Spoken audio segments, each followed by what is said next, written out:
Yeah, just like, what do you think? I mean, I'm right now, I'm getting canceled because I'm not suing him, because they're saying, well, you know, Jimmy's not suing him, therefore there was truth. There's Jimmy would be suing him. So at this point, I'm so big, it's kind of, most scenarios are like, either way, like there's a vast negative for me. A lot of people who do this kind of stuff do it on low volume coins that, like, you know, sell $100,000 a day. So it actually dramatically pumps it and blah, blah. Super is like the 100th biggest crypto coin out there. Super is like a legit coin. If anything, buying Super would probably be a good investment because it's one of the biggest coins out there and it seems to be doing really well. You know what I mean? Yeah. But now I have to say, disclosure, we still hold Super to this day.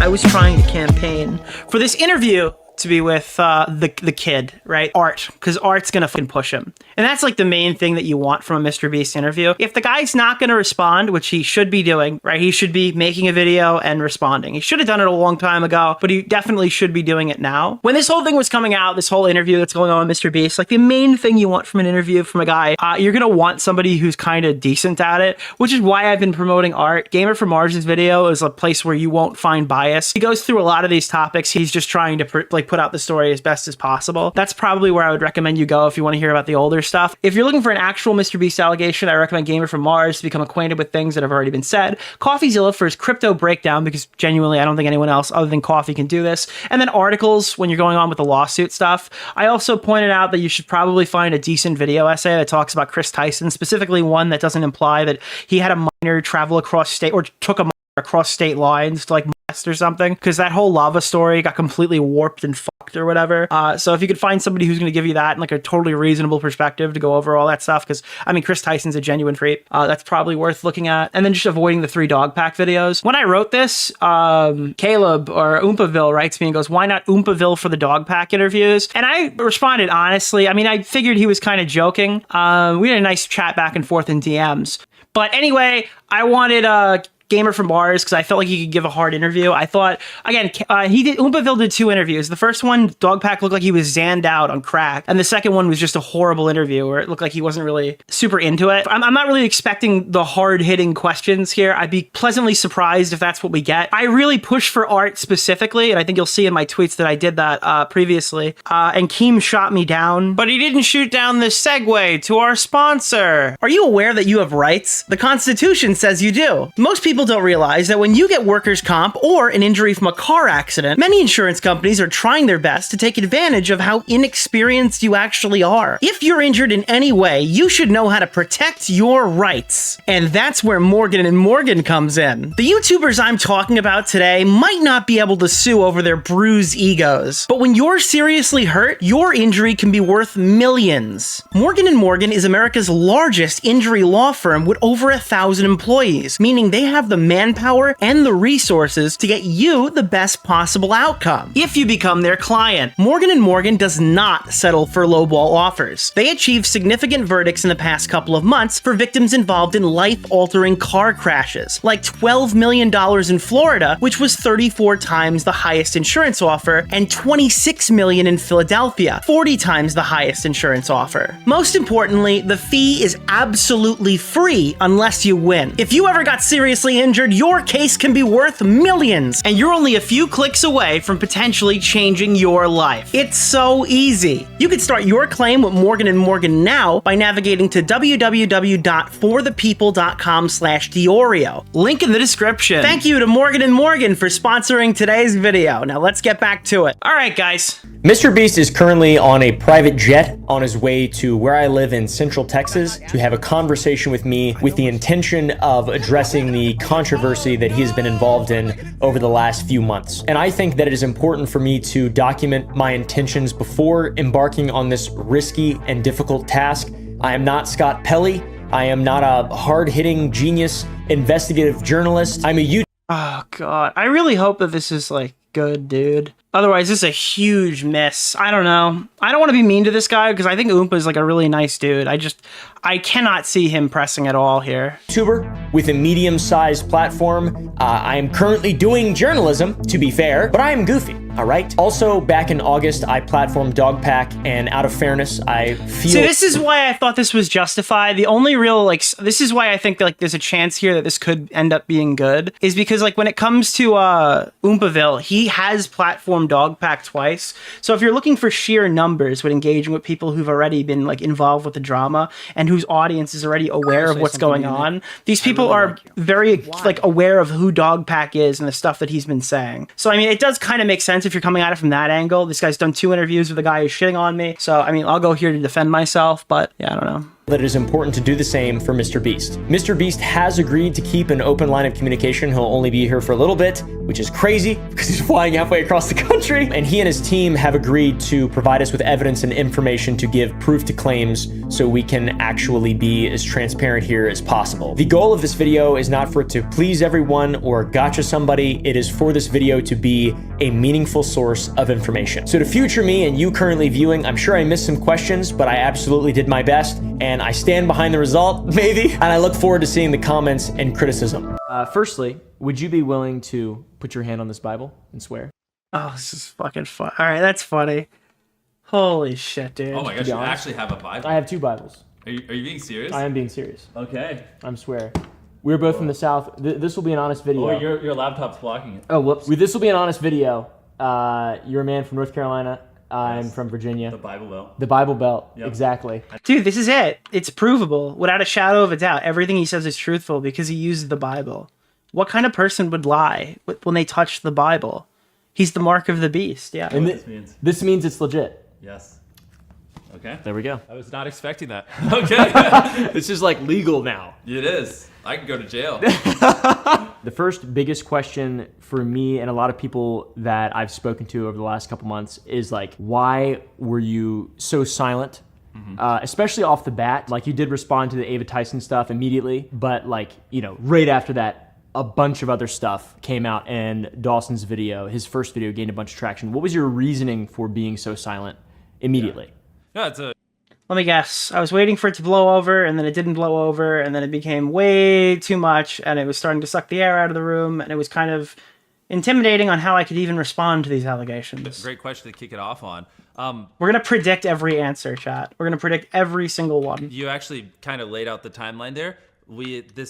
The Ava stuff came out, and I put out that tweet. We hired the investigators to go look into it, and part of that investigation is they recommended that I not talk about drama or really do anything online because it might influence, you know. Yeah, he hasn't burst into flames quite yet. Ex-employees, so it's a little unfortunate because I had told them, okay, I'll wait till the investigation is over. And I believe that was literally like a week before the Dogpack video came out, and then truthfully, just in transparency, I've never done one of these like big investigations before. And in my head, it was going to last like 2 or 3 weeks. It ended up taking a couple months, apparently combing through all the documents and doing all the interviews. Oh, no, he's talking about the actual, like the internal investigation that was happening. Interviews and everything just took way longer than I thought because I've never had to bring in a top tier law firm and a former federal prosecutor and let him, do this really big thing. And so that kind of concluded a couple weeks ago when I put out the tweet of the follow-up. Yeah. Like, that was the day I got the conclusion of it. And I was like, okay, in transparency, I'll throw this out. So up until that point, it was, I had told Quinn Emanuel that, to protect the integrity, I wouldn't do anything or engage in any of this. Dude, I still can't believe that there's so many people out there. I don't mean to like completely go on a tangent, that are like, wow, he hired a lawyer that has represented celebrities before who are bad. Therefore, he must be as bad as the celebrities. It's just like it's like a terminally childish take. That is just, it's unbelievable to me that people could be that fucking dumb.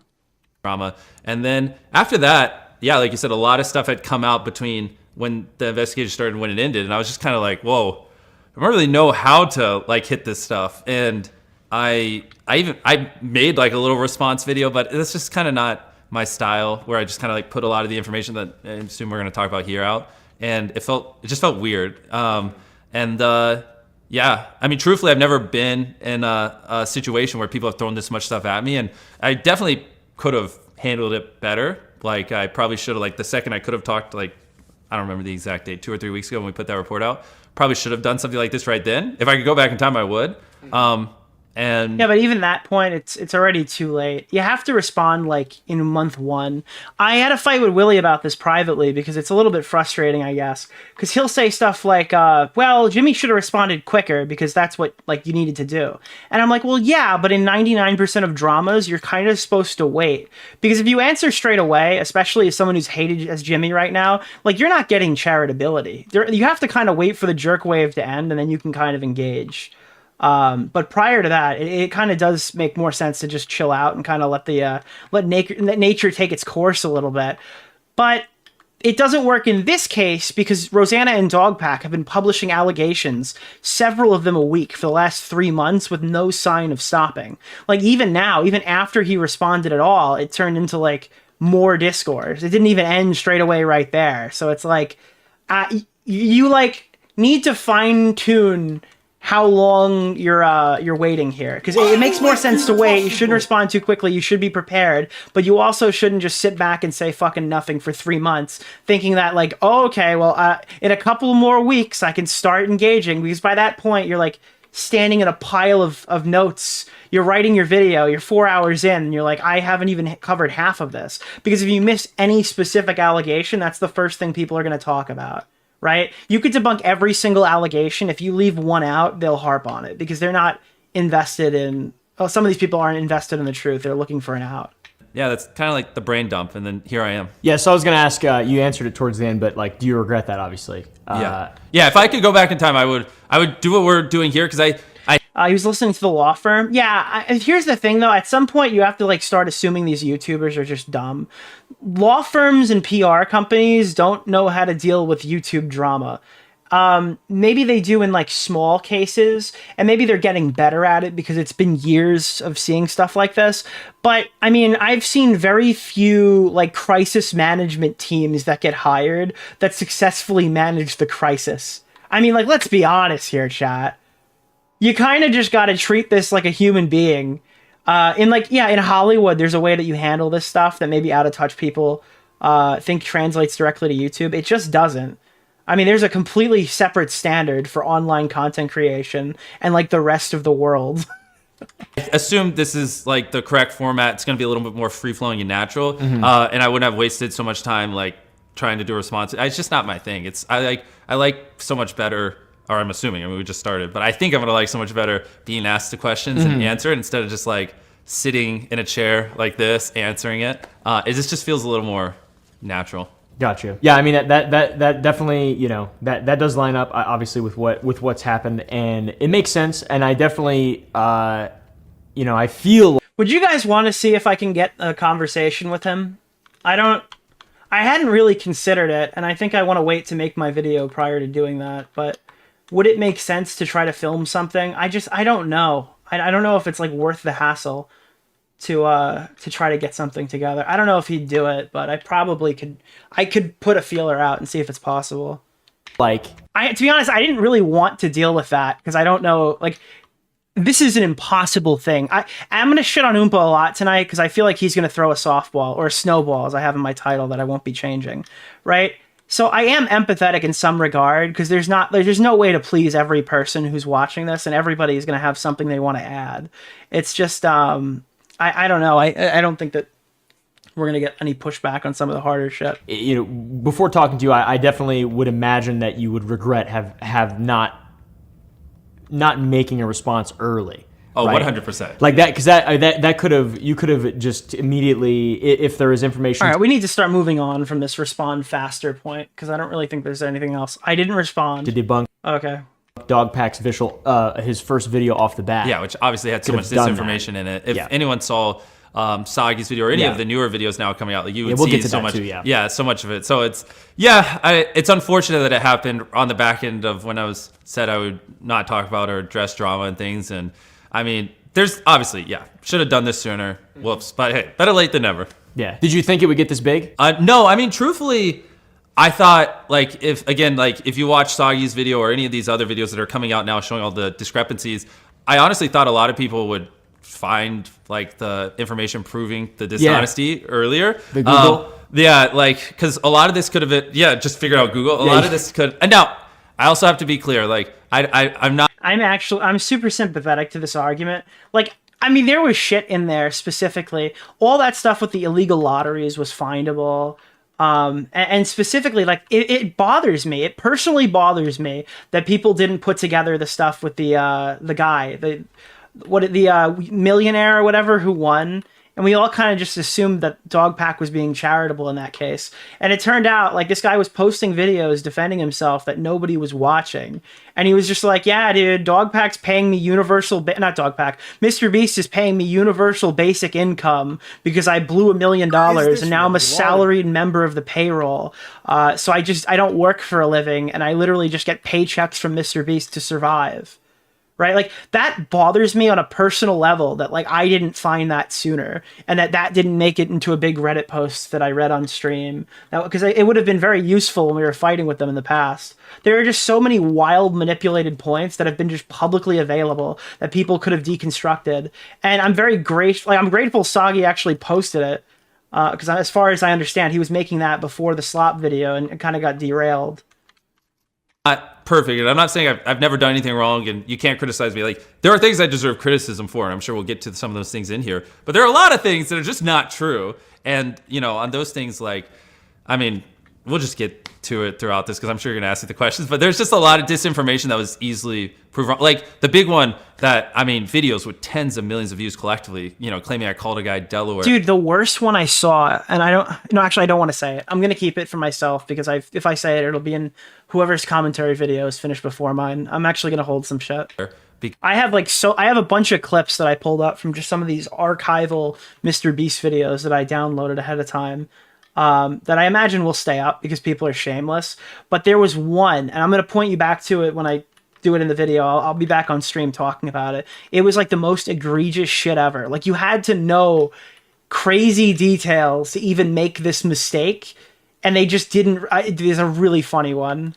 Because he committed a crime in Delaware. Like, that is not true. His name was just Delaware. I didn't. And it's not even about Pegasus. It's some other guy. Call him Delaware to make fun of him or anything. And I mean, I'm sure you're gonna ask him about it later, yeah. but like, there's literally, he was in a video before I hired him working at Best Buy wearing a name tag that said Delaware, and like that was public information, and like anyone could have solved. All right, so naturally, this is the part where you talk about the stuff from Art's video, and you point out, hey, okay, that's cool and all. I do think that there's a lot of value added with this Delaware thing. It was definitely framed incorrectly. It was definitely framed like you guys named your pedophile, whatever you wanted to call him, as like a big inside joke because that's your guy, dude.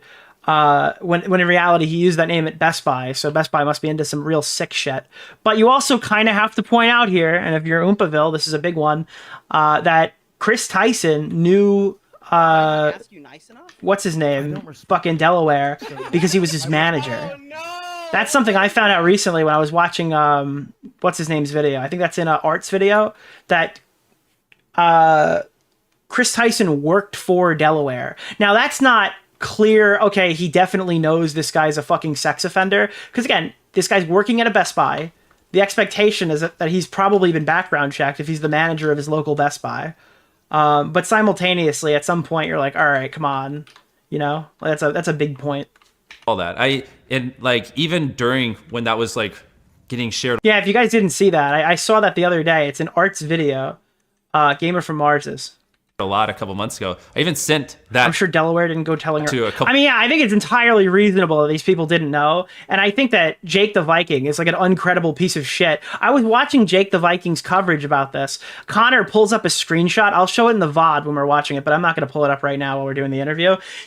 Dude, the only person that has the evidence that like Jimmy's mom knew and Jimmy knew, the only like significant evidence that I've seen is the testimony by Jake the Viking, who admitted he has absolutely no evidence to back this up, and his source is his sex offender brother-in-law.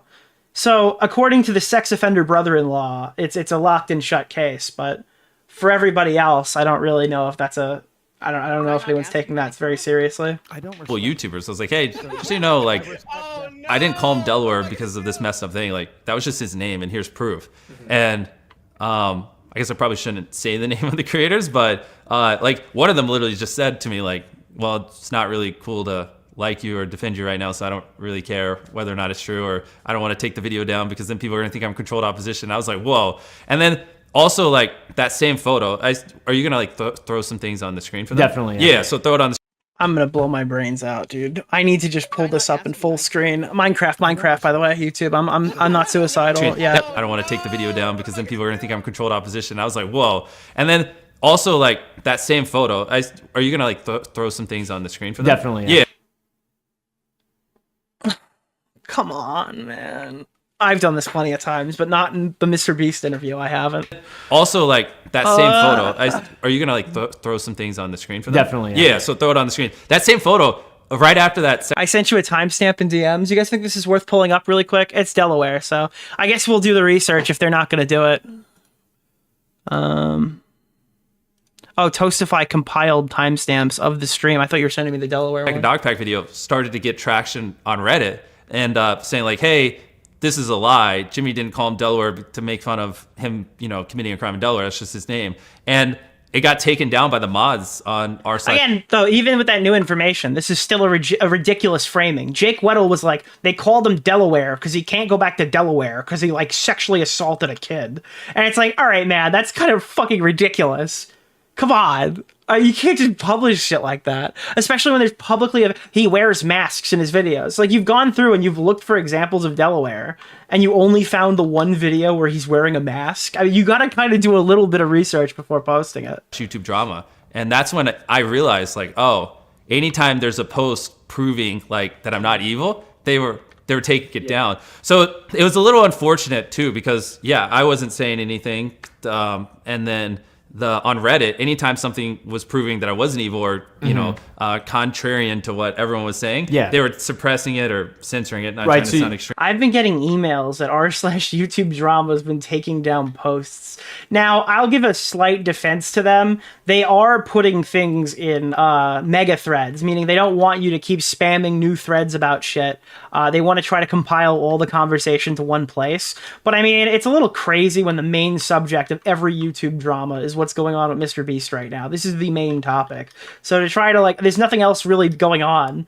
I don't know. And to be honest, the guy who's doing it, the pop something MC moderator, is like a complete spad. I mean, that guy's fucking retarded. He's got like, he absolutely has it out for all of us. So I mean, he writes crazy shit about me. He crashed out for like a person. I'm gonna cover this in the next stream. He had like some crazy midnight crash out because people were saying I was right about fucking Dogpack, and it was so funny. I thought he was going to delete it by the time I woke up, so I made sure to screen record it in case it's been deleted. But the moderator to the subreddit, like, it was the post about Soggy's video, he just started talking about Bo Blacks, the thread. It was one of the craziest things I ever saw.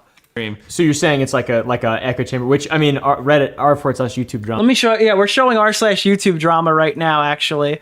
Look at this shit. I'll put a little teaser in here for whoever's watching the fucking next video. Because I have quite the docket ahead of me when I'm back full time to streaming. I don't respect oh no! Where are we here? Da-da-da-da-da. Not that one. It is this one. Yeah, wow. It's the Plop McGee guy. This guy is a total fucking sped, I really dude. like you. Why? Look at this, dude. Because DeOrio straight up lied about weird shit being in the Tea Party chat. What else we got here? DeOrio said nothing notable was in the chats. He's not just mocking her, planning on getting her canceled and calling MrBeast. This guy went fucking off. This guy went crazy, dude. This guy went nuts. There is just so much shit in here. It just keeps going. It just does not stop. This is like top Jan. Oh, I'm showing all my DMs. Lol. That's funny. Staffo's doing my thumbnail, guys. But yeah, that's the memes. You sent my MrBeast payoff? Dude, thank you. I've been waiting for that check to clear for like a month. He just keeps sending me people's play buttons instead of my money.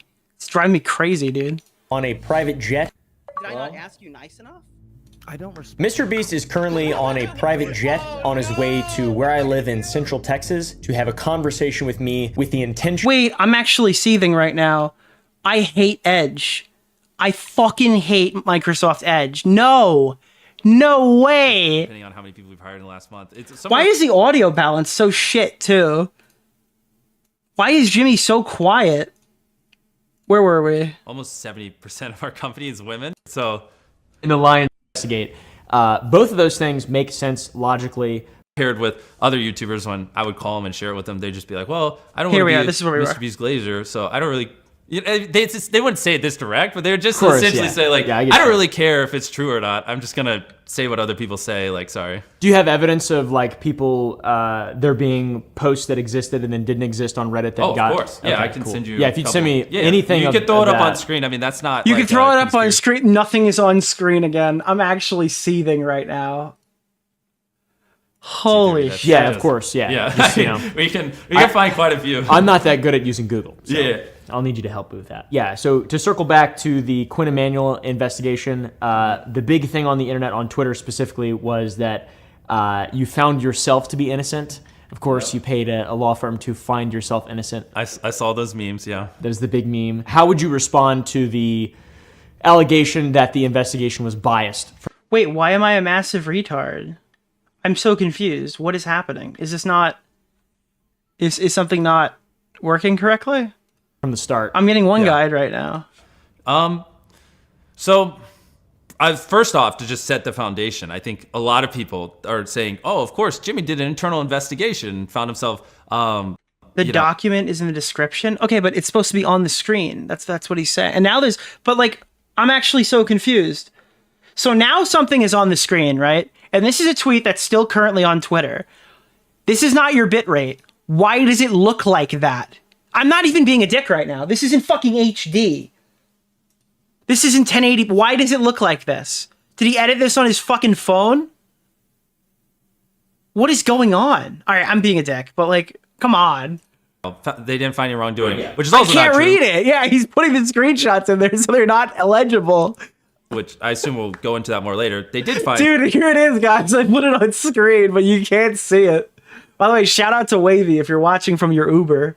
Some wrongdoing, just not in regards to like the serious Ava allegation. So that's a false truth. And then on top of that, it wasn't an internal investigation. It was an external investigation, which was clearly laid out in the things. On the screen, it says screenshots can be found in the Google document. That's fantastic. You know how many people who watch this video are going to read a Google document attached to it? You know how many people are going to look at their screen when they watch it? Those numbers are not mutually exclusive. I mean, this is ridiculous. No, you have to put it on the fucking screen. I don't care about your Google document. Edit it into the VOD. No, it's oh, okay, Wavy. No, fuck off. It needs to be in the fucking video. I'm sorry. No. You can add it as a supplementary thing, but it can't be the singular fucking resource that I'm supposed to pull up and try to siphon through while I'm live reacting to it. No average viewer is going to do that. You're wasting your time.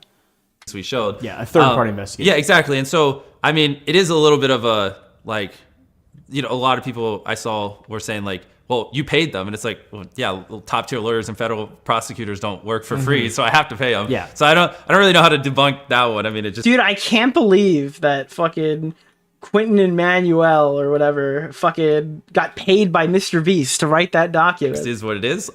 But Thank God they disclosed it. Otherwise, people would have thought they were malicious.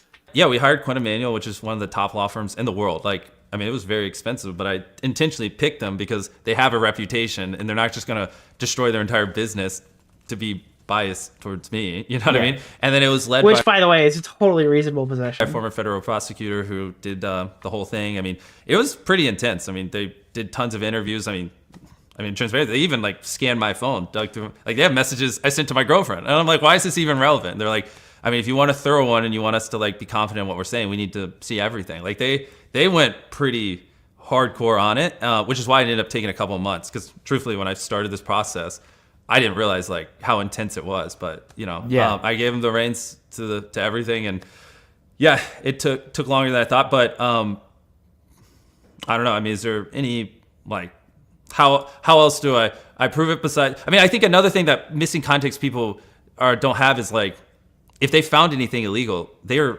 obligated to report it to the police. Like Right. this like that's how these things work when they do these investigations. It's not like they could be like, hey, Sorry, sending a text. Jimmy, we found this illegal thing. We'll just sweep it on the rug. But it's all right because you paid us. Yeah, like so it just I think this is all fine so far. I mean, like, again, I think this Quentin Emanuel thing is obviously taken. The thing is that the problem that people had with it wasn't that, like, actually, I can't even say that. The problem that rational people had with it wasn't that like, oh, they're fucking sweeping for MrBeast or something. The issue that most people had with it is it wasn't a response, and we were ready for a response. It was time for Jimmy to like respond to something. So a document coming out that doesn't go into any fucking detail about anything that's 2 pages long wasn't satisfactory to the end user who wants to hear about this, right? That was the problem people had with it. There's a vocal minority of people who think that like anytime a company is hired to do a third-party investigation, it's like a malicious cover-up from the deep state. Those people are retarded, and you should ignore those people and laugh in their faces and point out that they're stupid actively. All right, but the other people had like legitimate criticisms of this as well. It's in every way. I just don't, I'm sorry. don't think people understand. Like it's it was obviously Coin Emmanuel, that's why we paid them, and it was pretty thorough. And yeah, so I mean, those are two things that make sense, right? We just covered two back-to-back things that make sense. A, you waited a long time for the investigation, and B, you paid like a very reputable. All right, I'm putting out a request to see if I can get a conversation with MrBeast, and I want to bring Mudahar because Mudahar brought me last time. So I want to do that. I think that would be fun. I don't know. I'm gonna just put a feeler out there, see if you guys can get it to happen or whatever. I'll talk to people that I can talk to, see if I can make it work. But I think that would be a cool conversation to do. Law firm, whatever, to investigate. Both of those things make sense logically from your perspective, but also optically from the outside looking in. For people who are just seeing the allegations, they're like, "Oh, this guy looks guilty." Yeah, he's building this big sort of law team, and he's not responding, and he's like it. So it's kind of bizarre and unfortunate because like it does make sense. Like from a logical perspective. I mean, because there's two things I could do. I could do an internal investigation. Yeah, but that's great idea. because I don't want to audit myself. Let your mom do it. Yeah, exactly. I'll have my mom. I mean, his mom ran HR for like the first half of it. Not the half, but like for the first couple months or whatever when he was running the channel. Or I could do an external one. That's what we did. And again, it's like, because I didn't have control over it, obviously, if I did, I would have been like, bro, do this in 2 weeks so I can get this out there. Like, I didn't want it to take months, but I mean, that's part of an external. Guys, I don't think you understand the time frame that this interview was recorded into. I'm going to be shitting on Oompaville here like a lot. So I'm going to try to like be kind of fair to him. As far as we understand it, he decided at last second that he wasn't going to do the interview with Pegasus because he'd rather do something in person. And then like 24 hours later, this video was recorded. There was not a lot of prep time for this. This was very much spur of the moment. Investigation, you don't have control over it. Now, would you consider, so you obviously regret the remaining silent, would you consider that the third-party investigation as a whole, in looking back, would that have been, would you say that's a mistake? No, I just think I would... No, it needed to be accompanied by a response. Push back on, like, do I really have to be silent? Like, can I just, like, do this thing? Like, go clap back on some of these things. But, like, some of these things, people were apparently talking to ex-employees or whatever. And so it just gets muddy because I really didn't want the integrity of the investigation to, like, be in question or anything. So I was, like, super paranoid where I was like, okay, this is what they said. I don't want to push back or anything. But, yeah, obviously, in hindsight, like, I mean, a lot of these things that were just blatantly lies. Like, if I just clap back instantly, people were just like, okay, cool, and moved on. Would you consider making some details of the investigation that have yet to be seen public? Obviously, there's, like, a level of confidentiality that is required legally. Exactly, yeah. But, like, is there anything... Well, that's the thing. Like, what we put out as much as we could, but, I mean, obviously, they did dozens of interviews, including, alleged people who were victims, and, I mean, like I said, my message with my girlfriend, like they gathered a lot. So I don't really think I can. I mean, there's a lot of sensitive data and information. It's kind of hard to deal with, like, because a lot of this stuff is employee data. Like, we're never gonna see like documents exposed on purpose about like the LaCoya Hill sexual harassment allegation or sexual assault or whatever it was. It's kind of unreasonable to ask him to provide evidence on that when it involves confidential shit. And he could probably be like held liable legally if he released it.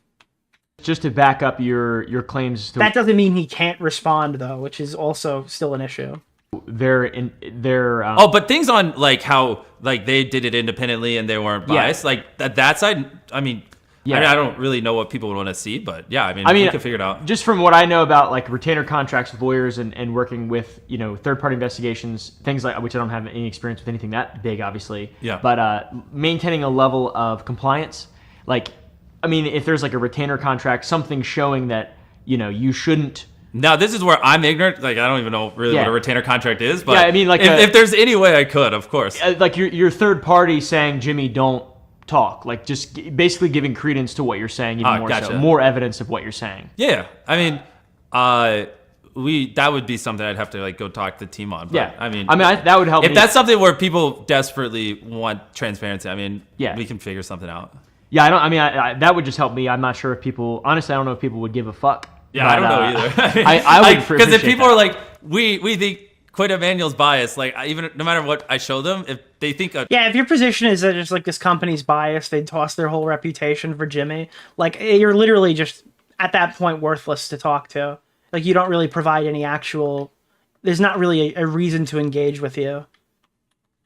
I mean, I'm sorry to be harsh about it, but like, if that's the position you hold, there's no convincing you of anything. I saw a thread yesterday on Reddit where it was like, even if MrBeast comes out and like proves himself innocent, or like whatever he says, I don't care because he works with Logan Paul. And it's like, that's a very convenient way to say that you're just kind of mad and you're actually not willing to engage with this with any reasonable amount of charitability.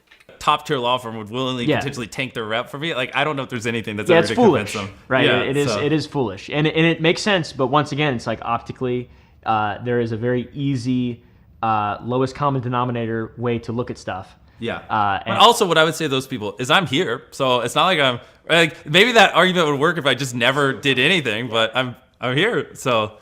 in the Lions. Yeah, I was a little frustrated that people were going like, oh my god, MrBeast is coordinating the release of this video. He DM'd people who published large quantities of misinformation about him, trying to just like settle the situation and give the correct information so they can correct their videos and stuff like that, because it would benefit them to do such a thing and look good, and it would also highly benefit Jimmy to have that information corrected by the people who spread the misinformation.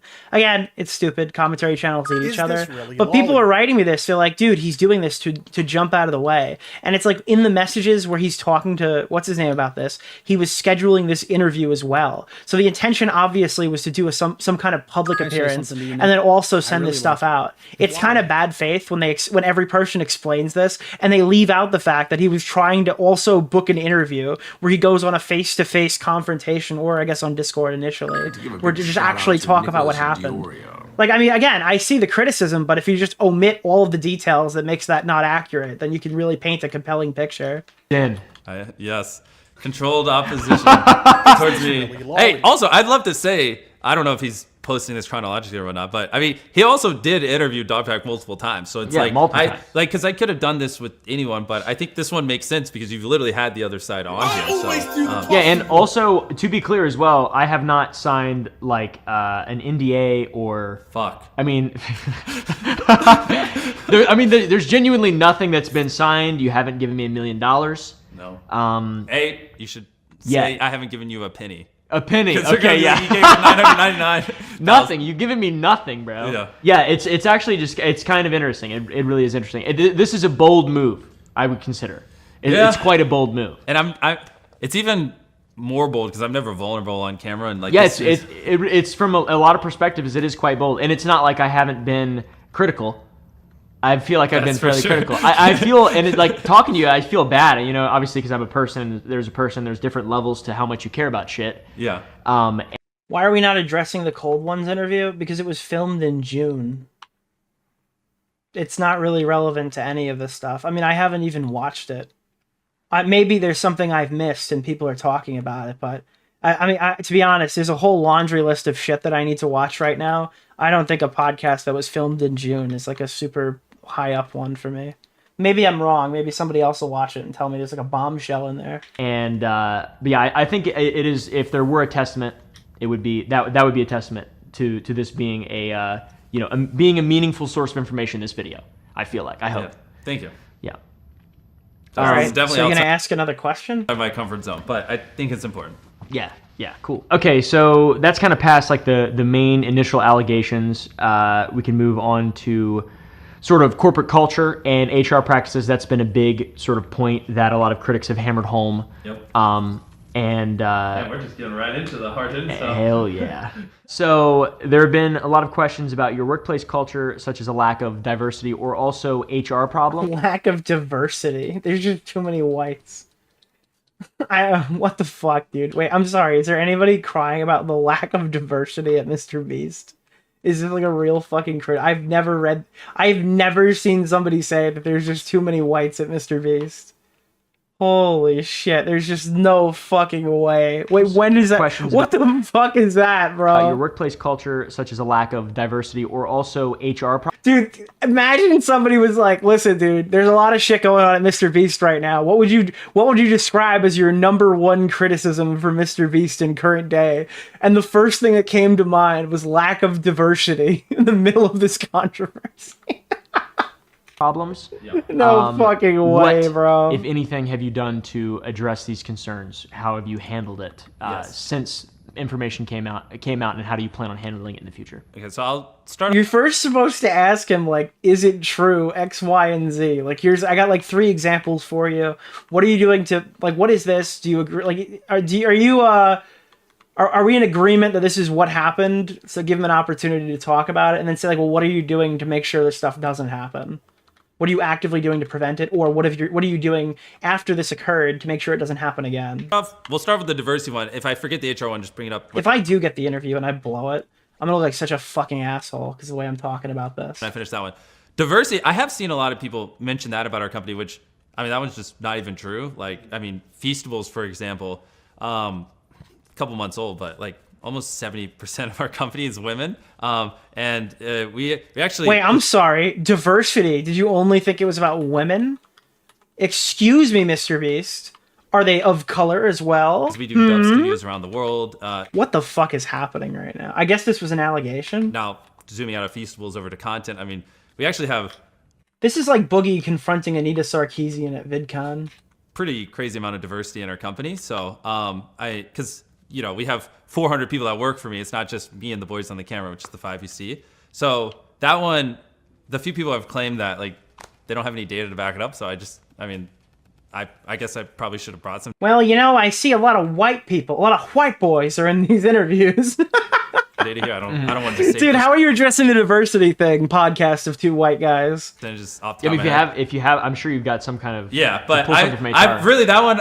I just don't think it's rooted in anything. And then what was the second part? HR, how have you handled HR problems? What HR problems have popped up? So that one, I mean, it's a little bit... Yeah, so in the history of your company for the last 6 years, what problems happened with HR? Oh, so there have been multiple rapes, molestation occurred. Like, bit of a general question, but yeah, I mean, obviously... a general question. HR, how have you handled HR problems? What HR problems? How have you handled HR problems? So that one, I mean, it's a little bit of a general question, but stunned. He's completely stunned that was the question. Obviously, in general, a lot of people, I've seen a lot of things about, you know, HR stuff in my company, and I think one thing... I feel bad, man, because like Oompa seems like a genuinely nice guy. He got put like in an impossible position. People don't have it. I mean, would you rather this be Pegasus? Just the context, like, I think they think my channel is just like 5 people or 10 people or 20, whatever. Like, they don't realize the size of it. Like, specifically because our videos have gotten so big. I mean, I'm gonna give a little range because depending on how many people we've hired in the last month, it's somewhere between like 250 or 300 people work at my production company. You know, so this is a big company. There's a lot of people, and then on top of that, when we do like bigger videos where we need to build big sets or whatever, sometimes we bring in hundreds of contractors. So there's a lot of people that work here, and like, I just want to... How many of them are getting sued, MrBeast? I feel like Chud Law. Well, Jimmy, how many of them are getting sued right now? Those independent contractors. Blanketly say, like, companies at this size, like, you know, you can't... What are they doing in these contracts, Jimmy? Can't ever guarantee that every interaction everyone's going to have is always going to be positive with each other. You know what I mean? That's just impossible. So I want to start off by just saying that, because I don't want people to watch this and then, like, a year from now, like, hear some rumor and be like, oh, Jimmy didn't learn. Like, any company of this size, there's always going to be some problem someone has. Now, having said that, I'm not trying to use it as like a... Chad would have made this funny as fuck. Dude, I wish he was still here, man. That's a fucking shame what happened to him. A blanket of like, see, and shield myself. There are 2 things that are in, like, someone in my position who runs a company like this is in control of. One is, you know, making sure we're not fostering anything inappropriate and, you know, allowing it. And then 2, when it inevitably happens, because... Yeah, he got turbo AIDS, guys. I forgot to tell you. It just will in a company my size. I'm sorry, Chad. And- I mean, you just found out from me. I apologize. I'm trying to be transparent here. Like it's, you know, how do you respond to it? And then and the making sure you're not fostering it. Part of Quinn Emanuel, when we had them do their investigation, is I had them look at every system in my company. I had them talk to my employees and see if there's anything they could bring to Quinn Emanuel's attention that they could make me aware of. And I think it was in the report. It's like we established. My question is like, why are we talking about corporate stuff? Like, what do you aim to prove, Oompa, to open up with like the corporate MrBeast HR problems? I mean, come on, there are definitely why are we not talking about Delaware? When are we gonna get into Delaware? I guess we kind of mentioned it earlier and it flew right by. I don't even remember what he said. An anonymous hotline because Quinn Emanuel was showing me data that like sometimes people don't feel comfortable talking to HR or their boss and like. Do you think people think MrBeast is Ubisoft? Was Ubisoft the one where they were drinking the breast milk out of the fucking refrigerators? Like these guys were just like sex-craved lunatics who were just licking the breast milk out of the fucking. If you have an anonymous Wait, that wasn't Ubisoft. That was the other Blizzard. Was that that was Blizzard? hotline that goes to someone outside the company that can hear a complaint and then beam We'll it look in. at the document after. I mean, I'm gonna watch this the way that everyone else is gonna watch it. I see tons of people being like, dude, you gotta read the document. We're gonna read the document, but we're also gonna watch this fucking interview without it. To you without disclosing who it was, like you'll get more honest feedback, because there's they show us a lot of things like that. Also, in making sure we're not fostering it. Like I think it's also in there as well. We leveled up like our C-suite because I've had a lot of people that have grown with me, but like me, they've never ran a company that has hundreds of employees before. So I actually just hired a couple people who have worked on Fortune 500 companies who have actually ran companies of this size before. And so, they're showing me lots of things that bigger companies do that What is Bunty obviously I'm King just to you? ignorant of. Person? Who is Bunty King? I'm gonna read this one because it's specific. Like, what the fuck is WTF? never mind, it's gonna read it. Nothing has really even been asked. Yeah, it's really hard. Circles. It's really hard to engage with like some of this corporate shit because this is like the stuff he's least able to answer in a public setting. It's a very surprising first question. Because I'm a YouTuber, you know what I mean? I spent my life staring at retention charts and CTR, not how to structure a business. So just that's phase one, is making sure you're not fostering, a culture that supports that stuff. And then inevitably, like I said, you can't ever guarantee when you're working with hundreds of people full time, and then when you add part-time people, potentially over 1,000 sometimes, you just got to make sure if there are issues that, actual real issues, like if someone complains because someone peed on a toilet seat, like I'm not, oh well. But if there's an actual serious issue, then, we'll bring in professionals who experience and, getting down to it, interview them, gather the information. I'll recuse myself. I don't want to be the arbiter of truth. And then, those experts who are experienced in handling those things, they'll tell me how to handle it. If they tell me to fire someone, I fire them. If they tell me to whatever. But guys, you guys do have. I know I have to remind you because some people in the audience are fucking stupid. But I listen. I'm holding this one back. MrBeast in this video, you have to consider the fact that he is going to be a little bit biased here because he does work for MrBeast. Okay, I listen. I don't know. I haven't seen the disclaimer in Oompa's video that there is like some level of bias to be had here. So you have to be careful with some of the stuff he's saying. Now, I don't think you should take anything at face value, but you should consider that. Yeah. I'll do it. You know what I mean? I don't want to be the one who makes those decisions. So, and transparency, that's kind of, So I think this is one where a lot of YouTubers, people who have covered this type of thing, don't really understand that HR is a real living and breathing organism in business, and if you don't maintain it, it can become a problem for a normal business. But when your business is someone like you who's I'm HR pilled. HR exists to protect the company, not to protect the person. And I don't know. No situation was like if Jimmy's mom was still running it, that would be like the problem with HR in America today. I don't know. I think HR is terrible. As a I don't know.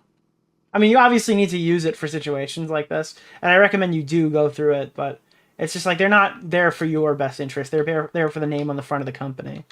reputation is on the line. I also have a bunch of businesses. I've got 60 employees, and we have an HR department, and something happens once a month where someone gets an anonymous report, and then we have to solve that problem. and we actually You're do it. evil. Yeah, and that's that's how it feels sometimes. Yeah. But I'm not involved, obviously, in that stuff, and my YouTube side is very compartmentalized. So the way that I do that, it makes sense to me. I want to be as detached as much as possible from the day-to-day operations of like the actual business. You're saying you're running the company. Is there a world in which what is your job title? Is there a world in which you step back and you are just like not an actor necessarily, but you're the guy, you're MrBeast, and you let the business be operated by an entity to where you can stand beside it essentially. It's kind of a head fuck. That's not okay. No, it's kind of a head fuck. No, it's kind of a mind fuck for like the average person to hear these people say like, yeah, I have a company of 300 people. We have our own HR department. Yeah, I have a company of 33 people. We have our own HR department. It's just like I thought these guys were funny haha YouTubers who just kind of sit here and just have some good yucks in the camera for us. But I mean, these are like well-oiled business machines, and like I see people on like, dude, nuclear take, I think MrBeast is in this for business, and it's like, yeah. I mean, like, yeah. Instead of being at the head of it. No, I mean, at the end of the day, it's my channel, it's my company, so I wouldn't take it that far. I think like the big thing is just bringing in people who have actually ran a company at this size before, because eventually I will be more educated and knowledgeable. Like every day, I think there's more people working on whatever the fuck MrBeast is making with Cristiano Ronaldo or whatever. Who the fuck was he? Was it Ronaldo who was in the video with just now? There's more people working on that than all of the last DLC for Destiny 2 or something. I don't know. I'm making these metrics are being created, but you understand what I'm saying. There are video games with less people working on them than the people making the current MrBeast video and translating it into 15 different languages. I'm learning more on like how to properly. Like Grand Theft Auto San Andreas was made by a smaller team than what works on these videos. On a company with hundreds of people and better do it, but I'm still very ignorant. Like I probably crossed 100 employees like 3 years ago or 2.5 years ago, but it's still just growing. 2.5 years ago, he had 100 employees. Growing. What is the number now? So, like, because across everything, if you include Feastables and Viewstats, we have over 400 employees. Over 400. They've literally gone up 300% on employment. So it's a learning thing, but that's the thing. And we're talking about them hiring somebody in 2000. Again, I fully subscribe to the fact that like you obviously can't hire a registered sex offender, but they're keying in on a hire that they made in 2018 when the company was like MrBeast, his friends from high school, and his mom ran the HR department, and they're trying to use that hiring to call the company bad. That is like a completely different entity. It might as well not even be the same company with 400 plus employees and an HR department, probably an HR department for like Feastables as well as MrBeast. If I had to guess, they're probably not the same department, right? Like to try to criticize these hiring details as if they're current day issues and kind of obfuscate the timeline a little bit there is a little bit ridiculous. While I'm learning, I need to bring in people who have been there and learn from them. Yeah, because there's no replacement for just experience, right? Exactly. Like, you can be as smart as anybody, but if you haven't been able to go through the things you've gone through and like things just personally that I know that I've gone through and learned from business, it's not possible to know. It's not possible to know how to react to those things, or that's why I sort of try to do my best to compartmentalize my business. Obviously, different beast than what you're operating. Haha, beast. He said the thing. That's like just it's the Marvel movie. it's just it's All right, we're gonna take a risk here. Is this gonna kill me? difficult, and it does make sense, and you've used the word ignorant a couple times. I'd be interested to see how how changes are made after this, which you've already made a lot of changes. Obviously, the anonymous reporting is the biggest one for HR. Yeah. That's like been and it's like that's one of those things where really like you. It's not like I was like, oh, we don't need. I just didn't know. Like I never seen the data they showed me, and like if any other people have this. Yeah, if you're hearing audio stuff and it's you're having problems with it, it's literally just at some point the audio just dies in this video. I don't know if multiple cameras were like breaking down or something, but it's not me. The audio is not consistent throughout the course of the video. Kind of stuff like I'm always open to learning. Of course, yeah, and I think the most important thing too is like at the end of the day, you've got the most to gain from all this. Exactly. I want my employees happy. I gain nothing out of them not being happy. Like it hurts me. It's like I have a monetarily incentivization to do this kind of stuff. Right. Yeah, and that's why I feel like the criticism of entities like yours and even mine with truth obviously, and like logic, and there's a real basis. Dude, he was just really struggling on like truth and what's another word that goes with truth? What is a 6-letter word? Rationale that makes sense, that's centered in reality. Yeah. I feel like, Dude, he's like truth, justice, and the American way. that's super important because once again, you have so much to gain, and like you spend less, you make a little. Why bit is this so much of him talking? Are they gonna make like a comparison chart to see Oompa talking most in this video? less money, but your employees are substantially happier and they feel. All right, I'm not gonna dog him the whole fucking night, but like obviously at this point, I'm pretty confident that he's not the guy to have like the controversial MrBeast interview. Safer or just more confident in you as their leader or their boss. So it's like, it's interesting. It's going to be interesting to see how all this kind of All right, goes. cut it from off. here, Let's to start this the new point topic. especially. Cut Yeah, it. 'cause this is a big Cut moment. it. Cut it. I know. Cut it. The interview, the day of the interview.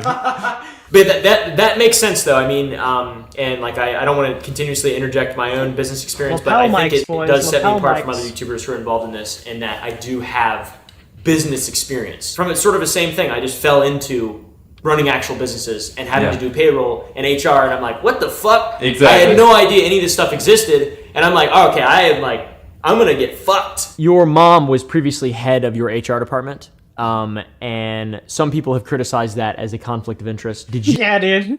Yeah, when there was 20 employees or whatever, when there was 10 employees or like 6 employees of the company, his mom was the head of the HR department. It was a huge conflict of interest. I think that you should break your legs and lose all of your subscribers in current day for this. You personally, at the time, even consider that? And Did you consider when you were 18 years old? Did you think that like maybe Chris Tyson couldn't go to your mom to tell her about like HR problems?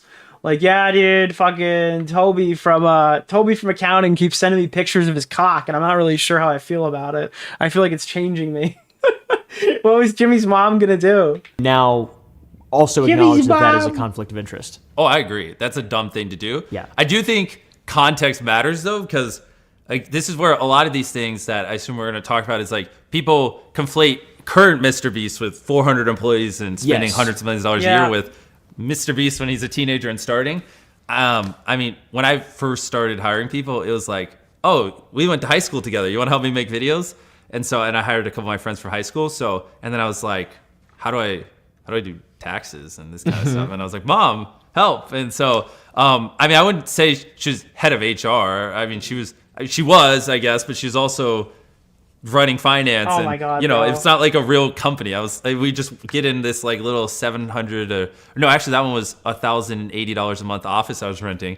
And I'd just be like to this one guy that I knew from high school, all right, today you're going to go paint this thing. Today, you, friend number 2, you're going to like help me edit this. And you, friend number 3, you're going to go to the store and buy 1,000 chickens that like scream when you press down on them. And Mom, I don't know, just make sure the IRS doesn't sue me. Like that's the time frame we're talking about here. But yes, I agree. Like it's stupid. Like you definitely shouldn't have your mom as an HR person. You should just hire someone who was educated in HR, which is obviously what we have. We have an HR team now. Yeah. Based. So yeah, I agree.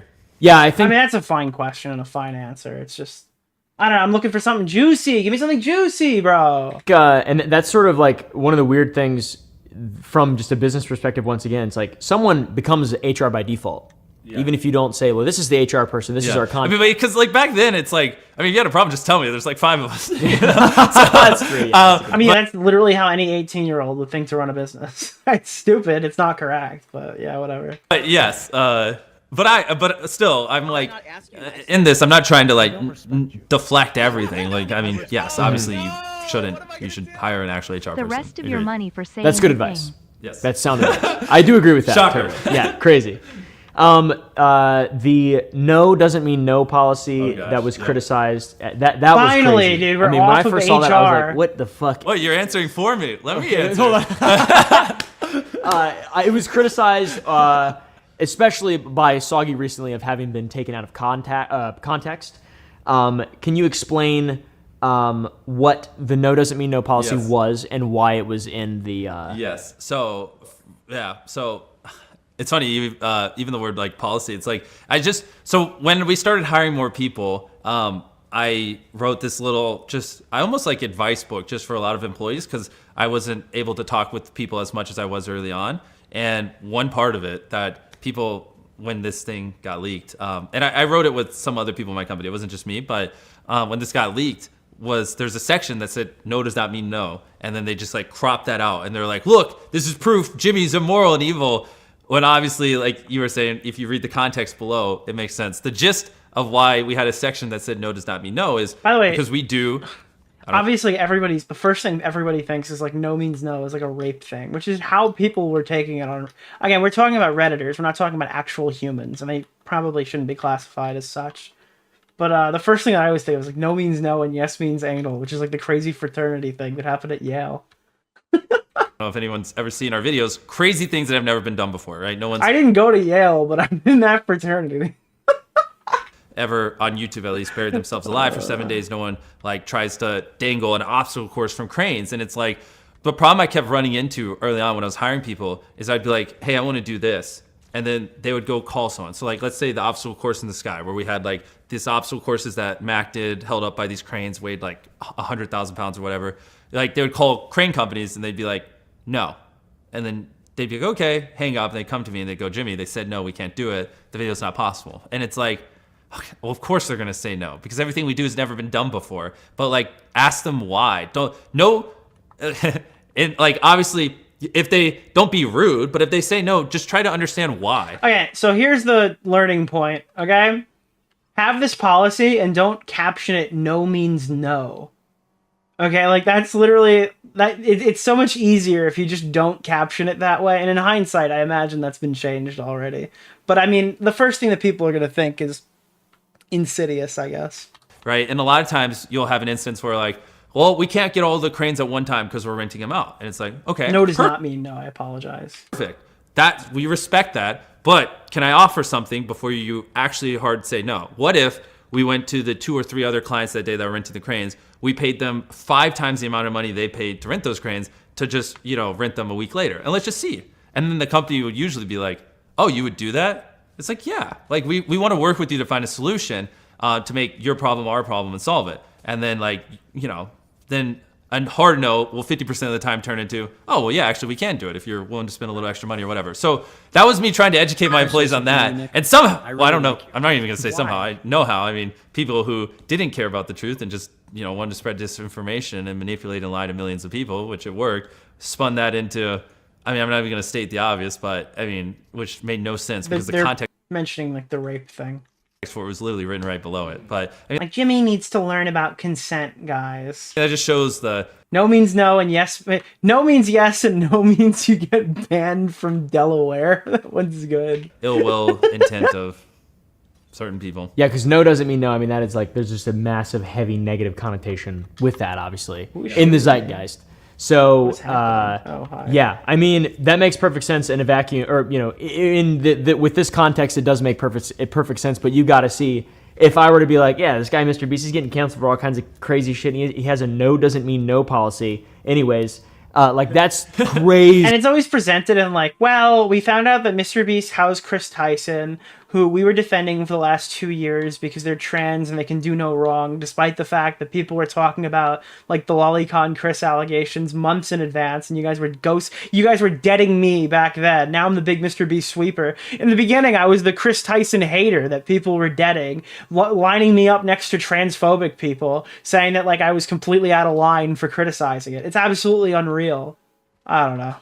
I know. That's fucking And you should insane. throw it on screen so your viewers can so see. they can actually see the so you full can see thing, the context because it clearly lays it out. So no one actually saw that and thought what these channels were implying. Dude, if it wasn't for us covering the lolicon Chris Tyson allegations to fight with Tip, like I don't think we'd even be here right now. I think our argument with Tipster exploded, ballooned, and became the MrBeast drama. And there's no convincing me of other, like there are other people who talked about it. I think Augie did a stream earlier last year, but it was a common commentary thing. Keem blew it up. We were talking about it. It was in all of our streams and videos and stuff, and people were taking notice. And then there was an investigation that happened. Yeah. They just willfully were ignorant so they could get 1 out of 10s and make some money. I mean, that's the truth. Like, I'm sorry, but now on to sort of content production and the question of authenticity behind the I content. feel like a lot of family businesses are run like this. So the thing is, right, it's perfectly fine to identify that this is kind of in line what you'd expect from the average family business, but it's also important that you still say this is not how a business should be run and acknowledge that, because people, I mean, I think it's obvious when I say stuff like that my takeaway is like they shouldn't do that anymore, but I understand how we got here. But I mean, you kind of have to spell it out for people. It's like, I'm glad that they've taken steps to better like their process and like make it more of an acceptable work environment for people to go to now. And they've made mistakes before in the past, obviously. They're still going to continue to make them. But obviously they've also stepped out and like moved into the right direction with this. That you make. There have been claims that you use some CGI in your videos. That is Oh my god, bro. The CGI in the videos. No, it was a real train. No, it was a real clock. computer-generated imagery. Do you think the use of CGI can undermine the credibility or authenticity of the content that you're making? And if No. so, why do you choose to use it? Good question. And yes, I do think rampant use of CGI can undermine it. And I try to do my best to be transparent. Did you ever see So Crispy's video where they showed the behind the scenes? Well, I don't know if that's necessarily true. Wasn't there a video? Now, forgive me if I'm wrong, because I might have been... This might be like a result of like me absorbing bad MrBeast talking points and thinking they're true and being wrong about it. So I'm not taking this to the grave with me. But I thought there was a situation where he did use CGI and he was fighting tooth and nail in his comment section to say that he wasn't using CGI. I don't know if that's one of the debunked CGI things, quote unquote, where they just claimed it wasn't CGI. But I feel like I remember something about that, right? Am I crazy? Of our Squid Game video. I did, yes. Yeah, so we've done that. We've done I'll look. If I find it, I'll tweet it out. I can't find that in the moment. lots of BTS videos on them, and we've done other. I think it was. I don't know. Don't take it at face value. I'm being very clear. This is just there's an allegation that someone had made that I'm remembering offhandedly in the middle of the interview. BTS videos. So I try to show it transparently, but let me think about it. I mean, honestly, the truth is like, can you? Obviously, there are. Oh, it's the train video? I seem to remember it was the train video, and the train wasn't CGI, the wall was CGI, and it was done to, like, they were claiming it was done to protect the employees who were working there. So if that is the case, then, like, I do understand why he'd be pissed off. Channels like Corridor Digital and stuff like that, but can you really think of any, like, entertainment channels like mine that really do this, like, even have the budgets to kind of do this kind of stuff? It's something I've always thought a lot about, because like we're really pushing boundaries, and like I want to like keep leveling things up, and I think that's a cool way to do it. But it's not like there's some like playbook on how to like incorporate it, right? Because no one else really does it. Mm-hmm. Like something I was thinking about is like also we rarely use it. Like I mean maybe like 0.5%, 0.1% of my shots. Like if we have like a background that like doesn't look too cool, like it's just like black but it looks a little off, we'll just like darken it out in post. Like that's like majority of what we do, or sometimes we'll extend a set. But I was thinking like when we do, because So the question here is, why did they alter the hospital in that charity video? That would be the question I would ask right here in this. If we're going to spend this much time in the beginning, the first 30 minutes of this, discussing HR and CGI, my question would be, well, MrBeast, why did you use CGI to make the hospital look different? we pour millions of dollars into these videos. We build massive sets. Like we go through so much links to make these huge videos. And the last thing I want is people to be like questioning whether or not things are CGI. I mean, like the sets we build are fucking crazy, man. Like it's wild. Like you should come see the like behind the scenes of it. I mean, sometimes we spend 100 days just literally building one room for one shot of one video. That's insane. So yeah, I was thinking like maybe just potentially, I don't know, this is the first time I'm saying it publicly, like time stamping in the description when we do. That's interesting. Yeah, or like having some like gimmicky thing where like whatever we do, we like put like a little Beast logo on it, so it's like a thing that if people wanted to identify, they could. I mean, I'm down to figure something out. I mean, we just don't really use it that much. It's just like a thing few and far between. But what I really don't want is people to not be able to trust my videos just because occasionally I want to make a wall blacker or... Okay, but they don't care about the wall being black or any of that stuff. The allegations that people were upset about is they thought you faked the train in that video, which again, I don't really care if he uses... in his regular non-charitable content, he's doing like stupid challenge videos that's target demographic, despite the fact that he's saying it's big family stuff for all ages. I mean, the majority of people who are watching that are probably within the age of like 13 and 19. I don't think that any of them care if it's CGI. I personally don't care if it's CGI. But like, if you're gonna do it in charity stuff to try to like show how awesome this thing that you did is, there needs to be like a good actual reason associated with doing so, right? Like that's where it matters. I don't think, I don't know. I don't know why anyone else would reasonably care if he uses CGI in like kids content.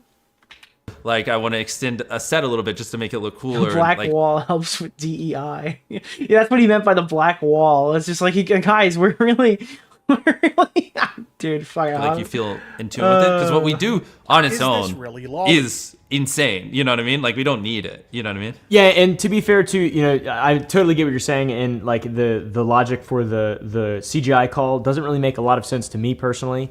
You know, to me, maybe it would undermine the credibility if you're like changing things genuinely, or like you know, you have an outcome that. Man, you gotta just let him talk, dude. Like, none of this. I don't know if it's just like, I don't know. How do you go from not knowing anything in the last video to like being able to answer his questions in the next video? That's the thumbnail, and you're only getting it by Like he went from not watching the dog bag video to answering for MrBeast in this video. But like, it feels like an overcorrection on my part. Nerves, yeah. Again, listen, I'm in the middle of sweeping and canning this guy. Like, I'm panning him publicly, but I'm also like, I don't know how I would handle this if MrBeast showed up in my house to film with me on a moment's notice, and I was expected to just ask a bunch of questions. I would be frantically like, Tom, what do I say? Times in my videos where my head is bigger than my head in real life because my editors make it bigger. That's CGI, right? Yeah. The words, the subtitles in your video, they're not real. That's CGI, technically. True. Yeah. So it's like, there is just so, it's just that one. Okay, but they're talking about the hospital. I have to assume any reasonable person is asking about the hospital. Unless I'm like smoking crack and I'm just making this up right now and I'm totally forgetting what the actual problem is. That one's like a really sort of slippery slope. But I think that's a good idea. If you were to put timestamps, or you know, if you sort of are transparent about AI generative content, that's something that you could do as the biggest. And you got him in public. Like, if you ask him a hard question, it's not like he can just get up and walk away. I mean, if he does, it'll look terrible. You know what I mean? It's like, this is the time to hit some with like hard questions. Content creator in the world to be even more ethical than is really necessary. What was the charity claim, that he didn't build the hospital? No, I think that people were saying that he used it specifically to try to make it look like they did more than they actually did, which is an allegation again. That's like the only allegation that's like a meaningful thing that's been in the back of my mind about the charity, and it's like, it stood out to me outside of like. Again, like, this whole thing is a minefield. There's like hundreds of MrBeast allegations you have to sift through. So it's difficult to identify which are the big ones that matter, and then which are the ones that are less important, which ones are completely fake and which ones are totally real. It's like I mean, this is why it's not easy to respond to this video. You know what I mean? Even as like the drama YouTuber who's been covering this publicly for fucking 3 months, there's stuff I've missed multiple times that I've just like fucking shook my head and felt like kind of stupid afterwards when I see people point it out. It's just like a massive situation that it's not easy for somebody to just walk in and respond. Yeah. The only thing is then Rosanna and Dogpack made a whole video about the building. I think that's probably a video I haven't watched. That's probably like the one Dogpack video I haven't seen yet. Maybe that'll have some funny shit in it. Which I'm down. Like, I want to keep brainstorming these things out. It's just like you said, like I in my head, I didn't even think of text on the bottom as CGI. And like, now we could get this whole interview done with Jimmy in 45 minutes, and we'll touch on like every meaningful argument. Stop him where it's just at some point we're just listening to this guy talk a little bit. Which, listen, I'm here to hear Jimmy talk. It's interesting to hear what he has to say, but. No, if I get this thing going or whatever, and I can bring Mutahar, and we can have a big hearty har. I get it, Mutahar. Yeah, I mean, I'm asking the questions. I'll spend like 3 days fucking asking people. I'll contact fucking every single person that possibly would give me something meaningful with this. I'll even contact like Harmful Opinions and ask him his questions. I have no problem doing that.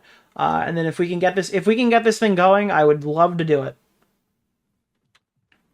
Like everyone might have a little different definition of it, so I just want to make sure, like, you know, what I would classify as it, like, and so, but agreed, there's some solution here, or just stop using it. Like, it doesn't even matter. Like, I mean, we build crazy sets. It's usually just to make them look 1% cooler. You can figure it out. Yeah. So there is some answer here. Like, that's not a thing that scares me. You know what I mean? Definitely, yeah. I think people would appreciate the transparency on that as well. Like, because it's, I mean, reality television. This question is boring as fuck because it's steering around the actual issues. I mean, I feel like it's not really steering around anything as much as just he doesn't know the questions.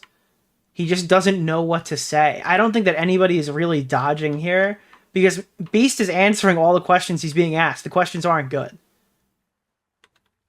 And I don't think it doesn't look easy when you dunk on a fucking snowball interview. I'm gonna keep calling it that. That's a new term. A softball interview. You don't look good because you looked good in an interview where a guy didn't ask any meaningful questions. Sorry. Even if I like most of the answers so far. In television, it's all extremely manipulative, and I think that's like the basis of it. So didn't he talk to people? I mean, yeah, but like, how much do you talk to people? This interview was like a fucking gleam in MrBeast's eyes, and 24 hours later it was recorded. That's not a like. I'm shitting on this guy the whole fucking stream, but like, that's not a lot of time. Especially when your previous videos were like had blunders because you didn't do enough research or even watch the videos you were talking about. It's not like this guy is super cued in on every single criticism. It looked like he read 3 of my tweets and then confronted Dogpack without watching the video in his last interview. In comparison to that one, this one's a fucking masterclass. You were to sort of go above and beyond even the worst, you know, whatever competitors that you don't even really have on YouTube and put like a Beast logo. Like, imagine you wake up in the morning and then halfway through the day, MrBeast is just at your fucking house getting ready for the interview. Like, you didn't even know this. You were literally just sitting there fucking jerking off the night before, going to sleep. You wake up the next day and Jimmy's flying to your house. There's a bit of an intimidating factor here, I'm going to be honest with you. And I don't think it's intentional, but I can imagine why, like, I can give some defense for Oompaville here, because I don't know how I'd respond if on fucking Sunday morning Jimmy's like, yeah, dude, let's do the interview. Get Mutahar and I'm going to fly to your house. Timestamps. I personally think that would be kind of cool. Agreed. Yeah, I think that'd be sort of epic. There was an allegation that you used CGI to create the impression. Do you think Jimmy planned it? Honestly, no. He's been super sporadic. He's been doing everything. He went from doing nothing to doing everything. Like, I think that he needed to respond faster, but once he responded, it like opened the floodgate. Now he's DMing people. He's fucking promoting the video. He's booking interviews. He's flying to Texas.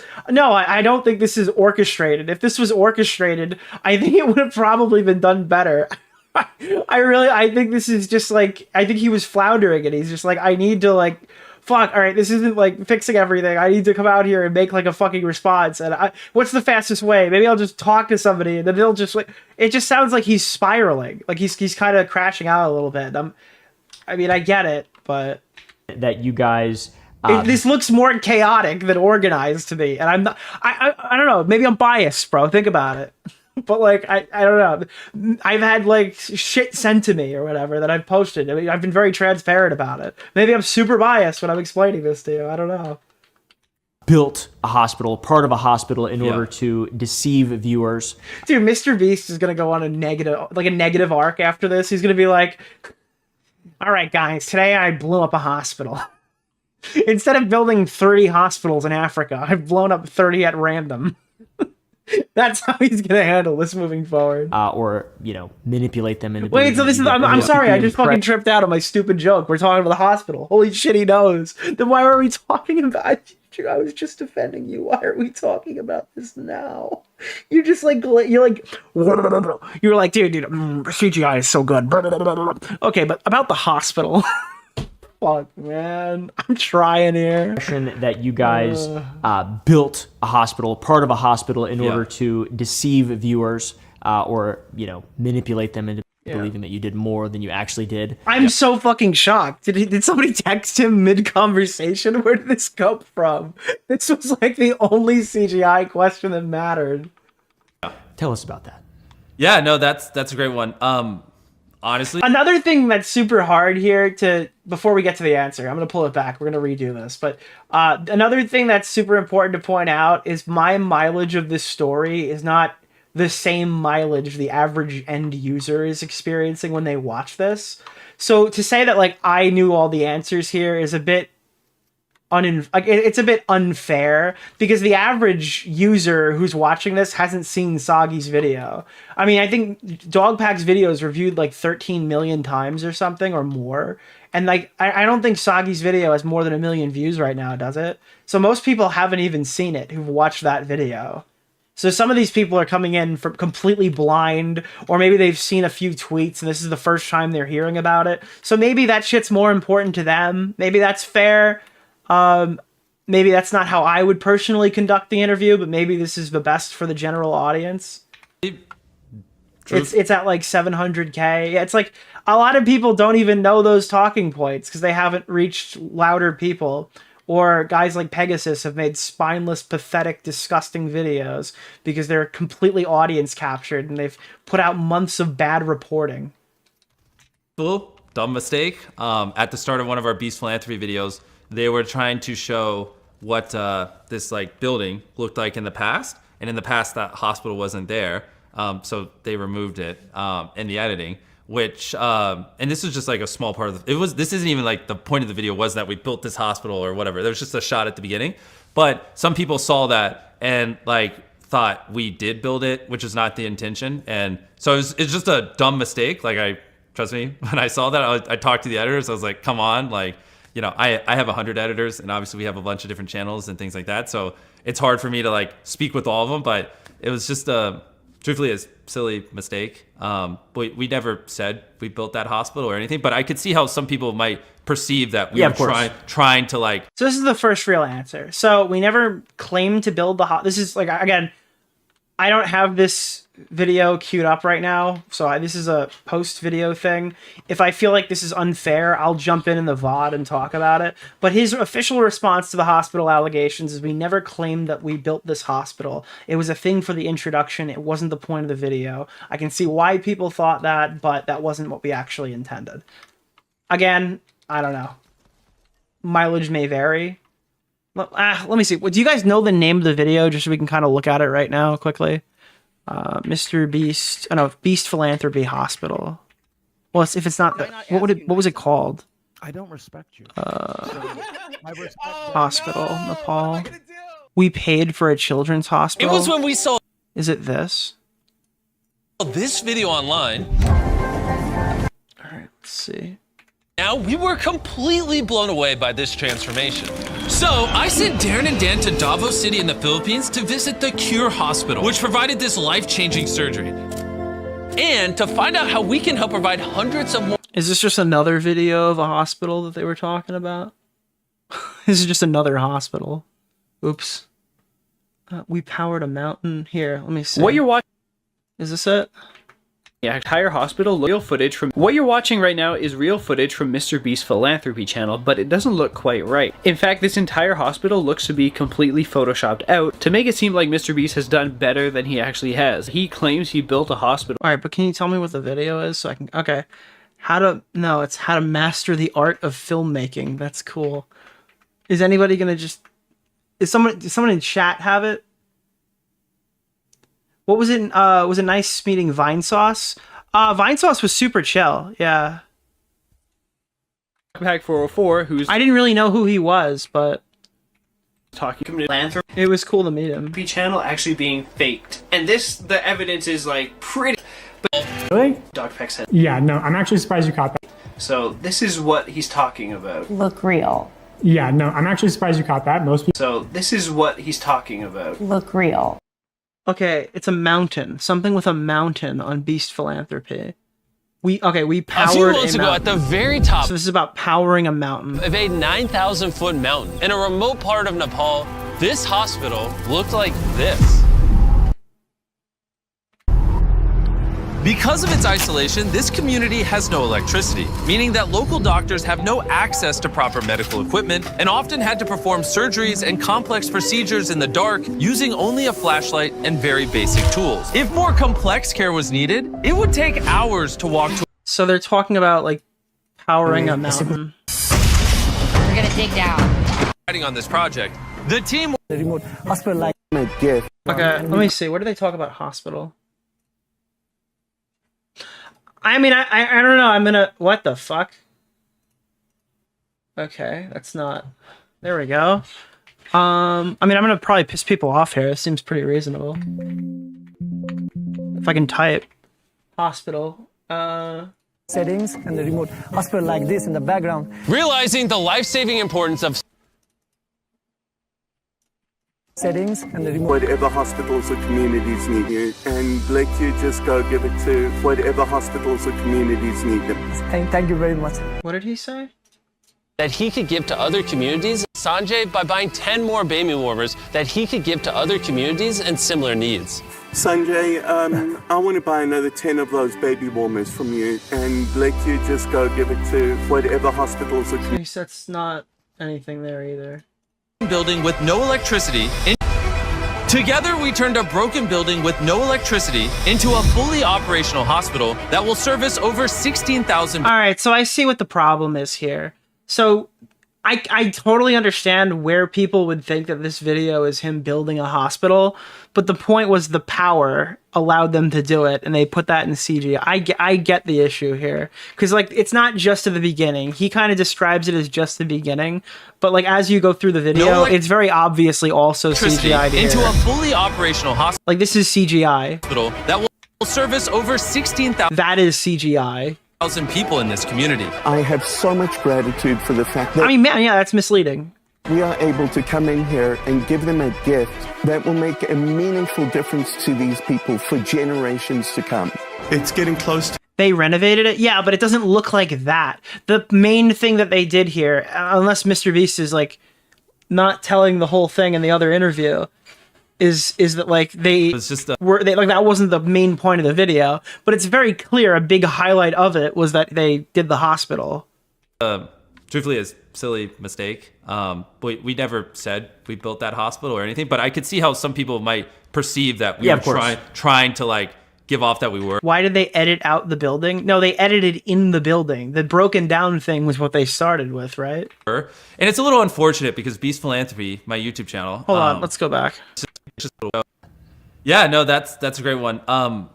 Honestly, truthful, dumb mistake. At the start of one of our Beast Philanthropy videos, they were trying to show what this like building looked like in the past. And okay, so they're showing what the building looked like in the past. In the past, that hospital wasn't there, so they removed it in the edit. Oh no! Wait, I'm so confused. They were trying to show what this like building looked like in the past. Oh, so that is the building. I'm completely wrong, chat. I'm completely wrong. That is the building. That is currently there. So they showed the barren one in the beginning. I'm retarded. I'm actually fucking stupid. That first one was the fake one. Dumb mistake. At the start I'm sorry. I'll edit that out in post. My bad. One of our Beast Philanthropy videos, they were trying to show what this like building looked like in the past. And in the past, that hospital. Okay, so they didn't have a hospital. Now they have a hospital, but they needed to power the hospital. The video's just okay. So no, I think this is fair then. I think this explanation is fair if that's the case. I had it mixed up. I apologize. Wasn't there? So isn't that what it's showing? A proof of concept? No. Supposedly, what I'm being told is that the broken down version, it's like building looked like in the past, and in the past that hospital. Was they removed the back of the hospital in post and made it look like a shithole. It's not a proof of concept. That was the building. The full building is the building. It wasn't there, so they removed it in the editing. Which and this was just like a small part of the. This isn't even. So what did Rosanna say? Like the that point they of the video just was like that they made the hospital look like it was decrepit. Like the broken down is the CGI. That's not clear to me from this fucking interview. Maybe I'm coping because I'm wrong, but it wasn't clear to me that that was the allegation. MrBeast fakes CGI. What did Rosanna say? Deceives viewers on CGI and the philanthropy. Before images in the before images in the Beast Philanthropy video. Before images of the De Mesa video.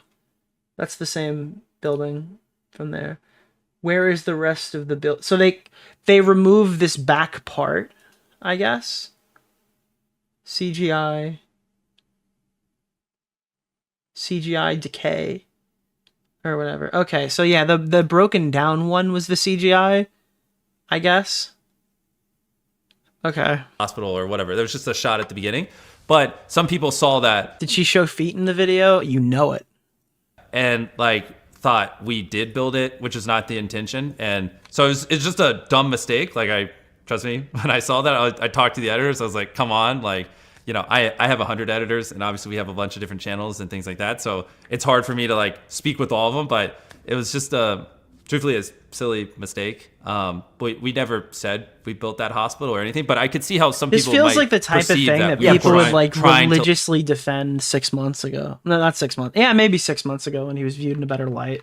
They were like, this fucking money-grubbing scumbag is trying to attack good-natured MrBeast by saying, and it's like one of those where it's like, yeah, there's probably some criticism warranted here, not as much as is being thrown in his face, to be clear, but this is the kind of stuff that got completely written off for like a large part of the last 3-4 years, which is partly the reason why people are going so hard on him now, is that this guy had like a feeling of immunity where you couldn't even make claims like this or talk about stuff like this.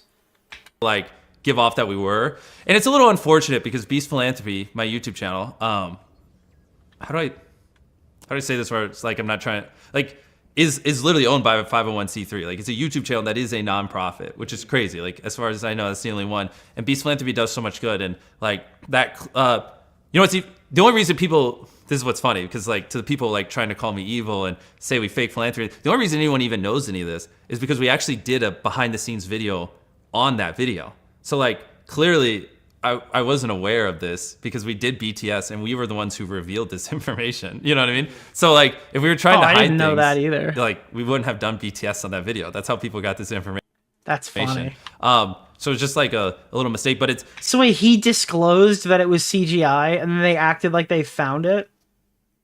Is that real? Wait, hold on. No, that makes things way weirder. Beast Philanthropy... No way. Why wasn't that in the fucking Soggy video? Beast Philanthropy Mountain. What is the... Where does he do that? Like the behind the scenes one. Does he like have a... Wow, he promoted Kellogg's cereal on this one. So I wonder if that's like a reference to Soggy. Beast Philanthropy Mountain. BTC.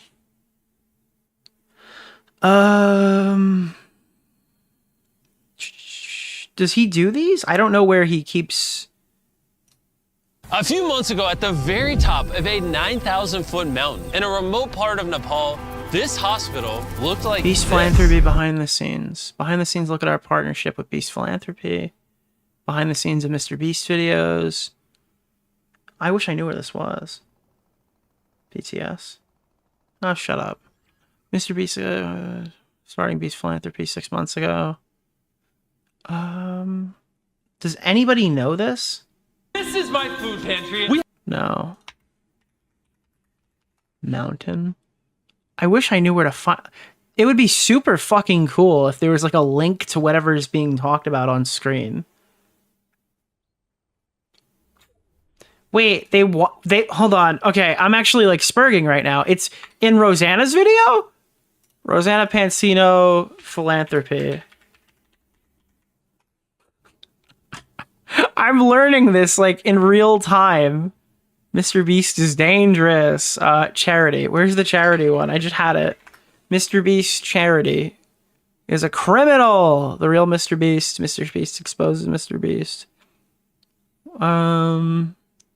I am being silenced to these games. Quote unquote loudest person involved in the entire situation. Dude, I'm getting pwned right now. It's just not popping up. What is Bunty King to you? A person? Who is Bunty King? Nicholas DeOrio? Hold on. I gotta get to the fucking circle. Boom. Oh, fuck. Dude, we're gonna get a dub real quick. Smaggle, send me the link. I need the Rosanna Pansino charity video.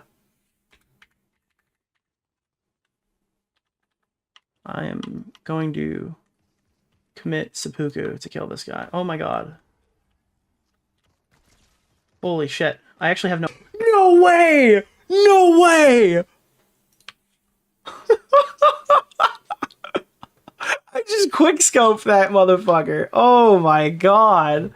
No way, bro. That's brutal. Holy shit, chat. I'm glad I fucking pulled away for 2 seconds. Does anybody have this? Wait, why are F?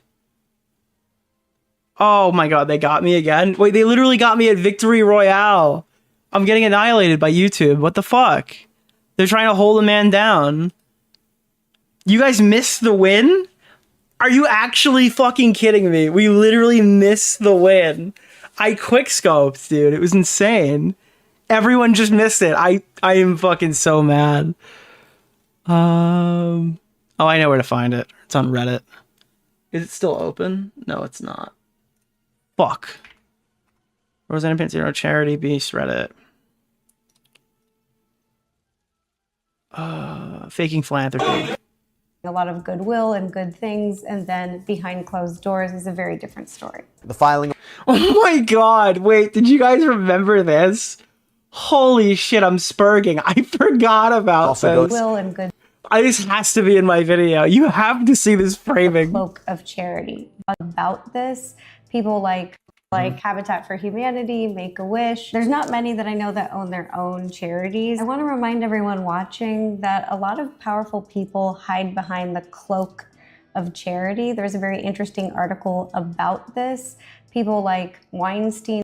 Yeah, dude. Yeah, dude, all these rapists just love charity. This Jeffrey Epstein. Yeah, dude, MrBeast is just like that guy. Bill Cosby. You're such a bitch. I'll link down below to that article about the cloak of charity. Basically, to the public, you appear like you're doing a lot of goodwill and good things, and then behind closed doors is a very different story. The filing also goes into Combs' philanthropic works, including his work with the Boys and Girls Club of America, his donations to open a church. Oh my god, this is the least dude, this is the video. They're like, dude, Soggy Cereal is such a scumbag. I'm gonna go back to watching Rosanna, dude.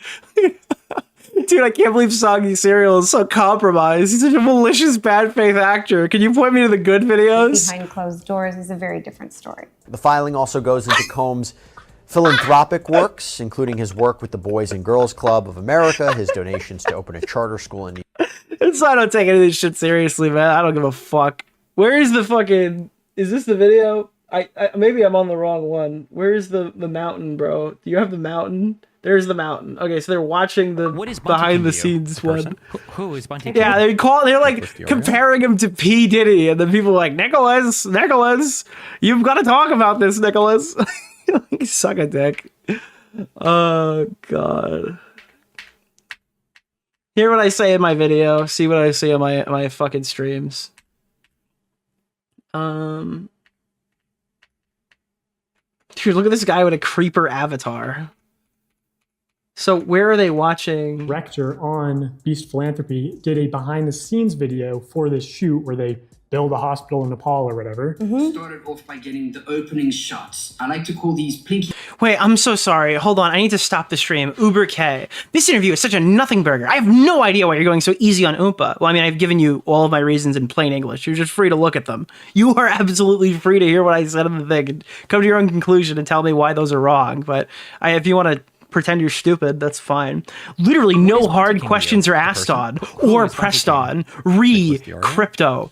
Dude, this is a nuclear take. This is a fucking nuclear take. I don't want to hear any of these people's takes on his cryptocurrency at all. I think it would be absolutely dumber if Oompaville asked a single question. I don't think Oompaville has a single Ethereum. Okay, who the fuck thought Oompaville was going to start talking about cryptocurrency in the beginning? Listen, I'm sorry. Yes, MrBeast needs to talk to people who can adequately fucking challenge him, bro. There are not a lot of people outside of CoffeeZilla himself who are equipped to engage with that drama. Most people who talk about crypto scams on YouTube go, wow, CoffeeZilla's video was damn good. That you guys better watch that guy. Like, none of these people know anything fucking about crypto. Most of them just get a group chat with Keemstar. He's like, I'm fucking buying XRP. I've made so much money from my XRP. You're never gonna believe how much XRP I have. I don't even sell it. I just tell people how much money I've made, and then it goes down and I lose all of it, and then it goes back up again. I'm a gambler. Dude, I'm sorry, bro. There's just no fucking way you're expecting him to address the crypto allegations in an Oompaville interview. That's not a problem even with Oompa. That's a problem with your expectation. That's like the only thing I can definitively defend Oompa on not asking, like with actual reasoning. Here, how to master the art of filmmaking. So is this the backdrop? Wait, what is this? How to master the art of filmmaking. Honestly, I saw the guy who showed this before and I completely wrote it off because it looked like some bad BreadTube video and I thought that was just the guy. So this guy, Dan Mace. What is this? So this is the editor, I guess. So it's not MrBeast that's saying it. Before getting started, this is the biggest film I have ever made. I mean, it's longer than a feature film. It's packed with so much insight. It took more than 400 hours of editing time. It took more than 3 months to make. So I hope you enjoy. 20 years ago, I picked up my first camera. Hello, my name is Daniel Mace. Since then, I've traveled to over 100 countries, made more than 500 films. Over the past year, being MrBeast. All right, so where I would boom. This is usually hospital. So he's like got permission, but this isn't like an official. Yeah. Top of a 9,000-foot mountain in one of the most remote parts of Nepal. Okay, so this is what we're looking at here. Before, which is really interesting to go back and kind of look at, is the juxtaposition shots. This used to look like this. Well, it's pretty ridiculous to say that probably the only serious allegation that MrBeast could legally be held liable for. Dude, shut the fuck up. This guy was fucking accused of housing pedophiles on his fucking team. I'm sorry, bro. I understand that you just approached this drama 4 days ago when the CoffeeZilla video came out, but the rest of us have been here for 3 months when they said this guy had pedophiles on the payroll and he wanted them there, and he helped fucking protect fucking sexual assaulters and move them around the company. The rest of us are talking about the actual allegations that we've been talking about for the last 3 months that founded this entire fucking situation. So I'm sorry. I'm glad you watched the CoffeeZilla 4 days ago and you're here to tell us all about it. I appreciate it, but I don't know shit about crypto, so I'm not going to talk about it either. You can go watch CoffeeZilla though. He'll tell you all about it. This is going to be impossible for me to do without. It now looks beautiful. It's got solar panels. It's amazing. It's got paint. And then we show what it looked like, and we have that impact on the sound. Boom. How do I do this without showing the whole video? This is going to be impossible for me to do without showing the entire film and ruining the experience of watching the full film. So what I suggest is going and opening up a new tab right now and watching this film. I've linked it below, as I've said. All right, yeah, so they did it behind the scenes, they showed it, but it's this guy's YouTube channel. It's not like MrBeast's actual channel that did it. So I don't know. It's kind of a dead end. Sorry, I wasted your time with that. Match cuts. Oh, we're back to the MrBeast's a criminal here. Sad because now people are using that to point at our Beast Philanthropy channel, which don't rip Uber K. He's just taking a fucking 30-minute break. Does a lot. I mean, he'll be back. We'll just scroll through the videos. I mean, whether we're building schools in Africa or giving electricity to remote villages, or we're giving clothes to people who don't have it, or we're feeding people. I mean, it does a lot of really good projects now. Truthfully, that channel is struggling to get brand deals because of all the slander on it, because everyone, has convinced advertisers that the videos are fake and that it doesn't actually do philanthropy. And it's like, it does. And just like one little editing mistake on one of dozens of videos. It's unfortunate because it's actually having a pretty severe impact on the charity. Does he address the Antichrist allegations? To be honest, at this rate, I feel like this is going to be question 4. Yeah, again, the reason why I pointed that out, I'm arguing it, and it pisses me off, is because people like to retroactively just write off the last 17 allegations because it's not equivalent to whichever new current allegation that we're all supposed to be mad about and cry about. I mean, let's be honest here. This was all fucking big for 3 consecutive months. If things start getting debunked, you can't just go, well, what about the new allegation? Well, guys, you haven't even seen the allegation that came out next week, and you're talking about the cryptocurrency? Dude, next week's allegation is going to be massive, bro. It's going to be like a John Swan Discord call. Like, I mean, why even talk about any of this? Why just waste our time if the next allegation is the most important one every single time we cover a drama? It's image and, like, I don't know, just unfortunate. You think the impact is not obviously just the CGI hospital edit, but just the entire situation in general? No, I mean, of course the entire general. Now, again, I'm going to be honest with you. I hadn't seen that video. It was my assumption that I was operating off of, that it was a video about building a hospital. So I guess I've been kind of a fucking victim of the disinfo, and I probably should know that. But again, I hadn't been covering Beast philanthropy in any meaningful way. It's situation, but no, after that hospital thing, a lot of people made videos saying Beast philanthropy is fake and saying we fake our philanthropy, and it's specifically attacking it. And then, you know, like that whole... Are those candles in his fireplace? I think that's kind of aesthetic. You can tell that a woman lives there because there's candles in the fireplace. 100% of the revenue on the charity, on the channel is what we use to fund the charity. And that, like, spooked off a lot of people because they're like, oh, so this charity is not authentic. Because, like, obviously people don't want to work with the charity that's not legit, which Beast philanthropy is as legit as it gets. Just one little editing mistake, which I get now. I'm sounding like I'm downplaying. I mean, it was just a mistake in editing. Doesn't discredit all the projects Beast philanthropy has done around the world, and the tens of thousands of lives it's changed. And I mean, yeah, it's just unfortunate.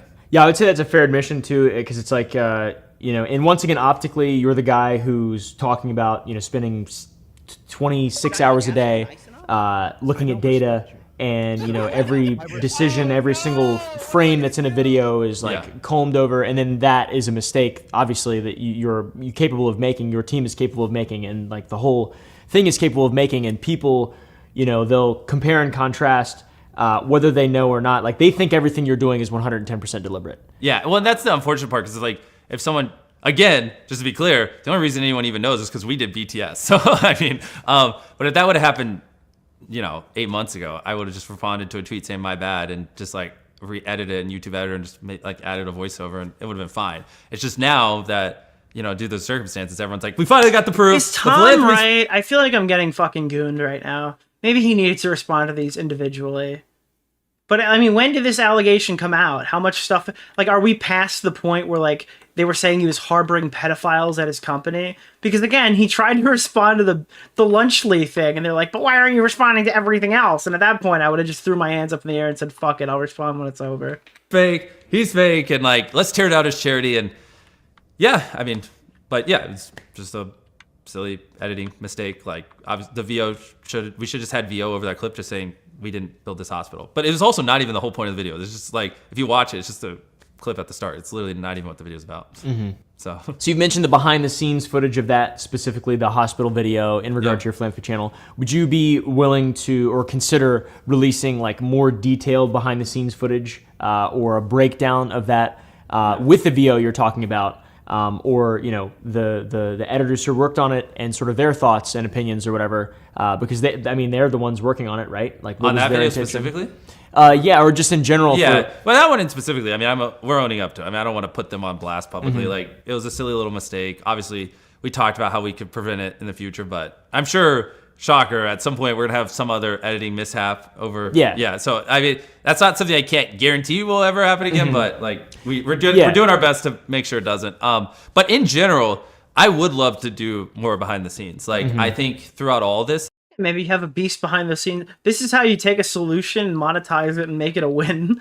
Yeah, we should do a whole behind the scenes thing where we can explain all of our videos in detail, so this never comes up again. I think, or it comes up more. Who knows?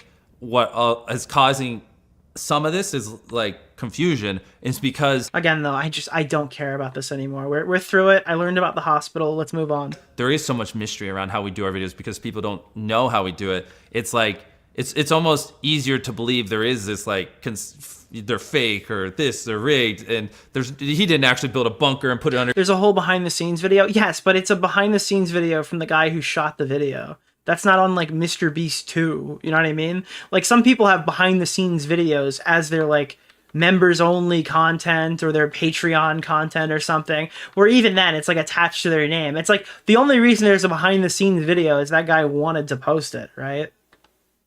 It's not like Jimmy was doing a disclosure. Jimmy didn't even probably know that it was a problem. He probably didn't even realize this was even happening. It's not like because dude, the way that people are framing it is like, dude, I mean, come on, man. They even made a behind the scenes thing to make it super clear. And it's like, when they posted that behind the scenes thing, they probably didn't even know people were mad. This only popped up in the last 6 months after that video was already posted, saying like, oh, this whole thing is fucking CGI and fake. If they're finding out from the video, then it's not being done for transparency reasons. It's probably just a guy thinking what he did was cool, which I mean, it was objectively. You're gonna have two people live in it for 100 days and record the entire time and do all this. It's almost getting to the point where it's easier to believe it's not real. And I think like just having more transparency and doing behind the scenes would help. I've been wanting to do that for a little bit. It's just truthfully, I just got to build the team. I was we're looking into getting some editors and like a person dedicated for doing it, like because we have to like intentionally film those shots. Right. A lot of God damn. like so we're like building out the team. It's just like.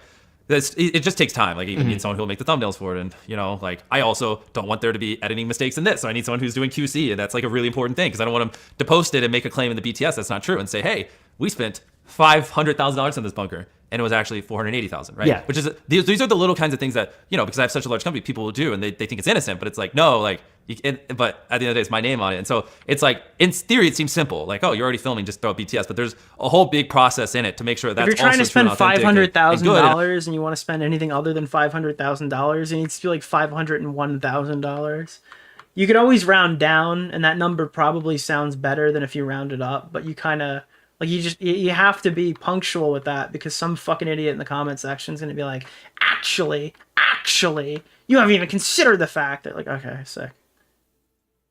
Actually edited well, and so I mean I don't know when I'll be able to build out the team and get it right, but I think that will help a lot if people knew like the effort and work that went into the videos and like just how we do it. I think they would look at it differently and be like, oh, okay, I see. Yeah, and I think to circle back a little bit, I don't think even showing the in behind the scenes, like if that were to have existed specifically with like the philanthropy stuff or another time where you're adding CGI or whatever, if you had the intention of the people who are doing it in that behind the scenes footage, it wouldn't be necessarily even putting them on blast or showing any mistake you would have from the very beginning, transparency. Yeah. So I think that would be. I mean, I'm on awesome. The same page here. Hey, if anyone watching this wants to help work on my BTS channel, I'm actually serious. We're actively hiring, trying to figure it out. So I mean, yeah. I really think that would help a bunch. Like just plus, I just want to show people how we do this stuff. Like it's pretty crazy the stuff we're doing now. I mean, realistically, it sounds like some of these problems. If like there was just sort of you have the opportunity now to just be like super ethical and hire a couple more teams for transparency and do something that not only the 300 million subscriber YouTuber, but like you are leaps and bounds ahead of everybody else in terms of like transparency. Yeah. Which people really like that type of stuff. Even if they don't like search out for it,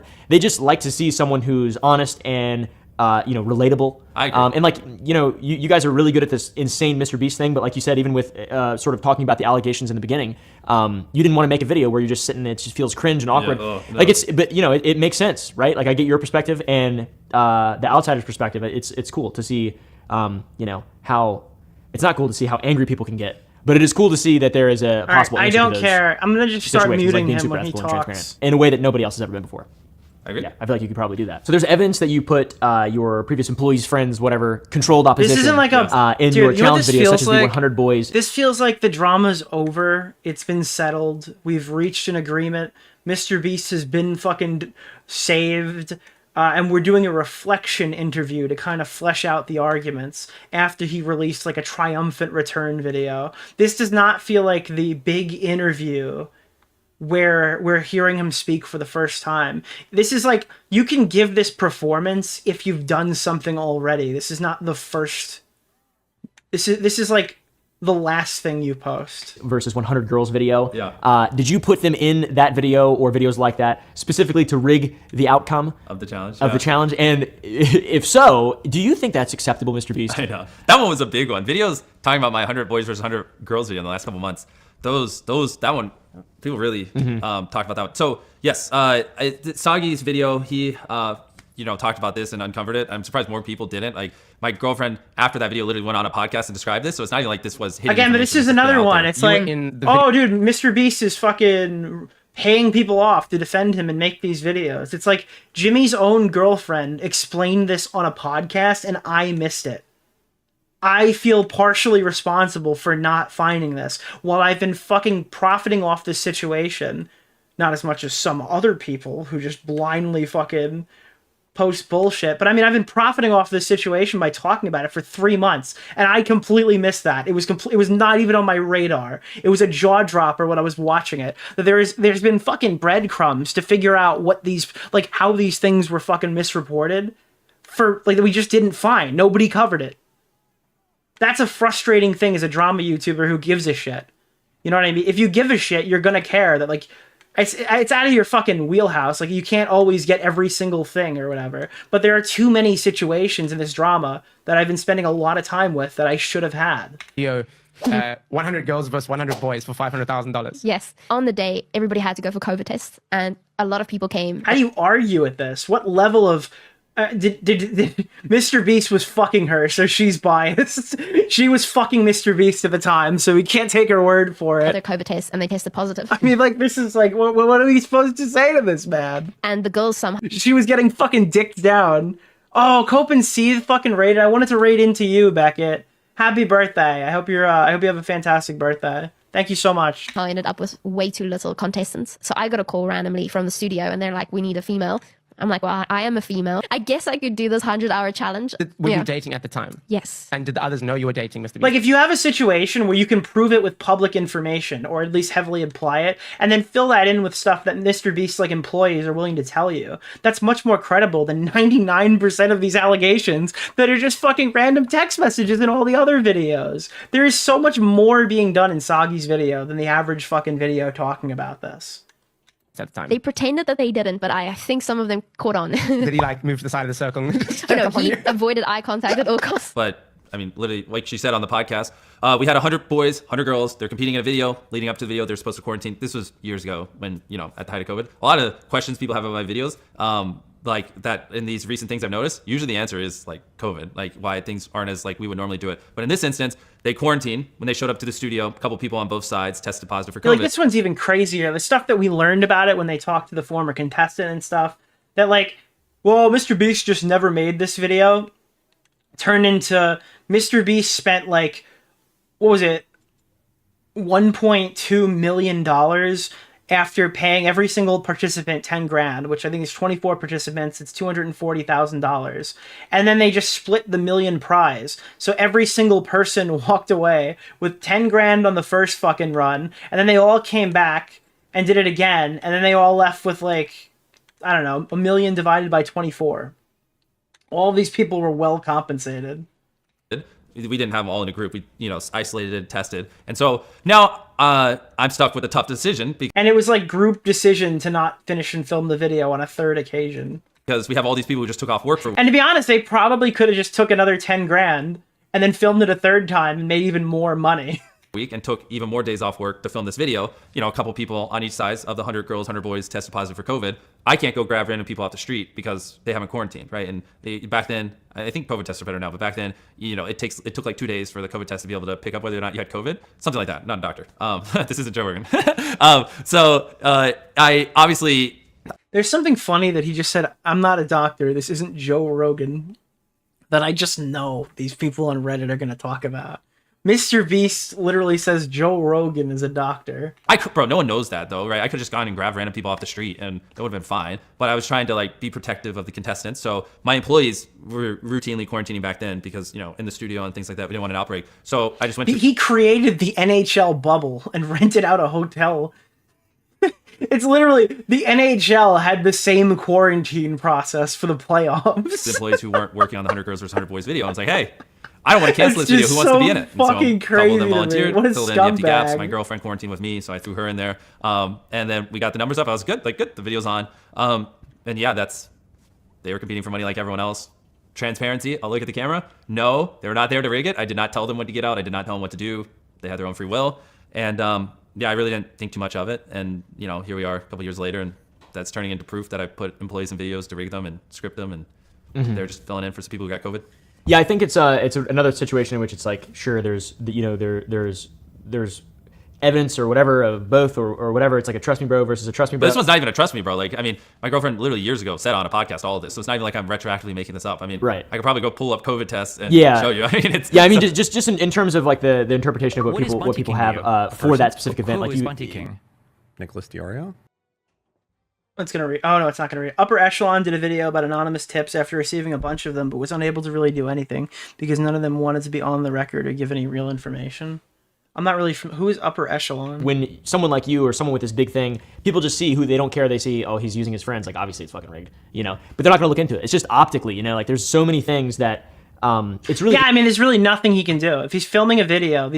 Like if you lose a day on this stuff, normal people can't compute these numbers. I really can't compute these numbers. Like a day could be thousands of dollars. It could be millions of dollars, depending on brand deals and timings that you actually have to get this stuff done. And you're also battling COVID while you're doing it. I mean, it would be shitty if like Jimmy's girlfriend won the challenge or whatever when people were competing for it and shit like that. But I mean, what else are you really supposed to do in these situations? As long as they're not breaking any laws, that's really the only way that they could have moved forward with this, is to have like backup contestants. Easy. Like there's like such a crazy slippery slope Yeah. for a lot of this stuff. And it's like, the thing is, I mean, I could have been like, oh, people got COVID and canceled it. And then we'd be sitting here talking about how I had these people quarantined for 7 days and then I just rug pulled them. You know what I mean? And so like, it's a little bit of damned if you, damned if you don't. Like either way, I'd be sitting here talking to you about it. You know, so I just tried to take the most ethical, moral stance and, you know, prioritize health. The Indian sits one drama out and everyone's too busy reacting to do any research. I mean, you're not wrong. Maybe he's not going to sit out. Maybe Jimmy will give me the big interview and we could just have fucking Mudahar handle it. Yeah. I thought me and Mudahar play like a terrific good cop, bad cop. You know? Maybe we swap the roles. I thought we did really good with Max. Yeah, I mean that's fair. Yeah, I agree. Yeah. Well, I mean, hopefully now that people hear the truth, they agree as well. But yeah, I mean, it's just, yeah. It was more like angry cop, bad cop with Max. Brutal hearing that misinformation be spread. Mm-hmm. Yeah. Yeah, I can't imagine that, to be honest. I mean, there's a lot of people who really do not like you at all. Yeah. How does it feel in real life? Do you feel it How does it feel? Dude, we're 40 minutes into the interview. We've got like nothing that I wanted to see so far. And the next question is, how does it feel to be hated? Oh, God. I'm just, my head is just spiraling right now. real life at all, or is it just internet? No, it's just the internet. We talked a little bit before this. I mean, also, it's late at night. I just flew here to do this. This is a very impromptu thing. Yeah. Again, this is why I'm defending Oompa in some capacity and not just leveling him the entire time. I am calling him out every step of the way when all these questions are stupid. I've made about 50 comments shitting on him in this fucking thing. But I do understand, biggest YouTuber on the platform is flying to your fucking house on a whim, on a cool Saturday afternoon to come talk to you about like the biggest story online right now that you're self-admitted not really invested in. It's not really an easy place to jump into. I can give him that charitability and also say that the questions have been bad so far. But for like the 10 minutes we were talking before we started recording, I was telling him like, no one in real life has any idea of any of this. Like I meet hundreds of people and they're all just like, yo, what's up, MrBeast? They never bring it up. Yeah. But then you would open up Reddit. I mean, it doesn't help that they're censoring positive posts, but and you would think, well, actually, now that I'm saying it out loud, that does make sense. You would think everyone hates me because anyone who does it, their post gets deleted. So actually, that makes perfect sense. Yeah, it's like, and even some of the YouTubers that I know, like you mentioned sending a clip to YouTubers and they're like, well, it's just not cool. I don't want to be seen as a MrBeast glazer. I mean, even the sort of feelings amongst YouTubers, the people who their responsibility is to, well, responsibility, very loose use of the term, to talk about anything online or whatever, you know, even they're afraid or they just don't want, like, so it's just the internet. There's this really weird, you know, the sort of echo chamber. Not that obviously everything that you've done is can just be swept under the rug. I mean, you've admitted to mistakes. All right, I'm going to just start moving through Oompa if it doesn't break the flow of conversation, because this is just completely worthless. I apologize. This is just completely worthless to hear what he has to say about other YouTubers not covering stuff. It's like, that does seem weird, right? Like, it just seems like once again a conflict. I don't know. You can endlessly make excuses for it, and pretty conflict. Yeah, that's why I'm saying it's kind of. I mean, I think between like the contestants and people we given stuff to in videos, like pretty confidently say like less than 1% of its employees. So, you know, if you were to like, believe me, I'm fine with farming the fucking ads that this stream makes and doing this for 4 hours, but I'd really not like to waste your time. There is just so much of this that is completely useless, of just them talking about nothing in the middle of the interview. This is why we put things in post, and I assumed it would be edited down more, but it's just not. Like everyone who's ever been in the video. So like we're like, and a lot of it was, like I said, during the COVID time. This is a fucking 40-minute interview that I have to watch for 3 hours. Like, well, I'm trying to be responsible. And I know so it's like, I mean, yeah. I think when you look at it through those lenses. And you're saying like he did it on purpose. Like I don't think that these people are masterminds in this. I really don't.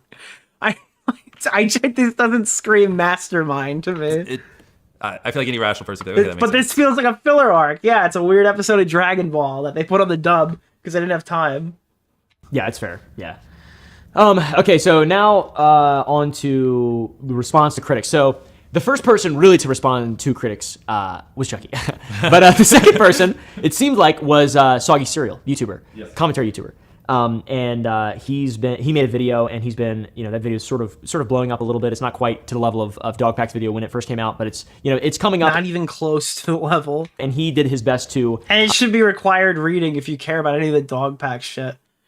It's better to not care about the Dogpack shit and avoid all of it entirely. But if you're super invested in the Dogpack, it's required reading. Disprove a lot of Dogpack's claims, and even held you accountable for a lot of stuff in his video, which I thought was good. I thought his video was pretty good. I liked his video a lot, and I like him a lot. I've talked to him since that came out. I've talked to him a couple times. Yeah, he has criticized you today and last night, I think. Dude, he seems like a really nice kid, and I feel bad for the shit that he's getting. Some of it is his fault. I think that you just can't take that money. That's where I stand on it. No, I don't think it destroys the credibility of the video. I think facts are facts, archive screenshots are archive screenshots, publicly available videos people missed are publicly available videos. There's tons of important arguments, and the majority of the video, that at least the things that I was paying attention to, were those, right? And listen, when we're talking about bias when it comes to employees, it's like, yeah, I mean, the bias is the employee. This person works for MrBeast. The expectation is that there's going to be a certain level of bias here. I don't think any bias is impacting the Wayback Machine to provide the adequate screenshots. People on Reddit were saying that I was going to start bashing him when I found out he did Creators for Palestine, because I like Ethan Klein. I'm like a huge Zionist now. That's my new take. Can we use that word on YouTube? It's a slur over on Twitch. Sorry to any of my Twitch viewers who are reacting to this in the future, but they were like, this guy does Creators for Palestine. Nick's not going to be happy about this one. That was the funniest. Smaggle wrote me. He goes, dude, I heard you were going to fucking light this guy up. You know, to sort of timestamp when this video is being recorded so people know. I mean, my read on Soggy is that, like, he's just not cut out for the level of scrutiny that he was about to receive when he made a video of this magnitude. And I think that's the problem. I think he gets squirmy really easily, and he just says stupid shit on stream. He should not be doing an interview tour. He should be thinking before he accepts money to fly to America to do an on-person interview that could have been conducted on Discord. And if it was conducted on Discord, the amount of criticisms for the video would be like significantly less. You'd be hearing much less bullshit because people wouldn't have like a scapegoat they could use to try to discredit the rest of it.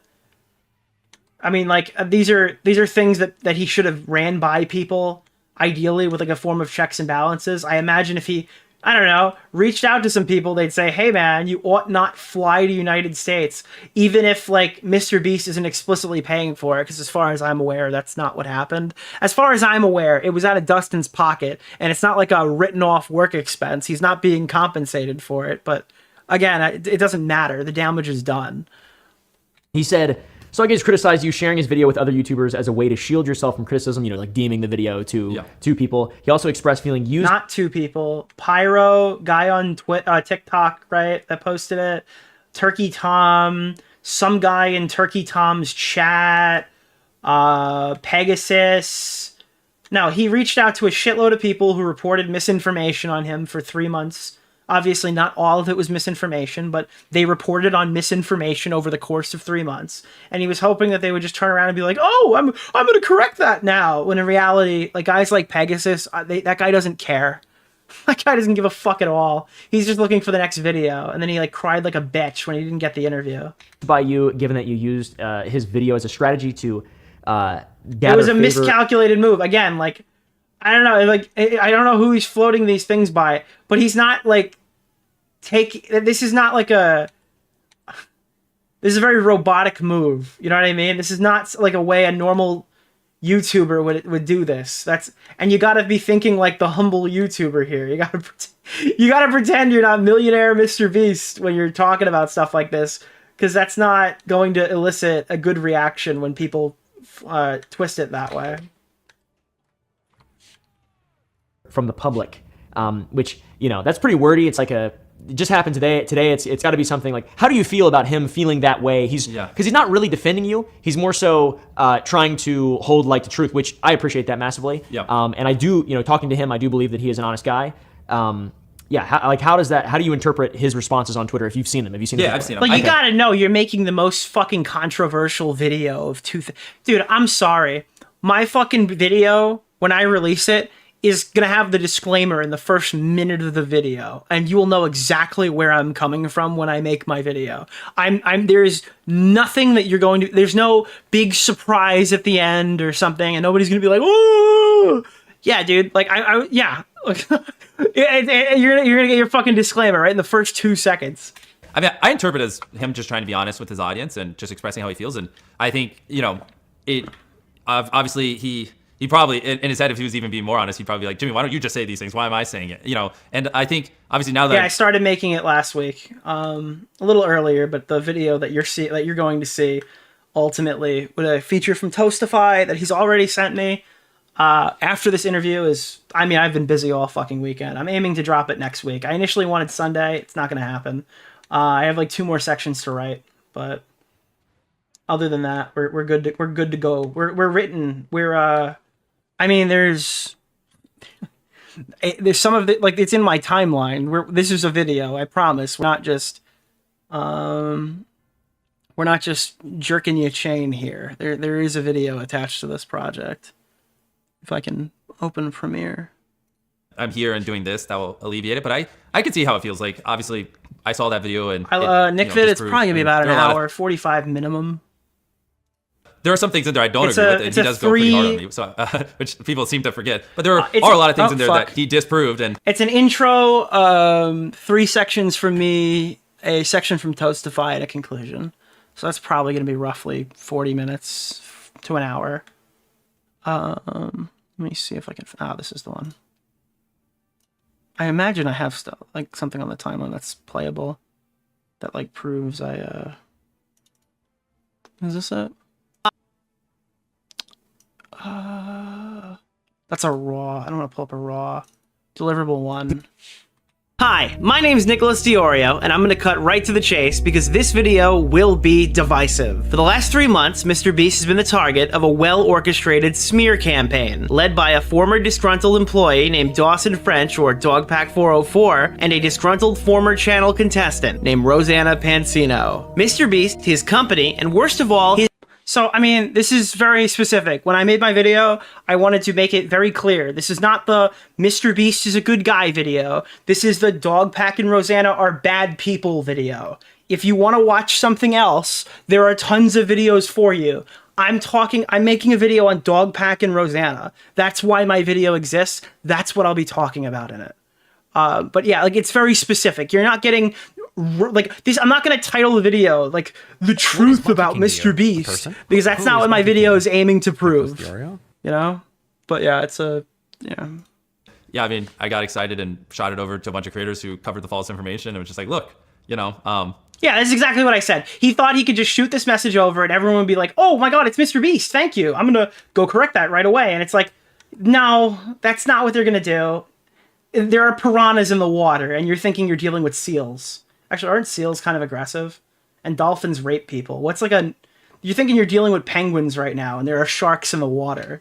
I could see how, you know, that looks like I'm hiding behind it. Luckily, I'm here talking to you, so Yeah. I don't think that'll be a problem anymore. But obviously, you know, he's not, when he tweeted that, he, you know, doesn't know we were doing this, doesn't know this is coming out. I mean, he might now. I don't, you know, you talk to him, but yeah. So like, I don't blame him. You know what I mean? It's a reasonable thing. Like, I think if I were to read a little between lines, he's just saying like, I just finished the dang thing. I'm here. What am I supposed to do?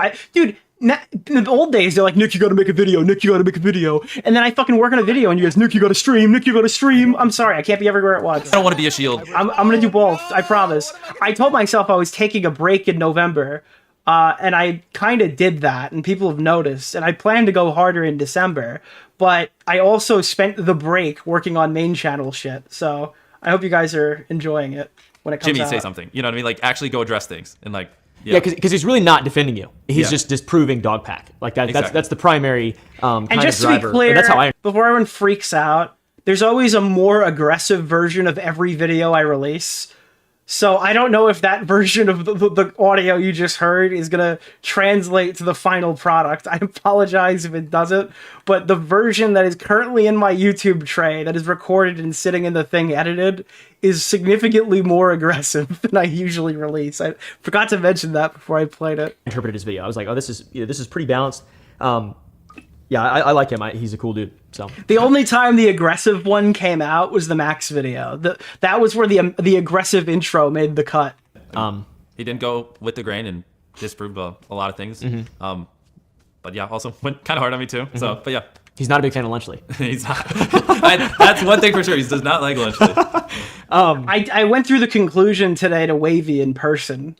Like I did a live read of the fucking of the conclusion of the video, because usually the conclusion is like the last thing I write and it's thrown together, and in this case it was like one of the first things I'd complete. It was one of the first sections that was completed. I have like a general I always do a general like outline of all the talking points I want, and then I kind of figure out wording and how I want to structure it after. The conclusion is something I wanted to put in there because instead of making like a formal conclusion, it's more of a response to criticism, but then it wraps up all my talking points neatly as I do it. By commenting on his video, you left a comment on Soggy's video after it was posted. You said, "This is finally a video that doesn't spread baseless slander about me." Yeah, I mean, Lol. obviously that was a stupid comment. It's a little different structure. Yeah, dude, how do you think that looks? I mean, yeah, dumb. Like, yeah, agreed. Okay. Especially the LOL. That's yeah. That next sad, question. Yeah. Dumb. Yeah. The answer, dumb. Yes. Okay. That's fair. Yeah, I guess so. So yeah, it's like it kind of gives weight to you sort of taking the situation lightly. Like if anybody should be taking the situation lightly, it should be like me or Soggy or people like who aren't actively involved in the situation. You know how you certainly are, Oompa. You certainly are. Put that worry, that concern at ease for someone who's like willing to give you the benefit of the doubt, which I think is super important. And you say something like that, and then it seems like you were taking the situation in general lightly. Yeah. No, I mean that's a good question. I mean honestly, there's just a lot of disinformation that was correct in that video. And I just wrote that comment, and then right afterwards sent it to a couple of YouTubers, which because just like finally this this thing is here. But I agree. Like dumb comment. Legal and ethical issues. I feel like this is probably going to be a little bit. Bro, how the fuck are you going to start asking about legal issues? I'm losing it, dude. We went from HR to finally starting to dig into stuff that we can actually talk about, and now we're back to legal issues. If he asks him about the time he was speeding and got a traffic ticket, I'm ending the stream. I'm not even fucking kidding. I'll upload this like I reacted to the whole thing. I'll lie. I'll end the fucking stream if he asks him about the speeding ticket. A little bit more sort of, we're going to need some facts on screen to back up like whatever's being said here, just to because like there's only so much you can say. Yeah. So, and Soggy did a good job of sort of disproving a lot of these claims just in general, or giving weight to ones that deserve to have weight given to them. Yeah. So watch his video. Obviously, he did a lot of work on this stuff. So Dawson claimed that you ran multiple illegal lotteries. Oh, thank God, bro. Thank God it's not the speeding ticket. Soggy's video, he sort of, I think, disproved 2. Yes. And then 1. Now, it's going to be interesting if he confesses, like, yeah, the first one was illegal. I wonder what happens there. Still believes was an illegal lottery. Yes. This could be big. Do you believe that you ran an illegal lottery? Did you believe at the time? What was your mindset? Did you check with the FCC? Was there any compliance, any steps taken to prevent this? What is your just perspective on that? Yes. So I don't think we did. I have people looking into it and like trying to pull the footage and figure it out. He disproved the 2, which I mean, those were crazy. I I don't want to just like speculate. I have a team looking into it. I don't think we did though. But regardless, just to be truthful, if people want a refund or think for whatever reason, like we did something wrong, like I'll send you a link that you can just put in the description where they can get a refund. Maybe just throw it on the screen here. Okay. But yeah, I mean, at the moment, that's all I really have to say. Maybe I could do a follow-up in the future. I'm trying to, dig up all the... All right, so he's not really planning on addressing... And to be honest, I didn't think he would.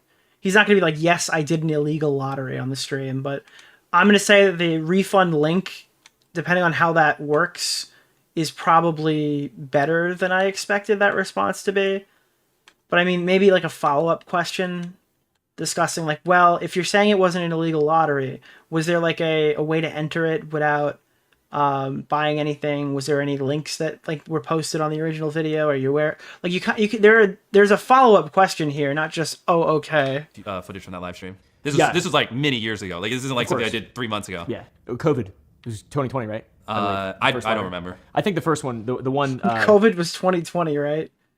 I don't remember. I'm gonna fucking... The questionable one that Soggy had in his video was in 2020. I think it was in August 2020. We were just talking about COVID. Yeah. Gotcha. Yeah. I think. I think at the very least, if people felt misled or whatever, or if 100% request a refund. Obviously, he meant the stream was in. He was saying, I don't know if the stream was in 2020, but it's still funny. We do that anyways. Like on our site, if people want refunds, we give it to them. But for this specifically, we can give you a URL, throw it right here. I have no idea what it'll be, and yeah, just send us your order code. Really, no big deal. Cool. The investigation confirmed, so the third-party investigation confirmed isolated incidents of harassment. How were these incidents addressed, and what systemic changes did you implement from after the investigation to prevent things like this from ever happening again? I'm assuming it's going to piggyback directly off the what the we HR talked about before. improvements. Yeah, 100%. I mean, agreed. Like we talked about before, I have hundreds of employees, and when we brought the outside third party in, and I was like, hey, talk to whoever you need to, get an honest pulse of how some people are feeling. There were some things that people hadn't made us aware of that they felt more comfortable talking to Quinn and Manuel on, which is obviously ultimately why we ended up doing the anonymous hotline and that kind of stuff. And what you asked, what did we do? How do we handle it? Like I said before, it's just whatever they told me. If they told me like I need to fire someone, we fired them. Like I mean, it's not like I don't want to be the arbiter of truth. I want people who are professional in these things to get the information, make sure they have all the facts, and I want them to tell me what to do, right? Because obviously I work. Problem with like the MrBeast being the name of the company is the expectation is that he's doing all of this stuff. Because again, the average person, when they're thinking of MrBeast, they're thinking of a YouTube channel with a couple of employees. They're thinking like people. I don't know. Do people know that Turkey Tom has like a research team and like for his main channel videos, of course, like script writers and editors and thumbnail makers and stuff like that. Like Illuminati was like an entire YouTube channel that was ran in the back end, and like she just spoke on her channel. Like she basically automated the whole process to make it easier. Like, I don't think the average YouTuber, when they're watching a video essay, like, they think they're hearing the YouTuber's opinions, the YouTuber's research, the YouTuber's perspective. And it's like, nah, dude, you're a big fan of Slacker TV and Bedhead Bernie or whatever. And I'm not trying to, like, shit on Tom. He does good stuff on Tom Dark. He's done great stuff on Turkey Tom. And the guys that work for him have done great stuff on the Turkey Tom YouTube channel. But, like, the audience member thinks they're hearing from fucking Turkey Tom. And sometimes they're not. You don't know how the inner workings of these companies go. As just like an average viewer, because it's the expectation is that you're watching a YouTuber, not a TV show, not like a company, but like when you get this big, you're a company. Work with these people, and so I could have some form of bias or whatever, or maybe I like this person better, and so I like to stay away from that kind of stuff, and so I just did whatever they told me to do. Yeah, to be honest. How did you feel when you found out that a third-party investigation concluded that there were incidents of harassment in your business? Yeah, I mean, the first thing I was like, well, how can we, like we talked about before, and so I started educating myself, and I've been bringing in new leaders and people who have worked in bigger companies, and I was just like, help me make sure like this kind of stuff doesn't happen and educate me on these kinds of things. Like, again, like this company has grown so fast. Like I keep saying the number 400 just so people realize this isn't just 10 employees making YouTube videos like it was for me 5 years ago. And so my first instinct was just like, educate me. Who do I bring in? How do we solve these things? And like I said before, it dials down to two things: making sure you're not fostering it, and then when it does happen, making sure you respond appropriately, and just like trying to learn everything I can in those two areas, and just find the best people in the world in those two areas to just review everything and make sure we're doing it correctly. Dude, people were fired. How many people were disciplined, fired? Was it more like, how did that feel, knowing that there was like an amount of people that had to be disciplined, terminated, whatever, as a result of an investigation? It's kind of things just happening basically under your nose, due to a lack of business acumen or care or whatever word. Due to a lack of care. Bro, could you imagine this content? I'm not trying to be bad faith here, so forgive me if I am. But could you imagine, like, hearing some shit like this in, like, like Best Buy or something? It's like, how did you feel to know that some employee did some fucking heinous shit and ultimately, following the investigation, was let go? It's like, I don't, like, yeah, man. That sure sucks. I'm sure glad we fired them. Like, I don't really, like, what is he supposed to say to that? Yeah. How did it feel? Well, I mean, like, I haven't even met all the people that work for me, you know, because it's so big and we have people all around the world. Could you imagine if they walked up to Tim Cook and they're like, dude, how do you feel? Like, there was an investigation and there's been, how does it feel that people have gone to HR and successfully gotten people terminated for good reason and probable cause before? It felt really good that it's working out correctly. I don't know, like, what are you supposed to say? Things like that, just for context. I don't want people to think like, oh, these are people I'm just working with every single day and are just oblivious. But yeah, I mean, it just felt like I need to improve. I need to learn more, and just I want to fix these things, you know. So I mean, it doesn't feel good. Yeah. There you go. That's what I was looking for. I'm a problem solver. When there's problems, like my default reaction, like instinct, is how do we solve it? And that's what we've been obsessing over, and I feel like we've made a lot of progress, to be honest. Cool. Are you going to sue Dogpack? Bro, that just came out of nowhere. I just flinched. I just flinched. They're just sitting there laughing together. Are you going to be suing Dogpack anytime soon? If the answer is anything other than yes, I'm going to just fucking explode. To be honest. Cool. Are you going to sue Dogpack? Who the fuck starts a conversation like that? I just sat down. Progress, to be honest. Cool. Are you going to sue Dogpack? Well, you know, there's tons of examples of him intentionally manipulating things to not be true and posting it online.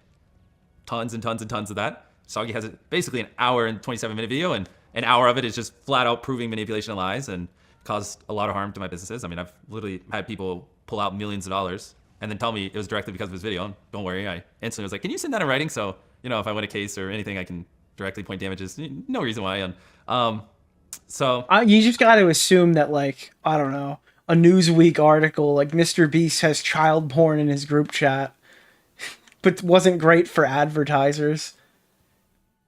Don't you think? Like, I mean, have you read some of these headlines that come off of these fucking videos?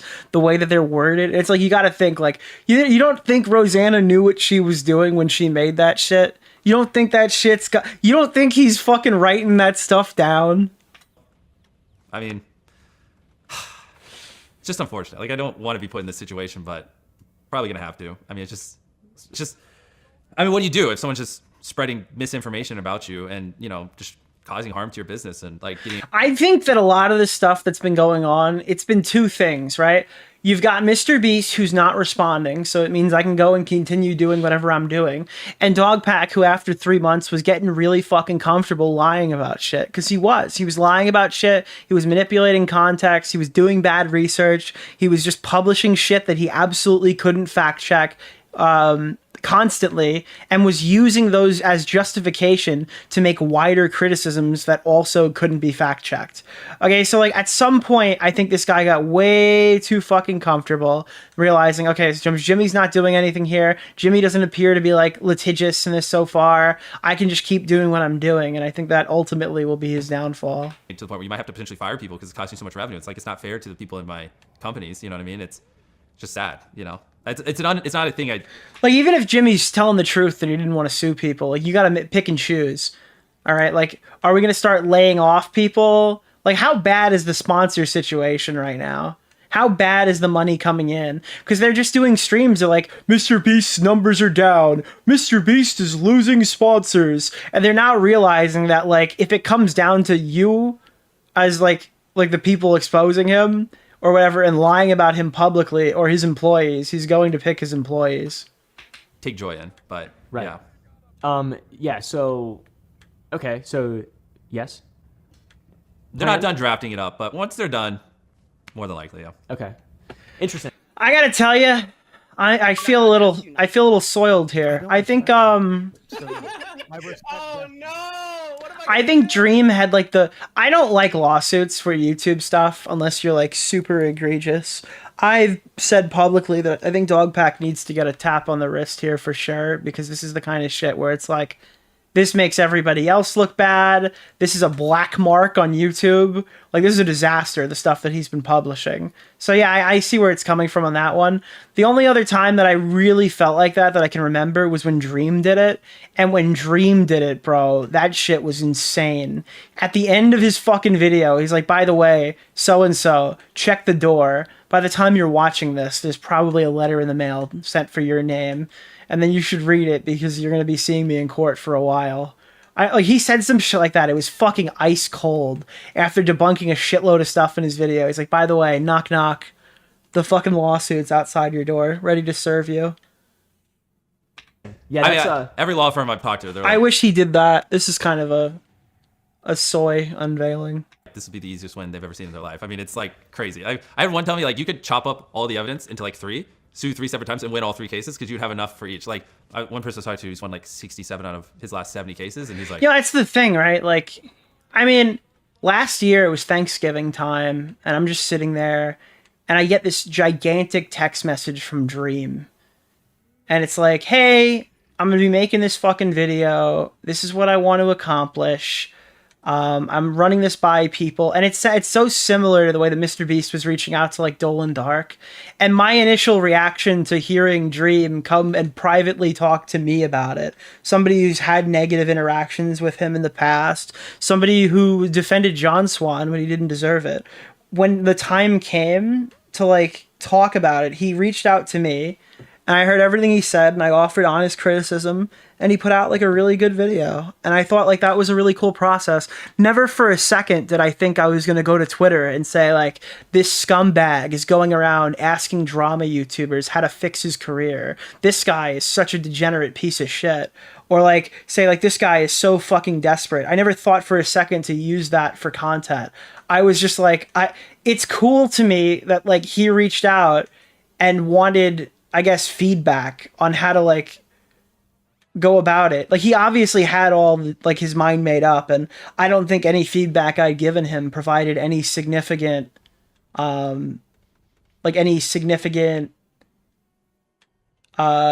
don't think it changed the video meaningfully. I don't think when these guys reach out, they're looking to hear my video is good, right?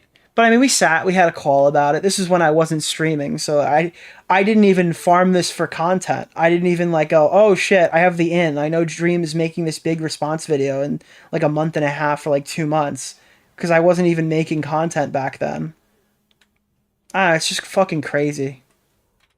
this would be literally the easiest case I've ever done. Like it's because there's just so much. I respected it. I respected it because like these are the people who are watching these videos. What am I doing wrong here? Being able to accept your limitations as a gaming YouTuber and knowing like I might not be equipped to do this correctly. And at the end of the day, his information needs to be right. It doesn't matter how I word it. I can't get you out of it, even if I write your entire script for you, which I obviously didn't. You need to be correct in this situation. You're being accused of some crazy crimes. Much blatant, misinformation and lies spread. Like, I mean, it's crazy. I mean, just go watch Sagi's video. Go look at his Twitter where he's redacted multiple ones of it. I mean, yeah. I don't know. I don't want to be in this position. Now, what do you think? Do you think that there could be any sense of regret from that? I mean, optically, once again, there's a lot of things working against you on a constant basis because you're the biggest person in the world on YouTube and social media. He doesn't, but also he can't pay you. Oh God, no! I could never accept money for something like that. No. I do like this whole meme that like I'm like the fucking ultimate rape review consultant. Like we were joking around with Vinny Vinesauce at the because Vinny had gotten like canceled in the past for allegations, and Wavy was on 4 fucking drinks last night, and he's like, yo Vinny, if you ever get in trouble for having consensual sex with an adult woman, my boy Nick, he'll get you right out of it. You just gotta give him a call. I fucking lost it, bro. And you just cram down people's throats algorithmically. Like if you decide to sue this man, even if he deserves it or not, which is like obviously up to you. Well, I just want the slander and disinformation to stop. It would be the bigger reason. But like I'm the biggest leaker on the planet, but I would happily consult for Vinny Vinesauce. you're saying, when am I worried about how that would affect me PR-wise? Yeah, just like, what do you think? Right now, I'm getting canceled because I'm not suing him, because they're saying, well, you know, Jimmy's not suing him, therefore there was truth, or Jimmy would be suing him. So at this point, I'm so big, it's kind of, most scenarios are like, either way, like, there's a vast negative for me. You know, people are like, well, he's not going to sue because he's worried about discovery. No, I don't give a fuck. You know what I mean? Why do I care? I'm here. This is discovery. You know what I mean? And that they just... no matter what I do at this point, like, there's just a large group of people that are just gonna be unhappy, and that's just like a reality I have to be okay with, to be honest. As long as I agree with what I'm doing and I believe in what I'm doing, I mean, that's all I really can do at this point. Yeah, because I think a lot of people, you know, it's probably a minority. Well, it's definitely a minority of people just in general who actually care about this type of shit. But like, you know, the silencing critics, for example, something very similar has happened. Well, not that similar, but something is happening to CoffeeZilla, who we'll talk about here in a minute as well. He's being sued. Oh, what? Hold on. I'm so sorry. Did I fucking time that guy out and we talk? What could he possibly bring up about CoffeeZilla? Does this just never happen? Am I getting soyed right now? Wait, I'm sorry. Hold on. Just, you know, to someone like me, I care about like rationality and understanding and people being... Because if I timed that chatter out and we talk about any of the crypto stuff, that guy's permitted from the channel. I'll go back and find out what that guy's name was and ban him. Big and, you know... 100%. And I would just say, go watch the Sagi video. Yeah. Look at all the blatant manipulation and lies. And this isn't me trying to silence them. This is me trying to, like... this is like borderline, I owe it to my employees. Because, like, I can't look at someone in the eyes and go, sorry, you're getting laid off because he decided to keep spreading misinformation about us. You know, go complain to Dogpack. I understand. Know? It's like he's technically right, so they just don't mention the crypto. What could they possibly talk about? Like, why didn't you do an interview with? Is that what the question is going to be? Am I fucking guessing it? Why didn't you do an interview with CoffeeZilla? This is bigger than me. I have a lot of people, a lot of families, a lot of kids that, you know, work or are under, you know, the people I employ that work for me. Like, it's not just me. Like, I can't. Of course. So. And it's also, you know, just to finish what I was going to say, it is not silencing a critic. It is preventing the spread of misinformation, proven misinformation. Exactly. So I think being able to make that distinction, though, is very important, and that's something to consider. It's like how do you stop the misinformation and the slander, but also don't prevent people from caring about things ethically going forward and feeling willing to criticize someone like you. Even though, obviously, this situation, it appears quite clear-cut that this is misinformation. And truth is obviously the most important thing, but also there's like a sort of a slippery slope of silencing critics and censorship and all this crazy stuff, and freedom of speech is so important, but obviously lies and slander are not protected by the freedom of speech. So it's just... Okay, bro, please, just ask a fucking question. I'm begging you. I'm fucking begging you. I've been watching this for 2.5 hours. Ask a fucking question. A big, giant optical pill in your decision. Very beginning, Doggy does have sort of. You got me. Also, of course, yeah. That doesn't make it good intentions. Yeah. I'm just saying it seemed, and a lot of people also believe that. Was it good intentions when he photoshopped a fake live stream and falsely accused me of not saying something I did say and falsely accused something? It was good intentions when he put. Can somebody make a version of this video where it's just MrBeast talking? I feel like it would like be so much more valuable. Maybe you could even like edit some fancy transitions on it or something. Just make it look like a fucking YouTube video. I'm going crazy here. Size Feastables bar beside a regular size Hershey's bar and didn't disclose that, and then lied about us having more sugar than them. Was it? I mean, I could sit here and do this for the next 30 minutes. I think that's just a misconception that everyone has. It's like there's never good intentions. Yeah, of course. But I'm just. I watched that video and I was like, this is just lies, and everyone's like, oh my god. I was like, whoa. But we're just talking about optics, though. Okay. My point. Optically. Right. Optically. People who fell for the optics. Yes. But that's the lowest common denominator. That's what makes this entire world that we're in go round. Is how people are reacting to things. You can't expect people to be to go out of their way to give you the benefit of the doubt.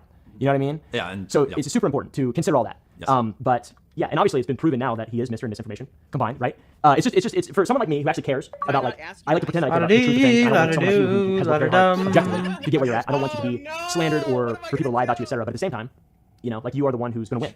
You are the one who will always win. You're the top, right? Like you got this big thing, so you have the most responsibility, and you've got to be the best guy. Cognizant of the implications it would have. Yeah. But it's also on the reverse side. It potentially causes people to not want to spread misinformation and not slander people. So there's also the positive side of that where people realize like disinformation has repercussions. It's just something to consider. Agreed. Right? I don't take the decision lightly. It's just Okay. I believe that as well. But yeah, I think that's a Why are we still here? If anybody could go and be as ethical as possible, just to suffer. Actually think more high on every night. You got all the resources. You are the guy. I can feel my leg. So yeah, I think you will. I think you'll do all this stuff cool and right and stop slander, misinformation, etc. Which is good. Disinformation. Big difference. Misinformation could be an accident. Disinformation, not an accident. Let's see. So now to move on to CoffeeZilla, one of my favorite YouTubers. There's a comprehensive report published that painted a negative light on crypto dealings allegedly associated with you. To what extent were you involved in these crypto transactions, and how do you respond to CoffeeZilla's video on? Bro, there's just no fucking way. He asked him straight away about the crypto. What was Oompaville supposed to do differently here? I didn't even think he'd bring it up. What the fuck was he? I'm actually going crazy right now. To what extent were you involved in these crypto transactions, and how do you respond? Are you actually fucking kidding me right now?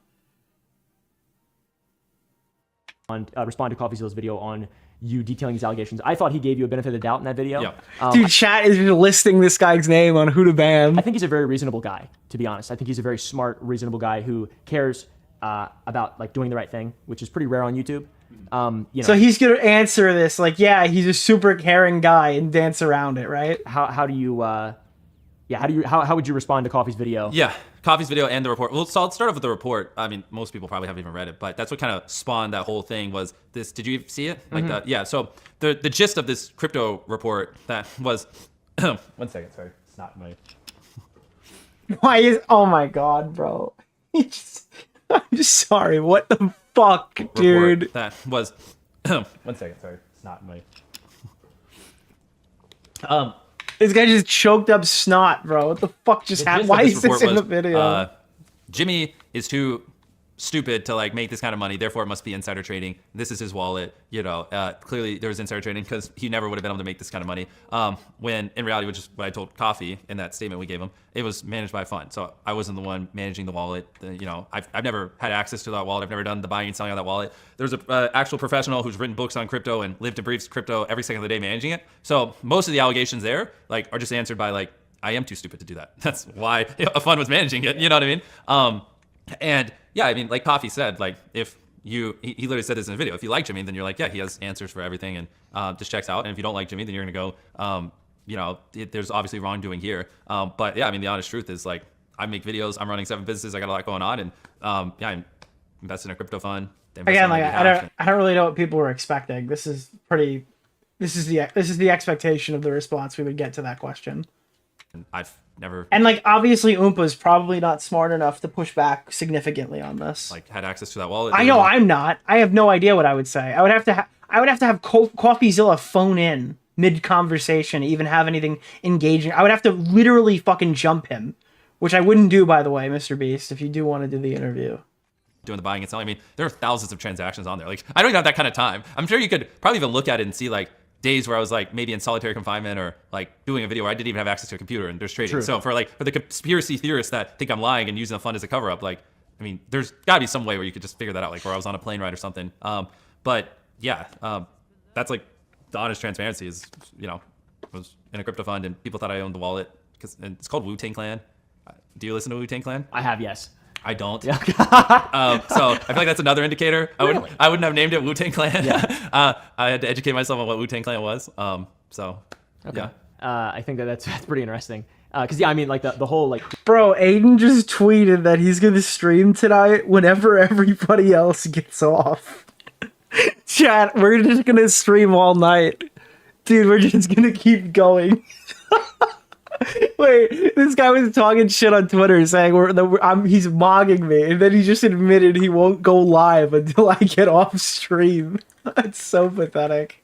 Just YouTubers in any way being involved with crypto in any sense now is just like agreed, and that's why I literally put it in a fund because I was like, I don't want to like fuck with this stuff and like be you know, I just like I want someone who knows what they're doing to do it to make sure things are above board. So that's literally why I did that, right? It's because I was like, if I'm buying and selling it, maybe I mess things up or do something dumb. So I was like, oh, this fund is led by someone who knows what he's doing. Here you go. You know, that was literally the whole logic behind it. Right. Yeah. That was the Chud logic. That was the real Chud logic all along. Some philanthropy and charitable work stuff.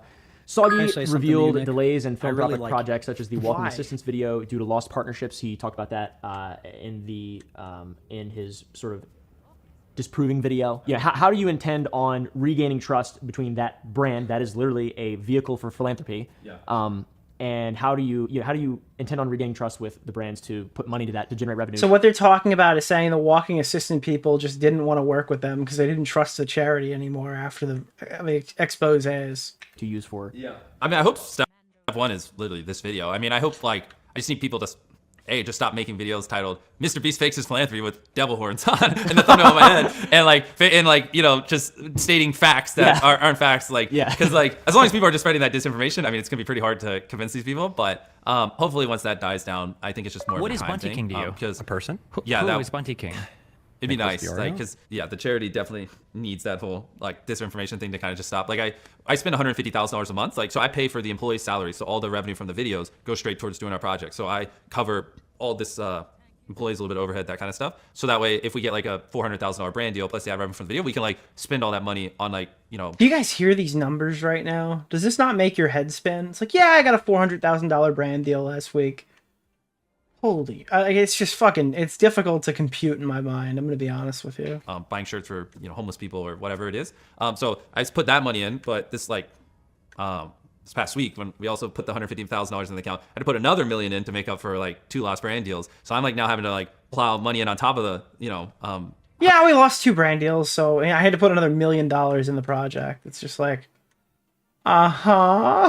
dude, if I lose a sponsor, I'm losing like at maximum like $2,000. $150,000 a month I'm already plowing in. On Like top of filming the videos, $3,000, it's just, dude. Yeah, it's just brutal to be honest, because I can't do that forever.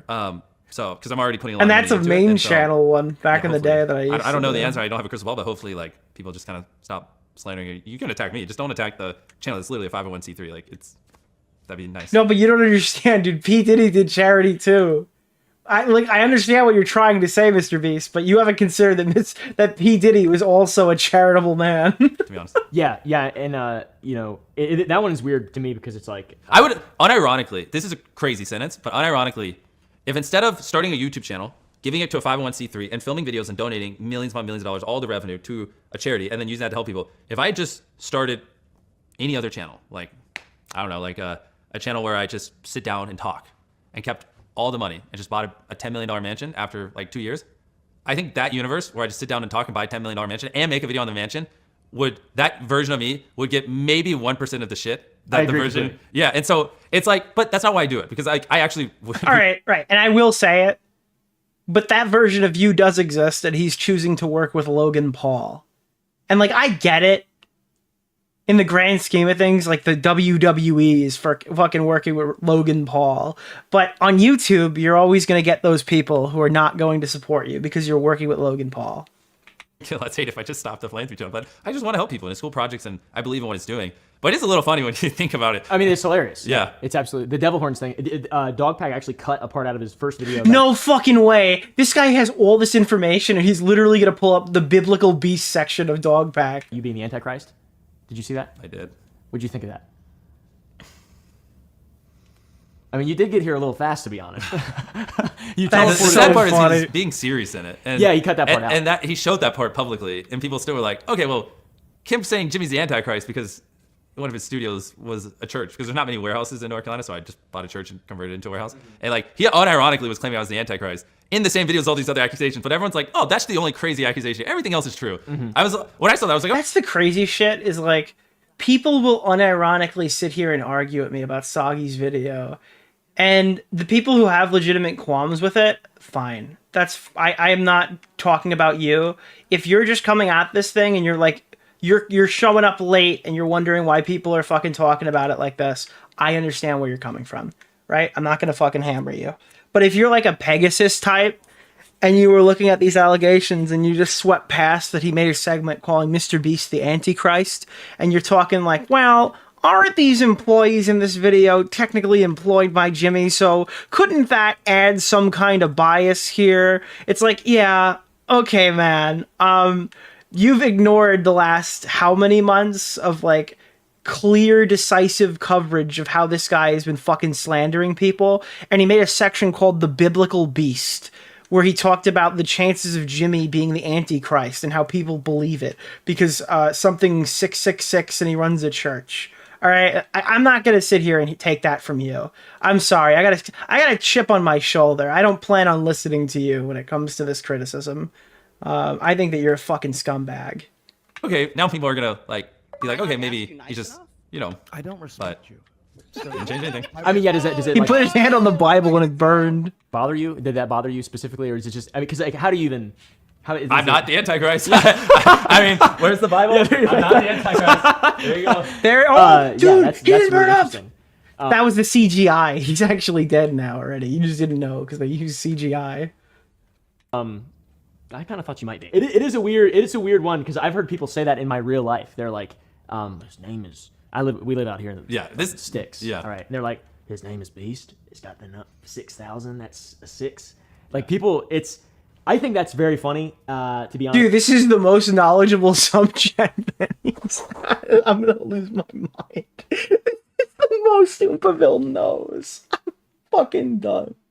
Dude, I'm watching this right now. I'm like, these eyes are lighting up. This is what he's here to talk about, and I respect the hustle. And in like an ironic way, I don't actually obviously believe that you're the Antichrist.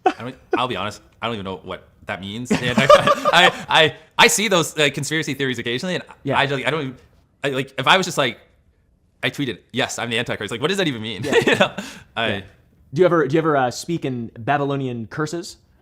Only occasionally. Not in the past year. I've kind of moved away from it. Yeah, you've stopped speaking in tongues. I mean, we need to stop joking like this because that's gonna be the People next. are gonna, the next More Pegasus video. Bro, Antichrist confirmed. Yeah, they're gonna take the clip of me talking about the thumbnail with the horns and put that there. Yeah, I'll show them a picture of my I almost wish you didn't circle say with that little pentagram freak's that you name. spawned out of. Yeah. Anyways, do you the funniest part of the Pegasus shit is he follows me on Twitter, so when I like openly talk shit, like I just know he's reading it. And so back to philanthropy, to things that actually matter and are actually important, because that's what the whole point of this video is, to try to be. But we're being serious. Yeah, it's serious. Hey, lock in. Yeah, it's a serious video, and we're trying to be honest. It actually is serious. It really is very serious. Oh. Do you plan to provide more transparency in how funds are used for your philanthropic efforts for Beast Philanthropy, your 501? I've seen a lot of people ask about that too. So for the Beast Philanthropy, anyone can audit our books. We pass audit every year, and we make those things public. Also, I actually called CoffeeZilla like 9 months ago, and I asked him to do a video where he like broke down, maybe it was 9 months ago, I don't know the exact month, but like break down Beast Philanthropy and try to find anything fraudulent in there, because we're super anal about every penny spent on the charity. So if anyone wants to do a deep dive on our charity, I would love that, because it would be awesome, so people could see the links we go to. On the main channel, I mean, we don't have much transparency, but I mean, it would be depressing if I showed now people, that we're through this, can we adequately say that he asked about the cryptocurrency, probably to the best of his knowledge, got the answer that we were all expecting to hear, but like, what else was he supposed to do? After we just shat on him for like 6 minutes, I'm talking about Oompaville, like what else was he supposed to do with that? Was that not exactly what he was supposed to say? I'm so confused. Like, I feel like that was adequate for what he was going to get. My expectation was it never comes up, but I guess I was wrong. A lot of our newer philanthropic videos we do on the main channel, like building 100 houses, wells, blind people, we don't do brand deals on them, so those videos lose a ton of money because we definitely don't make enough money off the ad revenue to pay for them. So every single time we do one of those videos on the main channel, it's usually -1 or -2 $1 million. So I mean, that's basically the transparency. When I do it on the main channel, they typically lose a fuckload of money. The charity, if anyone wants to like deep dive the books, that'd be awesome. I've been wanting some YouTuber to do that so we could show like how impressive what we do is. Do you I've heard you repeatedly talk about how much money is lost or whatever. What makes like money? Like how do you? How Feastables. Sell food. So obviously it is profitable. So if anybody here who just said that Feastables is shutting down, it apparently is the most profitable thing with the fucking company. Like money. Like how do you? How Feastables. Sell food. So obviously it is profitable. But yeah, I mean the content is just we lose a lot of money on our content. I don't want to say it because that's like people are wondering why he launched Lunchly, and it's not because the chocolate doesn't sell well. But it's a disgusting amount. But so we offset it through things like Feastables and things like that. As a whole, we're gonna lose money this year, especially because of everything going on. Didn't really help. Mm-hmm. Gotcha. Yeah. So yeah, I think the transparency. I mean, obviously you can, like you mentioned, you can audit. The charities. They're totally public. So yeah, I would love to fly someone out. We've unironically been wanting to do this. Stop! No, do not fly anyone out, please. Please do not fly people out. Jesus fucking Christ, dude. Asked a couple YouTubers. They just were like, "Well, if you're asking us, then there's probably nothing there." You know how much of a fucking headache this guy's creating by fucking flying people out? Why would I do a video on it? Yeah. So like people only care when there's a smoking gun. Yeah. But I've been trying to get someone to do a video like deep diving the Beast Philanthropy financials because people have so many like. Theories, exactly. And I'm like, bro, I'm not trying to hide anything. Like, they just literally say no when I ask. Like, anyways, yeah. Some fans feel like there is a fine line between philanthropy and using vulnerable people for content.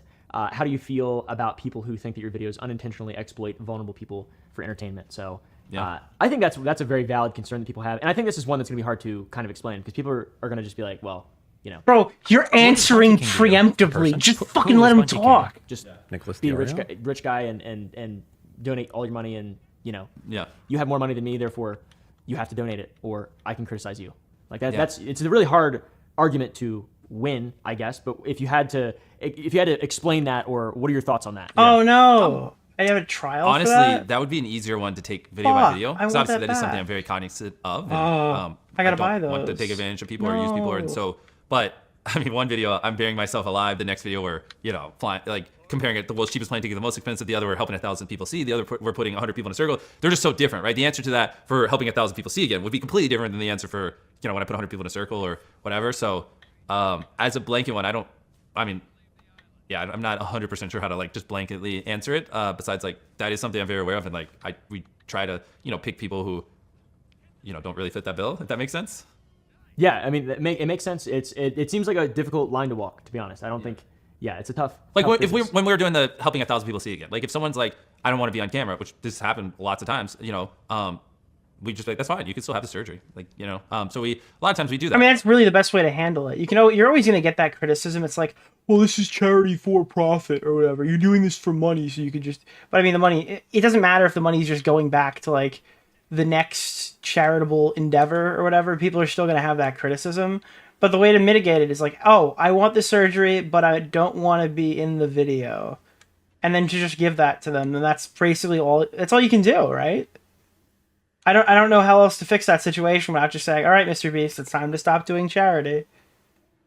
But then they're going to call me P. Diddy because I reference charity. Especially in the ones where people are more less fortunate. We're very hyper cognizant of it. And we cut people out all the time, or we just don't even film. Like sometimes people, we make them aware beforehand, but they'll just show up and then they'll get a little camera shy. And like anytime I pick up on that, I'm always like, hey, like if you don't want to be on camera, we will still do this. Like it's perfectly fine. And they're always like, oh, then yeah, I'd prefer not to. And it's like, cool. And then we just step out and let them do their thing. That's cool. Yeah, I think because that's one thing that's like a running joke is like you have to be on camera. What is Bunty King to you? That's a part of why I like doing so many. Who Because is like if I Bunty do King? 1,000 surgeries, it's like Nicholas DeOrio? I don't need all of them. You know what I mean? Like that would be a long video. Exactly. I mean, we show like rapid fire so people can see proof that we did that many. But it's like if 100 of them or 200 of them don't want to be on camera, it's not a big deal. Now, to the 1,000 video, 1,000 people with blindness video, there was a nonprofit that alleged it was. Oh, that's a good segue. Yeah, it was alleged that it was not paid. Yes. And you eventually paid them 8 months later. All right, we all know this fucking story. He paid a third-party middleman. The middleman didn't pay that specific one. They were working with all these people globally. The rest of them got money. That one didn't. When it was, as soon as it was known, it was rectified. Everybody was cool. The YouTube channel or whatever for the company talked about it and explained what happened. Not a huge fucking story. What was the cause of the delay? Yeah, 100%. And that you said alleged. I mean, we didn't. Well, so they weren't paid. Let me zoom out. Basically, we did a video where we helped 1,000 people see again. We off camera actually did 800 other surgeries.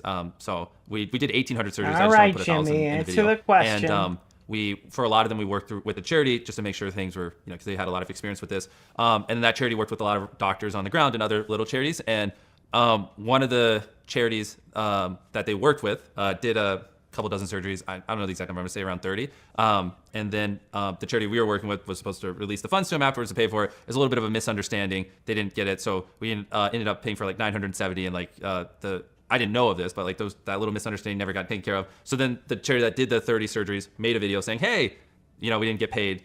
Somehow that never ended up on my radar for 8 months, which is honestly crazy. I don't know how no one sent that to me.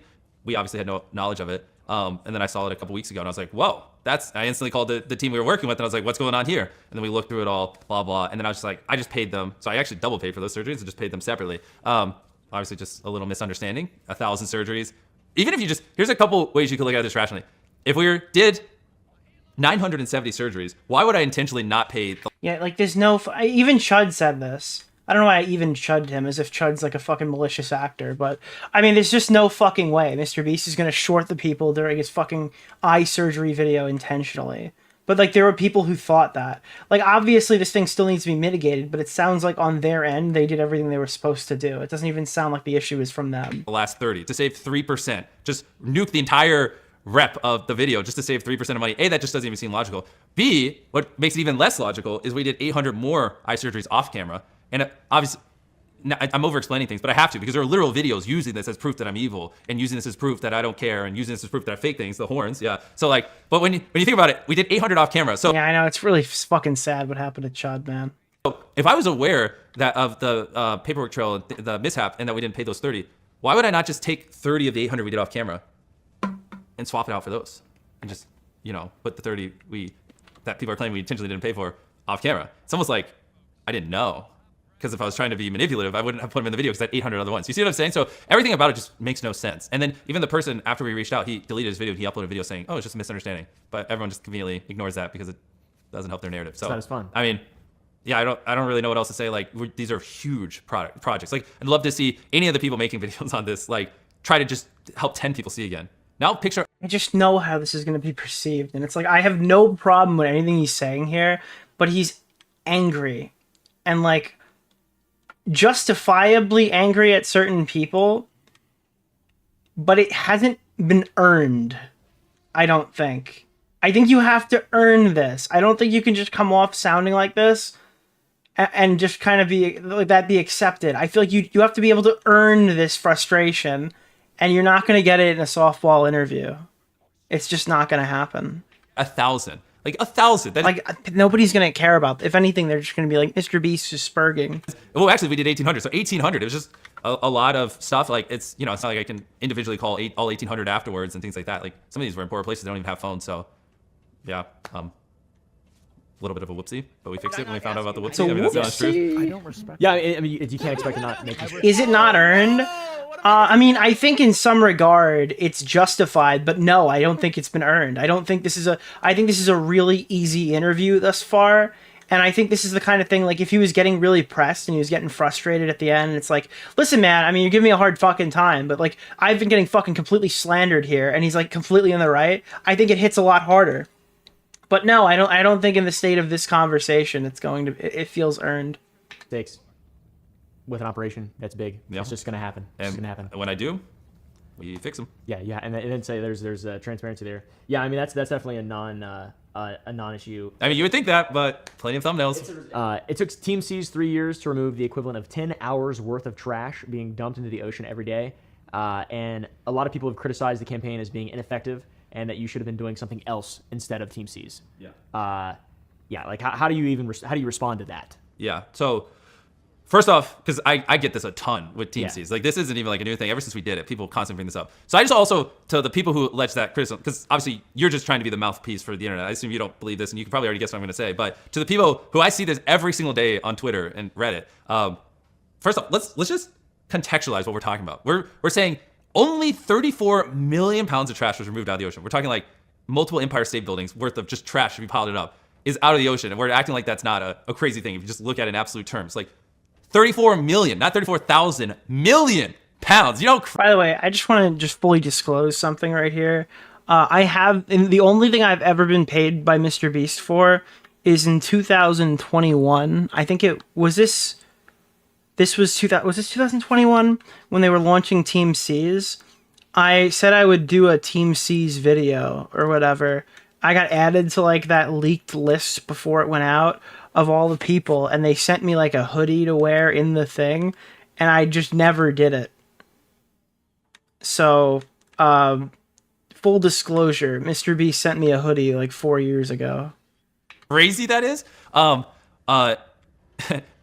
there's a couple things I want to say on this, because I find it funny. It's like when I don't even know where I got this analogy from. When a firefighter, stops a building from burning down, you don't go, well, 100,000 buildings burned down today. You only stopped one. What are you doing? Yeah, fuck you. Yeah, exactly. So A, that's I don't even know where that's a good analogy. That just popped in my head. That's good. B, what was I actually gonna say? Oh, the whole point though of Team. I'm completely compromised. Yeah, I forgot to tell you guys that I was given a hoodie. It was an ugly hoodie too. It was this gray thing.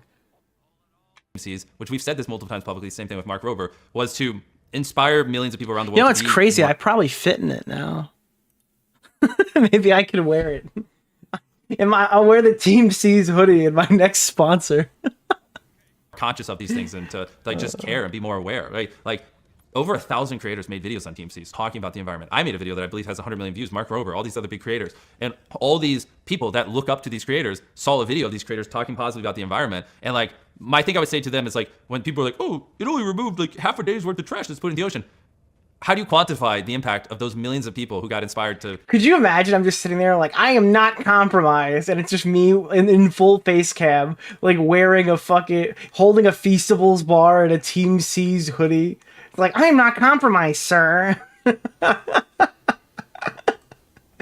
kind of want to do that just for added effect. Be more cognizant of Like this.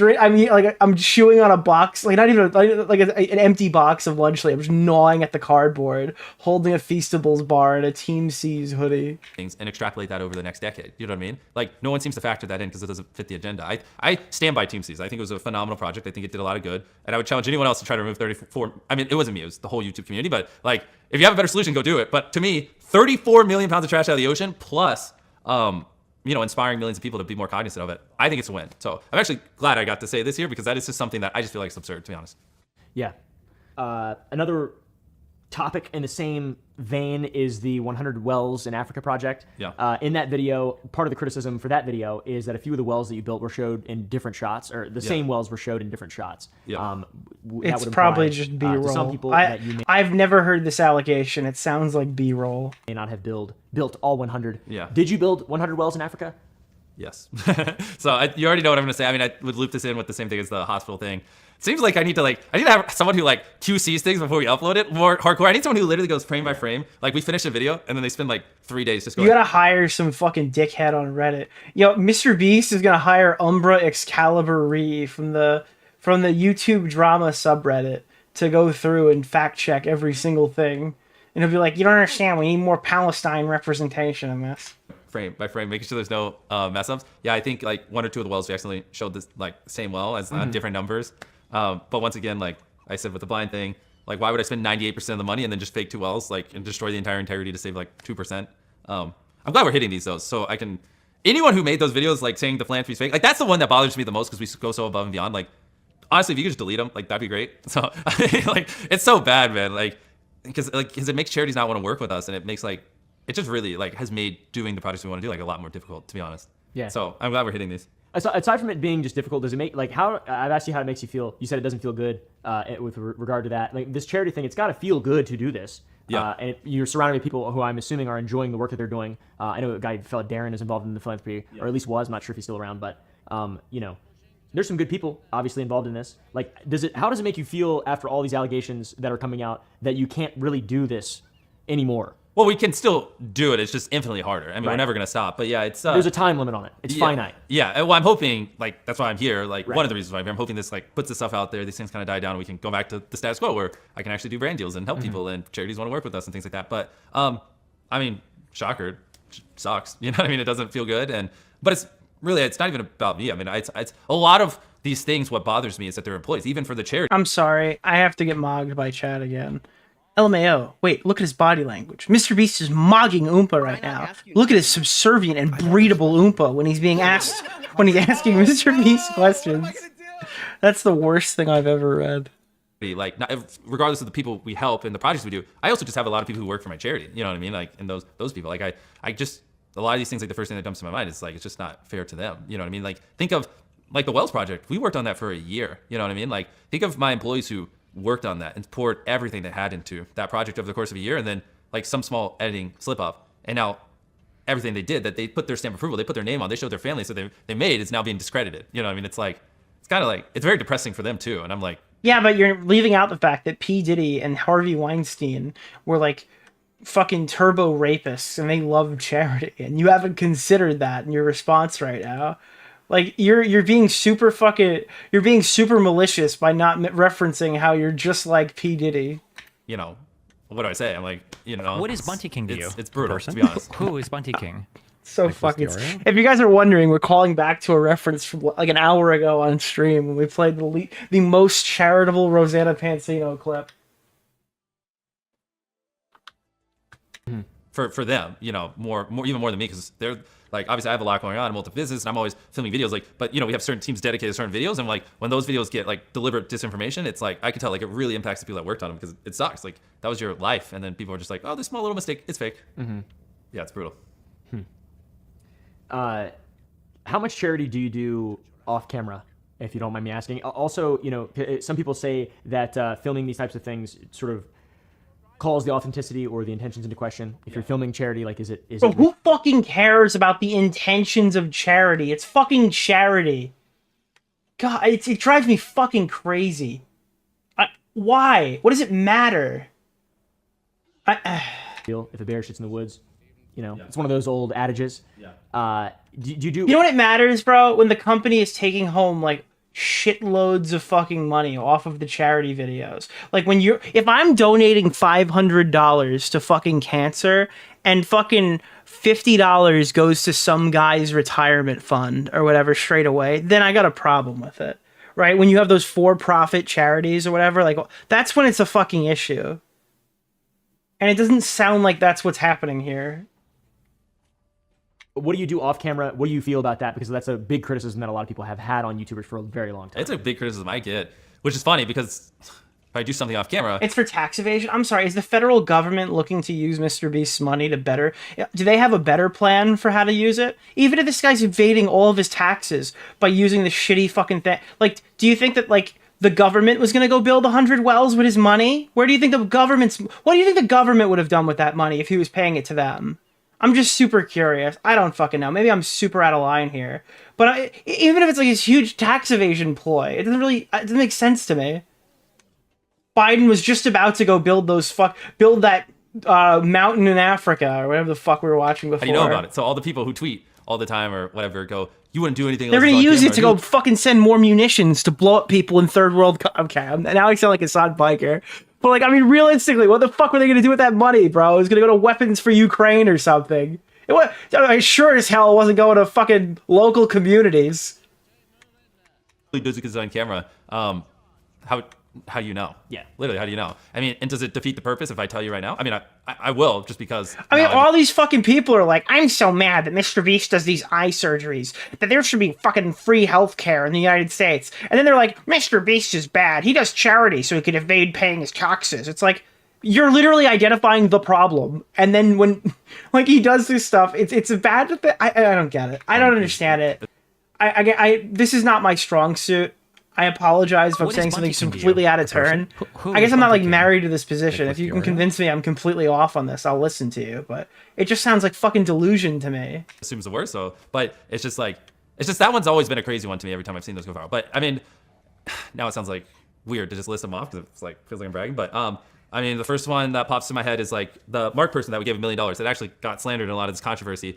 I knew that a lot of people who come into that kind of money typically go bankrupt, so I gave him a couple $1,000s a month. You ever see the meme where it's like, if Marvel movies were real, and he's like, Sam, I have something to tell you. Thanos has returned. And he's like, but sir, how will we stop them?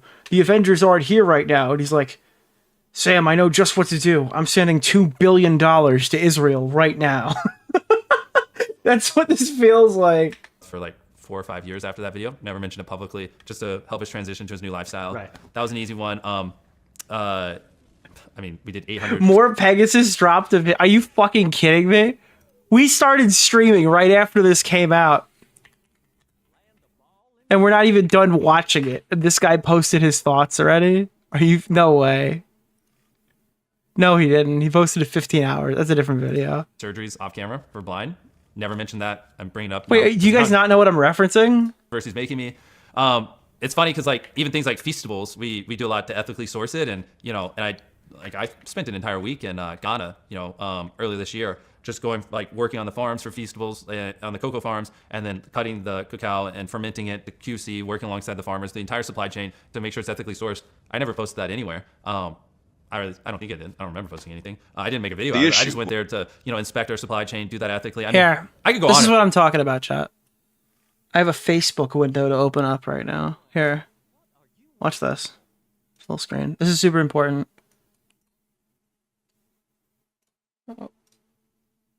This is literally what people want MrBeast to do instead of, if they want him to pay. This is what he wants him to do. Here. What's the issue? In with me, Sam. Of course, sir. What's the issue? Well, there's no easy way to say this, but somehow Thanos returned. He's going to destroy our universe. Well, the Avengers are gone, sir. What do we do? Don't worry. I'm going to give $5 billion to Israel. Dude, it's like Mr. Beast needs to pay his taxes. What are you going to use taxes on? I have no idea. I plead the fifth. No, but it just feels like a little weird to like brag about these things. But yeah, I mean, it's just not true. I do tons of stuff. I mean, even me and my mom, that's part of how we bond is we do things and projects and things she's passionate about and stuff like that off camera. So, I mean, that's something I'm never gonna get away from. Till the day I die, people are always gonna say, "Oh, you only do it because it's on camera." And I mean, there's technically no good real response. It's like if people want to say that, they can say that. You know? Yeah, that's valid. Yeah, I mean, that's yeah. If it doesn't, if people don't know, That was a great take, Oompa. I love that. That's yeah. If it doesn't, if people don't know. Yeah, I mean, that's a pretty good. I mean, yeah, I mean, that's true. I mean, that's pretty true. Yeah, that's true. I'd say that's pretty true. That's true. Yeah, it's true. Exists. Obviously, they're not gonna know that it fucking exists. Yeah. And if you're doing it, you're damned if you do. Once again, if you're damned. Because even me saying it here, did that just defeat the purpose of everything I did? Oh, he only did those things so he could eventually use it as a way to make of himself. Course, I'm sure that like the r/YouTube drama post is gonna say that, and then someone's gonna debunk it, but that reply will be deleted, and then everyone's gonna believe the post, and yeah. Some people allege, the internet alleges, some people on the internet allege that you use philanthropy as a shield against criticism. Yeah. And like, you're just like P. Diddy, freak. They say that about a lot of people, not just you. A lot of YouTubers. How would you respond to that? Yeah, I mean, I think they're always going to say that. So it is a little ironic in my case, especially, I feel like towards this, it was different years ago, but these last 2 years, do you remember when I uploaded like the Wells video, the blind video? Do you remember like how people like lost their minds and got really mad? Do you remember that? Like, I think I was trending on Twitter for like 3 days straight after the blind video. And it was not positive. It was like super negative. It was like, it's actually interesting because I talked about this earlier. Like, I actually think I would get less hate if I didn't do philanthropy. So I actually think it's having the inverse effect, at least in the last 2 years. Like, people hate me more because of— Yeah, that is true. I didn't even really think about it like that. The fact that MrBeast has done philanthropy, despite the fact that it's his biggest crutch, it's also like it was the biggest point of contention for all of his drama. Like, he probably would have been in less drama back then if he wasn't doing these fucking videos, because all those bread tubers were starting things, and like all the Twitter lefties were getting 200,000 likes or whatever bashing MrBeast, saying that he looks like the devil and his smile was evil because he was fucking helping people see again. They do good. I mean, it's I don't know. Maybe that's like too crazy. But I'm not trying to sound like a victim here. Wait, what? All right, I wasn't going to open the document, but I need to see the document because now I've been told things that I was not prepared to read. Wait, I'm so sorry. What the fuck? Yes, I would like to leave YouTube. What the? No way. Am I getting trolled?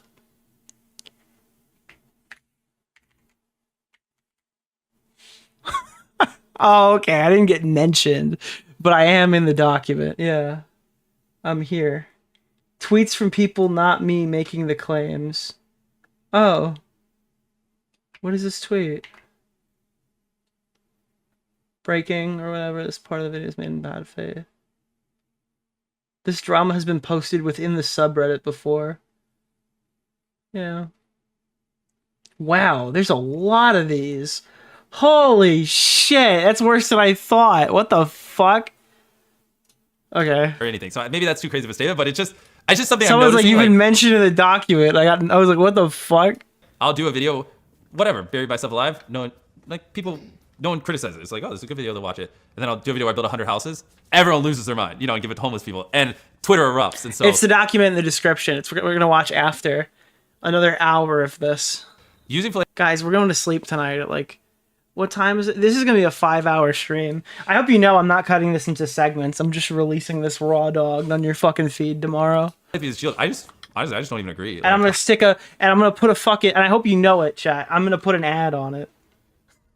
It's not going to charity. I actually think it paints a negative spotlight on me, to be frank. Yeah, I mean, you've definitely been a target of a lot of negative things If I took $5 million and built wells, it would trend on Twitter. If I took $5 million and made the world's largest firework, I would not. Bro, I think it says I have to put the ad in the first 50% of the video. Trend on Twitter and get hate. I mean, that's the honest truth. So That's my answer. Like I do the videos because they're just fun, and like I've always said in podcasts, like I could make up some sob story of whatever. Like the truth is, I just find videos where I help people more fun than videos where I don't, and so I just like to occasionally mix them in because it's just makes life more fun. But yeah, I mean, if I was actually didn't want to get hate, I would stop helping people. No, I mean like a sponsor, not like an ad. Like I have a sponsor read for I have to do. Yeah, that's fair. Yeah, it's weird because it's like your philanthropy videos, they really are a huge point of contention on Twitter. And people, you said that if you spent $5 million building a firework, people wouldn't really even get mad. When you did the fucking Squid Games thing, they still were mad at that. They're like, why didn't you give that to... Like, you're always going to be making a lot of people upset, no matter what. Especially at my size. You know what I mean? Exactly. And it's like, if I get 200 million views on a video, if only 1% of people are mad, that's still 2 million, which is more people mad than, like, might even watch this video. You know what I mean? So it's just like, because of the size, like, it just, that's the world I live in. Yeah, and that's sort of... You guys remember the time that, like, MrBeast remade Squid Game and killed all those people? It's crazy how that hasn't come up yet. For like the grander point that I've tried to sort of clarify is like, you're the guy. You're the guy, right? You're the guy. Dude, this is insane commentary from Oompa. You're that guy, man. Like, you've got that dog in you. You're that guy, you know, man? Like, you're actually that guy. Have the highest, to sort of clarify, is like, you're the guy. You're the guy, right? You're the guy. You have the highest expectations. You have the high ground. What is Monty King to you? A person? Like, don't underestimate my power. Yourself. And I don't take that lightly. Yeah, I agree. Yeah, of course. So, on to Feastables, my favorite chocolate. It's just a simple bar of chocolate that happens to not be very good. Wait, what? Oh, okay. Yeah. When you live in America, there's not much competition here. Yeah, with all the allegations that have come into people's view over the last few months, people noticed that on the Feastables website, it originally said that chocolate was child labor and slave labor free. A lot of people probably don't know that the production of chocolate is... Tony's Chocolonely. It's difficult for it to be ethical, especially at scale. Have you guys heard about ethical chocolate?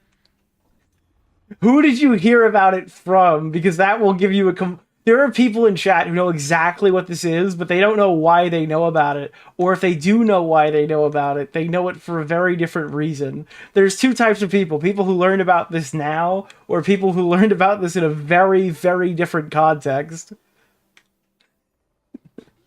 It no longer says that on the Feastables. Dude, it's about ethical consumption of chocolate. Website, and people have interpreted this to mean that your chocolate is no longer ethically sourced, and it implies that it is using child labor or slave labor. Yep. How would you respond to that? Yeah, that one was a crazy one when I woke up and saw those videos claiming I used slave labor. What's funny is any of those creators, I'm just going to say it, you could have just literally messaged me, and I could have given you the facts, but, you know.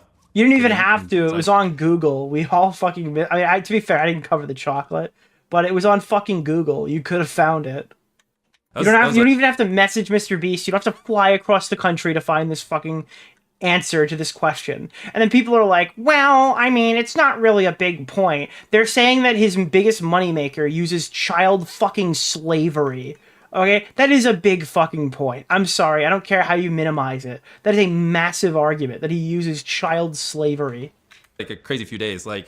how we do ethically source our cocoa, and these are just flat out lies. I even, when there's so many arcs of like allegations, that allegation arc, I even put out an Instagram story about how we ethically source our cocoa, and we even did a press release, and like I literally shared these things, and people still were claiming we use slave labor and just ignored it and everything.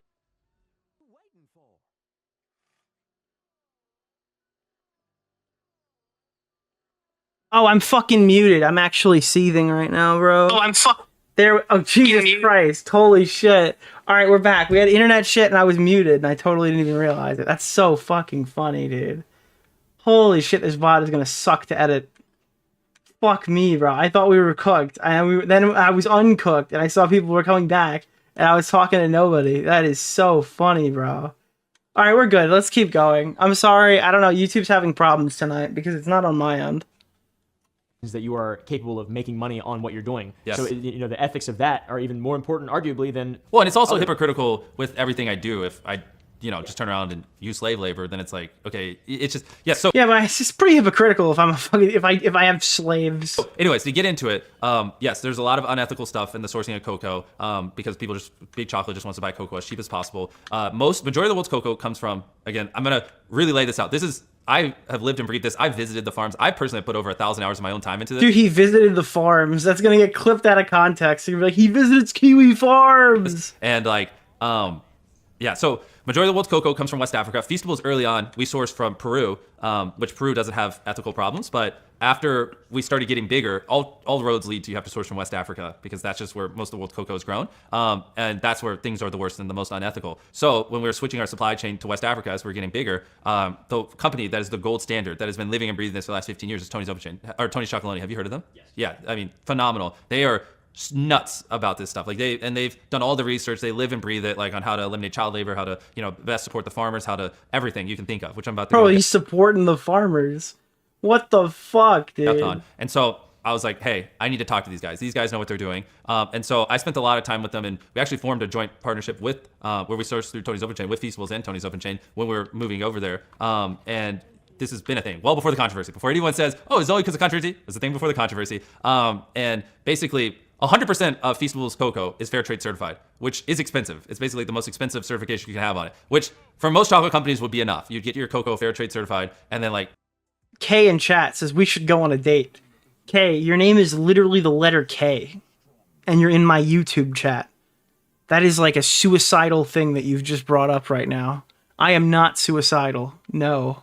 Do you even know what fair trade certified means? Okay. Do you think your viewers know? No. So if someone was like, you're unethical, and I just said, my beans are fair trade certified, my chocolate, 99% of people would be like, okay, good enough. That makes sense. So like, I could have just hid behind that, but I didn't think fair trade, I don't think that's enough. And so not only are 100% of Feastables beans fair trade certified, but 100% of them, we also pay a living income reference price. Have I mentioned any of this to you before? No. Okay, so 100 living income reference price, this is why it's hilarious how people are like claiming we unethically source our cocoa. And I'm ready to lay this out because everyone who said I use slave labor and I don't care, I hope you delete your videos because you were literally spreading severe disinformation. So for us, it's just like that was literally a Google search away.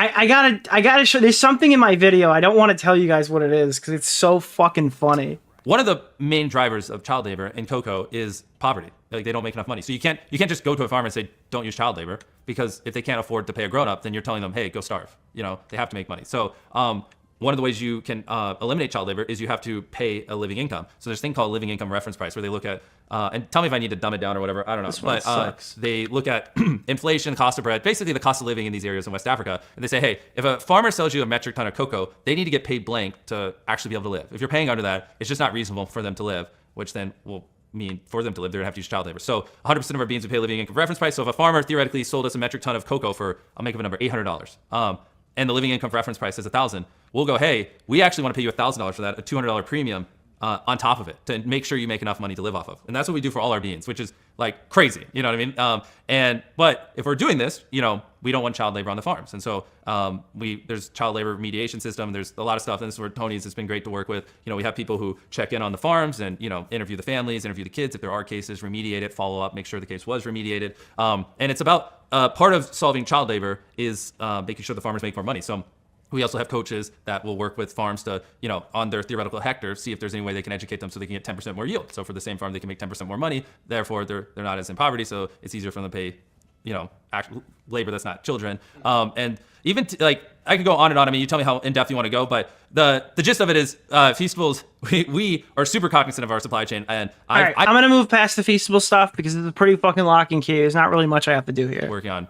I mean, sometimes... I don't have to explain this to you. I don't think anyone cares. I think that we've gotten to the end of this through line. The best people in the world work in that world. And there are being associated with Tony Chocolonely as well as that's like they're huge in that world. And there's like some unaccredited sources that claim that they're not slave free.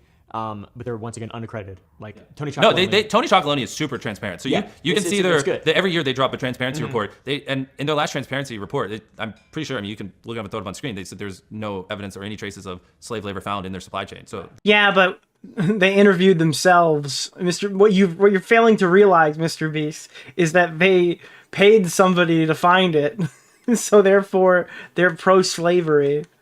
That's not a thing. Yeah. But the thing is, to answer actually the original question, and it's even Sagi showed it in his video, but I'll just restate it for anyone who hasn't seen it. They're big on saying exploitation free instead of slave free, which is why we switched it. And on top of that, we just we have new information there instead of just this blanket thing. We're now, or maybe it's being populated or updated. I don't know if I'm quoting like a demo site that we're about to go live or whatever. But I wanted to everything I'm telling you here, I want all that up there. You know what I mean? And which we've been working on. Just honestly, just with all this stuff going on, I've had a lot going on. But I want to these are the kinds of things I want to talk about in videos and start like telling everyone. It's just, these are a little bit more complicated things, like explaining a living income reference price and the premiums of fair trade certification and, you know, child labor remediation systems and stuff like that. It's stuff I'm very passionate about, but, you know, a lot of these things like viewers might not understand. So, and, you know, my videos aren't as like, you know, this setting. So it's easy. Oh, I spent a bunch of things. A baseless accusation. Yeah, it truly. Here we go. go. Once again, being associated with Tony Chocolonely is like. Oh my God! huge. Stop. Like, moldy Lunchleys, and Glub, then glub. that. There we go. Moldy Lunchly, and a couple other creators got moldy Lunchleys, and then that began the. He's going to say that it was when they leave the thing. There's nothing there. What happens after that? Blah blah blah blah blah. Claims sprouted out of that. That Lunchley had been recalled due to those problems, due to the mold problems. Yes. Moldy cheese. How do you plead? Yes. Lunchley has never been recalled. How do I plead? What am I on trial? Well, there was no recall. I mean, that's been said, which again, it's like, please don't say you should watch Logan Paul's video. so annoying. It's the disinformation, man, because that makes it seem like there's an actual serious problem. Oh, we're recalling Lunchleys, and there's a sign that, you know, I think Logan even did a video, if you want to throw up, where he like, went to the store and that just wasn't real. That like someone put on like a door that said Lunchley has been recalled when the shelves are empty by the FDA, which was just a made up thing. Yeah, on the mold thing, here's the thing. We, every single Lunchley with cheese meat is USDA inspected. There is no mold when it leaves our factory. Like, we have the highest QC standards imaginable. Like, what do we have? Why would we ship that out? Like, that doesn't even make sense. You know what I mean? And we obviously have the best experts in the world. I mean, even once these things come out, I mean, we brought even more. They're pouring up and down the lines, making sure everything's good. It's just, the thing is, here's a context a lot of people leave out. Look at, I don't want to name specific brands but take a specific brand that comes into your mind when you think of something like Lunchley, something that's very similar, specific brand, I don't know, other brands, competitors, and Google their name and put the word mold behind it. You'll see thousands upon thousands of examples. And that, I think, is a key context a lot of people leave out in this, because they're acting like this is just a thing with us. Once it leaves your factory, you know, a truck that's delivering it could technically take a sharp turn. Look, I worked in a fucking grocery store when I was fucking growing up, and there would be tons of cases where some fucking, I don't want to say some fucking woman, all right, because it was guys too, but I mean, there's a lot of cases where somebody just picks something up and then walks across the fucking store, and then you see an employee there, and, oh, this is refrigerated. How long has this been over here? Well, I mean, the smart thing to do is take it into the back and then get credit on it. But, I mean, realistically, it's probably less steps to just put it back on the shelf. And you have to imagine that, like, with a kid's item like this, that's much more likely to occur. Like, I mean, that's how this stuff kind of happens. Box fall and puncture the seal, or honestly, even something as dumb as like when I mean, nobody's fucking at, dude. I was in Costco literally a week ago, right? And I watched a woman go and pick up a chicken and go put it on a pile of boxes. She just walked away from whatever the fuck she was doing. She had a whole fucking chicken in her hand, and she just left it on a pile of boxes out of refrigeration. I mean, like, this shit does happen in stores. I don't know. I'm not making fun. I'm not running defense because I don't know how the fucking Lunchly process is. And it sounds really good what MrBeast is saying. We got the best people in the world working on it, and everything's good. And I'm not responsible at all. I mean, that's really convenient. Very well might be the case. I don't fucking know. But there are extenuating circumstances that could cause this to occur. It's put on the shelves at the store. Like, I can't stop someone from walking to Walmart and grabbing a Lunchley, going to the potato chip aisle, putting it there, and then like a day later, an employee going, "That doesn't belong there," and put it back in. Like, I mean, obviously they shouldn't do that. They should throw it away. Of course. But like, so there's no mold. That's literally what I just said. I just got pause champed. When it leaves our factories, because that's just stupid. Why would we ever let that happen? But after that point, you know, there are variables that we just can't control, and that's why every single product in that section, Google it and put mold behind it. It just occasionally happens. I mean, but we're talking like, I mean, it's moving over 1 million units a week right now, and I'm seeing like maybe a couple examples here and there. So it's like, it's really, they would have you convinced this is like, it probably comes with mold. Yeah, exactly. When you're talking about very rare, and it's like, I bet you if you trace most of those cases, if you think. And the thing is, you can't even discount this allegation because, like, I don't trust Rosanna Pansino as far as I could throw her. Okay, there's literally nothing I'm looking at from her that I would need to double check any singular thing that comes out of her mouth because she's a malicious liar. And so is Dogpack. So if the two of them found mold in their Lunchley or whatever, I would basically just, out of assumption based off the stuff that they're saying,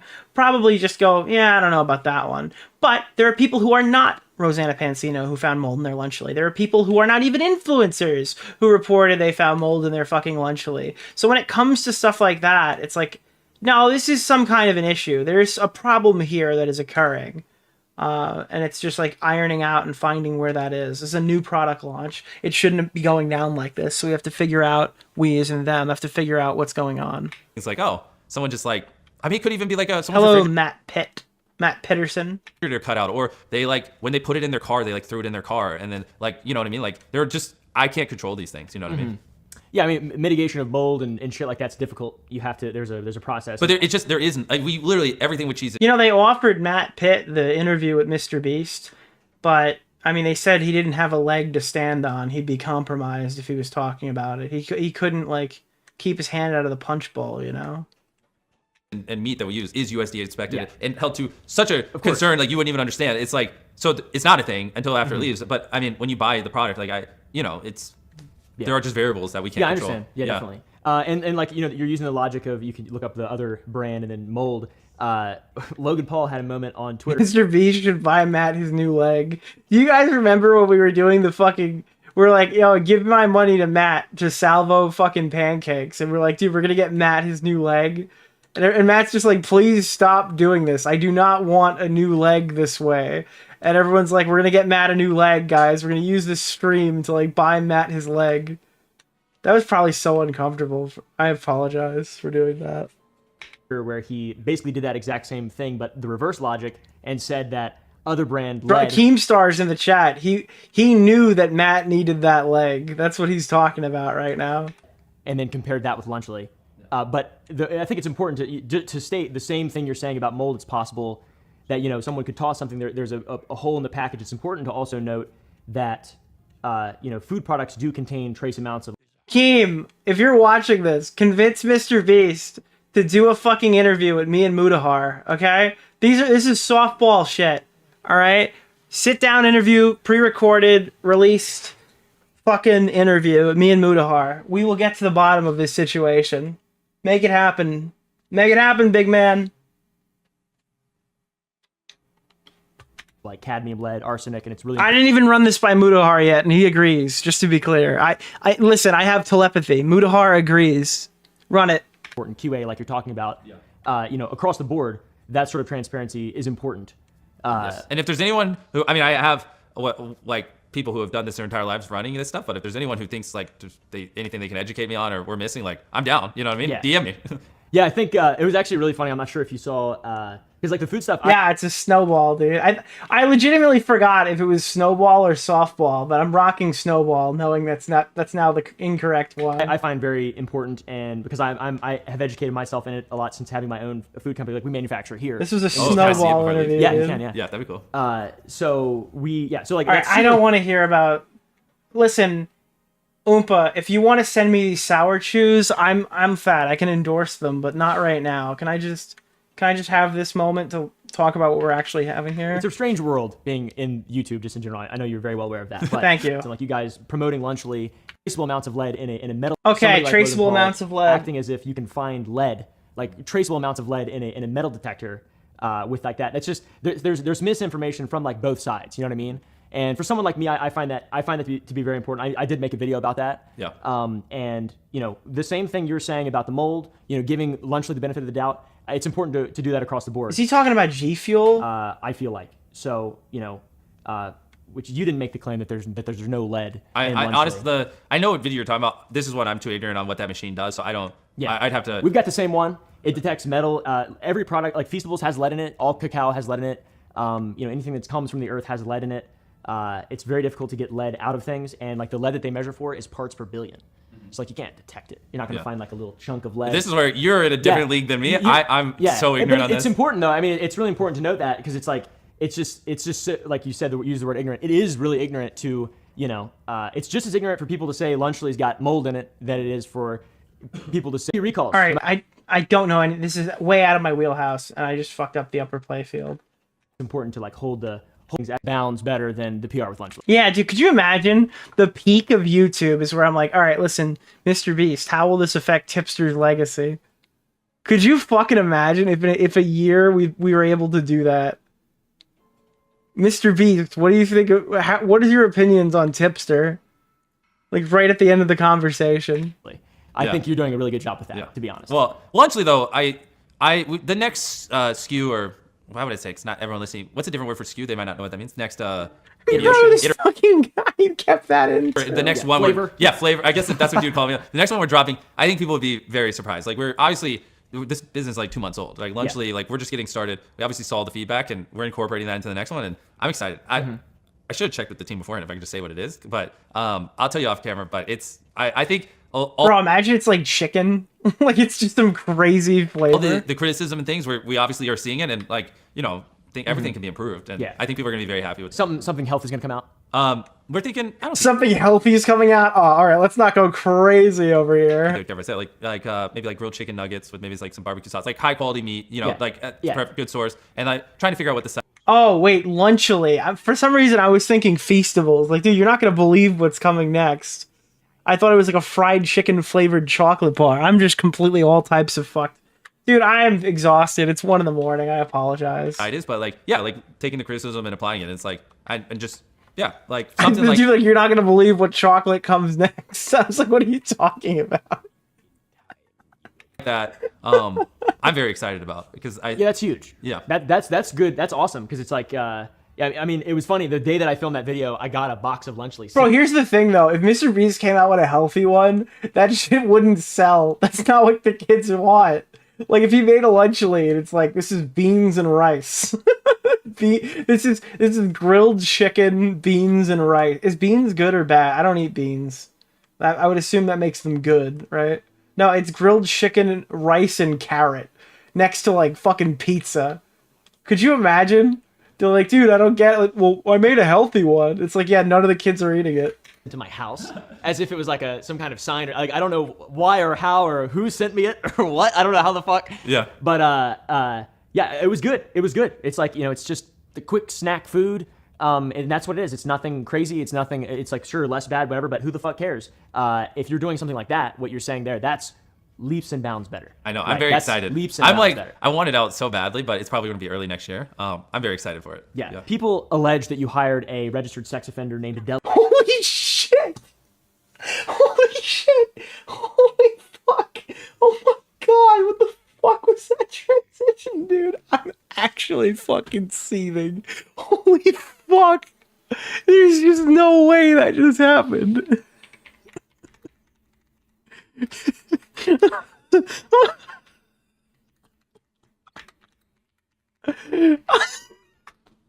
Oh my god. Dude, I can't believe that just happened, dude. I cannot believe that just occurred.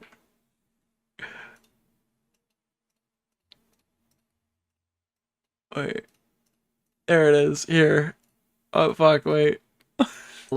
Leaps. I'm very excited for it. Yeah. People allege that you hired a registered sex offender named Delaware. Who the fuck starts a conversation like that? I just sat down. Dude, that's the first thing that came to my mind. I can't believe that. Excited for it. Yeah. People allege that you hired a registered sex offender named Delaware. There's a big whole conspiracy with it. Why did you hire Delaware? And were you aware that he was a sex offender before you hired him? By the way, to preface this question, this is something that I think a lot of people probably feel like is really important, you know. Dude, I'm actually, so, you know, that in mind. Full disclosure, Jimmy, I think that people really care that they think you hired a fucking pedophile on purpose, dude. Full disclosure. Nuclear take, guys. I think this one might be one of the big ones. I can't, dude. I can't. This is too funny. This is one of the most important things to me. I would love to hear the full truth response from you in regard to this. Yeah, and I'm excited to put it out there because I think what people are envisioning is completely different than what actually happened. And just to be fucking clear, I don't care how many of you guys want to rewrite history. There are people who legitimately think Jimmy was salivating at the thought of a fucking sex offender working for him. Okay, this is a thing people think.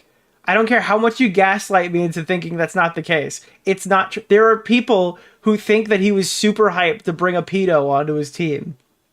And like his mom was like, hey, awesome. This is such a great asset for our group. Okay. So fuck off if you want to just like pretend that's not the case. It very much is the case. Yes, I did hire him. But for the context around it, I hired him when I was 19. So I was a teenager. And this is kind of leans a little bit into what we were talking before. This was back when it was just a couple of my friends from high school, my mom. My videos were getting bigger. I needed more help. And so I walked in because I'm dumb. Like, I probably should have gone on some site and hired people who had production experience, but instead I walked into my local Best Buy and I just hired multiple people. Obviously, when I was a teenager, I didn't know what a background check was. And I just hired a couple people there that wanted to help me make videos. One of them was the person named Delaware. And no, I did not know he was a registered sex offender. There's a rumor that's gone around that said that he sat me and my mom down and told us. Obviously, I don't remember that happening. And when I read that tweet, the first thing I did was I called my mom and I was like, hey, this is like 7 or 8 years ago. Just put this in context. 7 or 8 years ago, not indicative of my company today, but. And it's like, I don't care how long ago it was. I think your mom is going to remember the time you're like, hey, there's this sex offender who wants to work for us. I think he's a real asset to the team. You know, like, this is not a conversation that you're going to forget. I was like, did this happen? Because someone's claiming this happened. My mom said, I would have literally quit or honestly probably shut the business down before I ever let my teenage son hire a registered sex offender. Yeah, my 19-year-old son is going to hire a sex offender to work with him. That's even funnier. Which, I have a very protective mom, so, I mean, even if you don't believe me, you should at least believe that I feel like it's not absurd. It's okay, Jimmy. You're too old for him. We can bring him on the payroll. Like, what the fuck, dude? Believe that my mom wouldn't have knowingly let her teenage son hire a registered sex offender. Like, that just doesn't even... But the thing is, and what you have to bring up, is that Chris Tyson worked for this person. That's, like, it's not a complete smoking gun that this was known at time of hiring. But that is something that is valuable to bring up. And, like, in what world does that even make sense? Yeah, it's like that. Just, I mean, that's not even rooted in reality. So, but yeah, it's just an unfortunate thing that happened. Not that this. I take accountability. Yes, if I could go back in time, I would tell teenage me, hey, you're supposed to do background checks. 19-year-old me, he stared at retention charts all day. He obsessed over YouTube videos. He didn't know anything about running a business. Like, I can't fully put myself in the mind of me 7 years ago, but I'm sure teenage me also thought, like, hey, Best Buy's worth tens of billions of dollars in a big corporation. Like, they also didn't do background checks. And, like, I probably thought, like, oh, I'm hiring from this big business. It's probably fine. You know what I mean? Or maybe I didn't put much thought into it because I was just making videos. But regardless, we do background checks now, you know, and we do these things. I've been doing it for a long time, and it's just an unfortunate thing. But as it stands, I think this is a reasonable thing to be mad about. I just don't think it's a fucking deal breaker. If this shit happened when he was 19 years old, he has a plausible reason why he thought this person was like a... I mean, it's the manager of a fucking Best Buy. What is Monty King to you? A person? It's like a plausible reason as to why he thought this was like an upstanding situation, a citizen or something like that. I don't think this is a fucking death knell. As crazy as it is to say, when you're talking about something as serious as hiring a fucking RSO. I'm sorry. I think it's a criticism, a valuable one, but it seems like a lesson he's already learned fucking 5 years ago.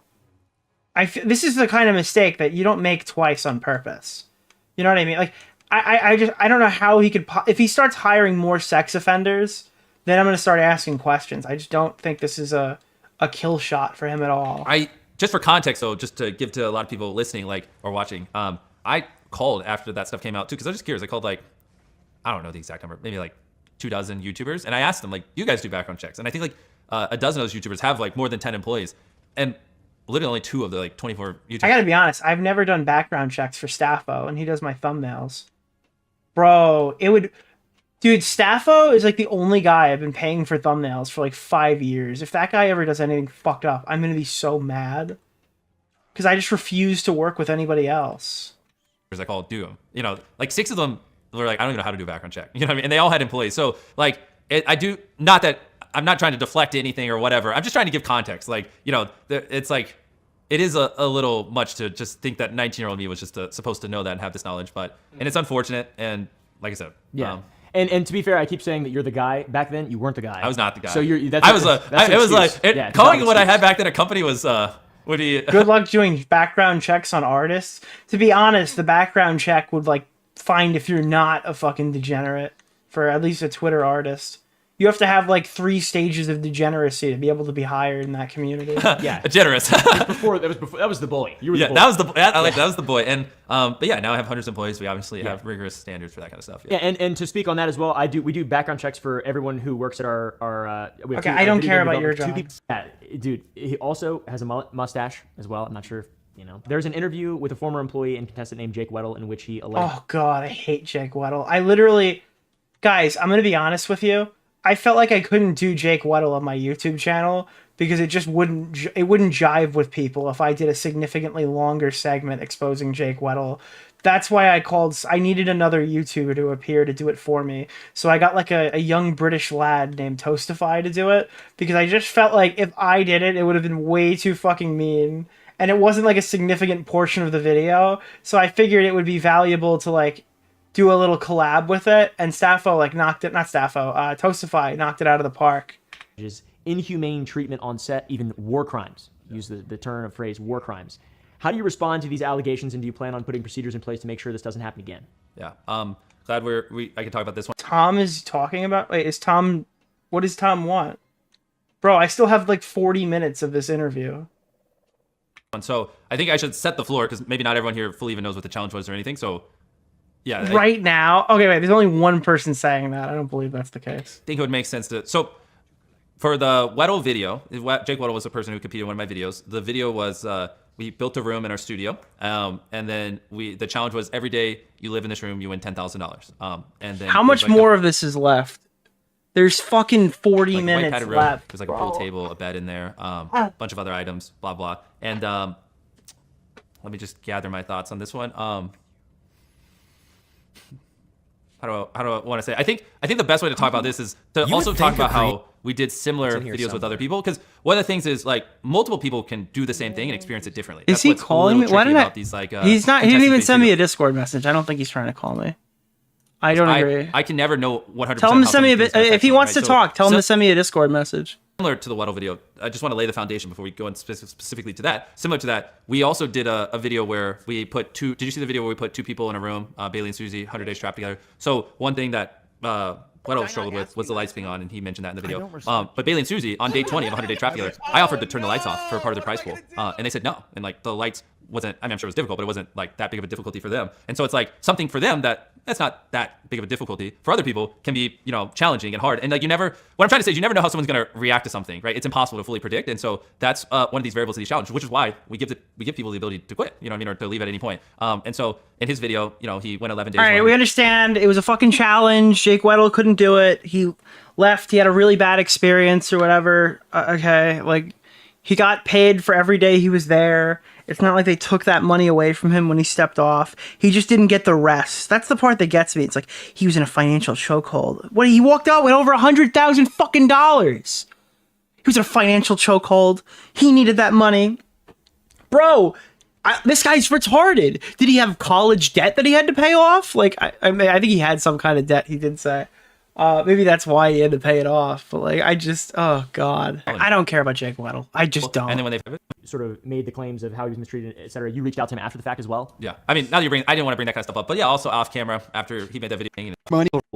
Yeah, it's to me that one's interesting because it's just a sort of a voluntary challenge, and it's difficult to it's a very YouTube thing, right? It's a very YouTube thing, and the comparison of that to like war crimes, a person, fairly who tone is deaf. Monty King? Yeah, to compare it, like that's a ridiculous thing to say. Yeah, it's crazy to compare it to war crimes during like fucking Israel Palestine and everything. Trying to think specifically on the lawsuit that. So for context, if people have 5 anonymous Beast Game employees, or not employees, 5 anonymous Beast Game contestants submitted a lawsuit. Oh, okay, this is interesting. Lawsuit. We haven't covered this yet. And they sent it to the press, but conveniently all the actual claims are redacted, blacked out, so you can't actually see it. And I'm not allowed to disclose what's behind those black lines. But Beast Games, we had 1,000 people. We were doing big stuff, and just like with my normal videos, I'm not trying to say like everything went great. Like one thing that happened when we were filming one part of Beast Games is you remember CrowdStrike? That was pretty brutal. We had the most contestants of any game show in history together. That was weirdly. God hates me during the CrowdStrike accident. And so as we're like eliminating hundreds of people and trying to get them home, airports all across America are down, hotel room keys aren't working, and that created a lot of confusion and that caused a lot of problems in our systems, and that was pretty brutal. And they're like, so I'm not trying to just like disavow everything, like, you know what I mean? Like there was one woman who, when we were filming, we had obviously tons of feminine care products and stuff like that, but there was one woman who was allergic to the feminine care products, and we didn't have allergen-free ones, like tampons and pads, and she told someone, I don't know who she told, I haven't been able to find it. But, oh, wait, is this the big tampon thing they're talking about, that they withheld, like, the products? I believe that she did. That she was allergic, and they didn't obviously do the logical thing, which is tell us or just drive to the local Walmart and buy some and give it to her. And so she wasn't able to get, you know, feminine care products in a reasonable amount of time, which is unacceptable. And these, like, so I learned a lot of little things like that, but I think in general, Okay, so that's like the big thing. a lot of it's just been blown So out of he's proportion. People he's have responded claimed, directly like, to it. We didn't use unions because I didn't want to pay people fair money, when that was just a flat out lie. We did use unions, and like that there are dozens of broken bones, and which is like crazy to think that I'd be like, oh, 10 people broke their bones. Let's keep filming. You know what I mean? Jesus, Like, I that didn't doesn't know make that. What the fuck? If that's real, that's crazy. sense. After like that claim came out, like we literally called 1,950 contestants of the 2,000. We couldn't get a hold of all 2,000. I couldn't find a single broken bone. Yeah, online it's being claimed there's dozens. I mean, there's so much or even disinformation like that being spread. So like, which makes it hard for me to just come out like talk about things like the pad thing and other things. What where is you know we Bunty King did to you? A mess up person? on little things, Who and is there are Bunty definitely King? things we could have done better. Nicholas But then there's DeOrio? just like it's mixed in with like all these crazy outrageous claims, and it like just so. What about you not paying people? I mean, we did, but yeah, that's something people like to leave out. We gave everyone who showed up. You could literally show up, and then a second later leave and receive $2,000. Which with 2,000 contestants, that's $4 million. Yeah. And we told everyone they were gonna get $0. This is something like, you know, this is the damned if you do, damned if you don't. So we told everyone no guaranteed money if you show up. I'm glad you asked this. No guaranteed money if you show up. Like you could walk away with $0. But then I wanted to surprise everyone. Gave them each $2,000, $4 million, which it's a lot of money. I could have gone and just bought a mansion instead of doing that. Jesus Christ. It sounds like, oh, 2000's 2000, but holy shit. These guys just throw around way too much money. It's not even conceivable for the average person to just hear, yeah, we just did a $2,000 like goodie bag, bro. That's but crazy. What's even crazier is then people tried to, not like the contestants, but the internet, you know, their theories, tried to frame that as hush money. Like I gave them all $2,000 to like make them happy because we didn't tell them beforehand, like to surprise them as they got eliminated. And then people were like, you just did that because of hush money. And I'm like, what does that even mean? Like, I also didn't give them like legal paperwork tied with it. Like that says it was just like completely baseless. It just shows like how crazy people go with the conspiracy theories and everything like that. But no, we did pay everyone $2,000. And on top of that, we gave away more money than any competition show in history. I mean, we had the largest cash prize in history in Tom Club. Again, there's not really much I can say. The lawsuit's not public. The show hasn't been released yet. This is all like insane speculation. On my list of shit to talk about, the first thing I said is like, you should probably either wait on this one, or if you're not going to wait on this one, there are journalists that are covering it that probably, I don't know if they have access to more information, but they're probably more knowledgeable on how these lawsuits work than the average YouTuber. Because let's be clear, the average YouTuber reporting on this are just reading their articles quartering style anyway. You might as well just get it from a source that's not going to be as biased as like the average drama YouTuber. Millions upon millions upon, like throughout the show, we literally give away like 8 figures, tens of millions of dollars. So it's like, I do all this, and normal competition shows don't even pay anyone except for the grand prize. Mm-hmm. So it's like, it's just, once again, it's like funny because people actually compared it to reality. It's just not even in the same stratosphere. The thing is, like, with MrBeast, it's so hard to believe some of this stuff because the way it sounds and the way he presents it, it seems like he always goes above and beyond to try to make himself not culpable for shit like this. And when he is, it's almost surprising. Like, it's like when he's covering, when he's doing crypto, it's like he's hired an entirely different person to operate his wallet to try to avoid the same situation he ended up in. It's like, well, he's trying to pay these people significantly more and provide like money to more people than any game show had. And it's like, I don't know if that's out of goodwill or just trying to like, you know, protect himself and make sure like everything is as good as it could possibly be. It's like when I pay an artist, whenever an artist goes, hey, I'd like fucking $50, sir, I always give them like 80 or 90. Because at like the end of the day, if I overpay, I'll never get in trouble with like an artist when I'm doing these fucking transactions. If you underpay or pay late or whatever, if you're just prompt and you overpay every single time, you never have to deal with any repercussions of anything because you've done nothing wrong. I mean, yeah, there's a lot of wild shit. Wild shit. How do you feel after all this stuff? You know, this is the first time you've been able to really speak in a broad, sweeping way about all the allegations and everything negative that's happened over the last couple months. Like, what do you think your biggest mistakes were over the last 4 months? You already know what I'm about to say. We've hit it a couple of times. I wish right after we dropped the results of that investigation, I could talk a couple weeks ago. I wish I just instantly did this. Sorry, I have a little bit of a cold. The thing is, I've just never been in a controversy like this before. So I just. I mean, this isn't even a controversy. This is like 100 controversies. Bad, yeah. So I truthfully, I was just ignorant on how to handle these kinds of things, and so it's been a good learning experience for me. You know, I definitely realized like me just sitting on. Yeah, like I'm listening to this still, and it's just reaffirming my position that I have. This is not a bad quote unquote interview on MrBeast's side at all, he's just not going to get the accolades he should be getting because there's no adequate pushback being levied here. Like, he's answering the questions correctly. For the most part, I think he's been pretty on point. There isn't anything that's super glaring that I remember. I mean, maybe I can look back and find something later that I'm completely missing. But for the most part, he's been answering these questions super well throughout the entire thing. It's just, he's just got to get pushed, dude. It's too easy. It's like, just not my style. I put a lot of time into like trying to figure out how to, you know, not just be weird. I like this more like conversational where you can also ask follow-up questions and it feels a little more real, you know what I mean? And like, it's just, so in the future, I'll probably, like, if there's stuff like this, I'll probably just do something like this, you know what I mean? Or not, I don't know. If people throw out much more baseless claims, I also don't want to set the precedent where every time I have to come on here. So, you know, give or take. But yeah, honestly, I just kind of wish I did this sooner. Yeah, and I think it's something that's really important to note as well. People are gonna be like, well, he's media trained, he's got a PR team, he's a genius, he's gonna walk circles around you, he's gonna manipulate you, he's the Antichrist, he's the fucking devil horns guy. But like, you know, I'm asking questions that my team and I wrote based on information that's publicly available. I wonder how much of and what types of questions were him, and I wonder which ones were Tom, because Tom's been around the rodeo here for a couple of years. You know what I mean? I think that he's pretty good at that. I wish I asked him when I was in the call. And the assumption is after this, you're going to send receipts to back up any additional questions we have in the post process. You know, so that's what's huge. Like, I'm not trying to like debate necessarily. I mean, there were definitely a couple of things you asked me that I'm a little uncomfortable with. Like, I can tell. Yeah, I was. But yeah, I mean, if well, there's no comfortable way to ask like why you hired an RSO. That's what the internet wants to know, then I just want to give them what they have, so I can just wake up and... Was Tom involved in this? Yeah, he wrote some of the questions. You know, obsess over making the best videos possible and that kind of stuff. Like I used to in the good old days, aka 4 months ago. The good old days. What I want people to... Because I get a sense you're winding things down. I just want to make very clear, though, like, I'm not perfect. And I don't want people to think I'm trying to give off this impression you can't criticize me. Obviously, there are things I've done in my life you can criticize me for. It's just this whole last couple months is a little unfortunate because they're like these things where, you know, sure, I do deserve criticism, but then it's shrouded by these other disinformation. All these things are just being stretched and blown out of proportion and things like that. So I just want to like say like, I'm not perfect. I'm going to make mistakes. Even though I've done this, like this thing here, and we're addressing a lot of things, like I'm sure in the future I'll make more mistakes as well. Like I just, like that's just... He definitely wrote the Antichrist question. No, that was Oompa. Oompa was really hyped for it. You could tell.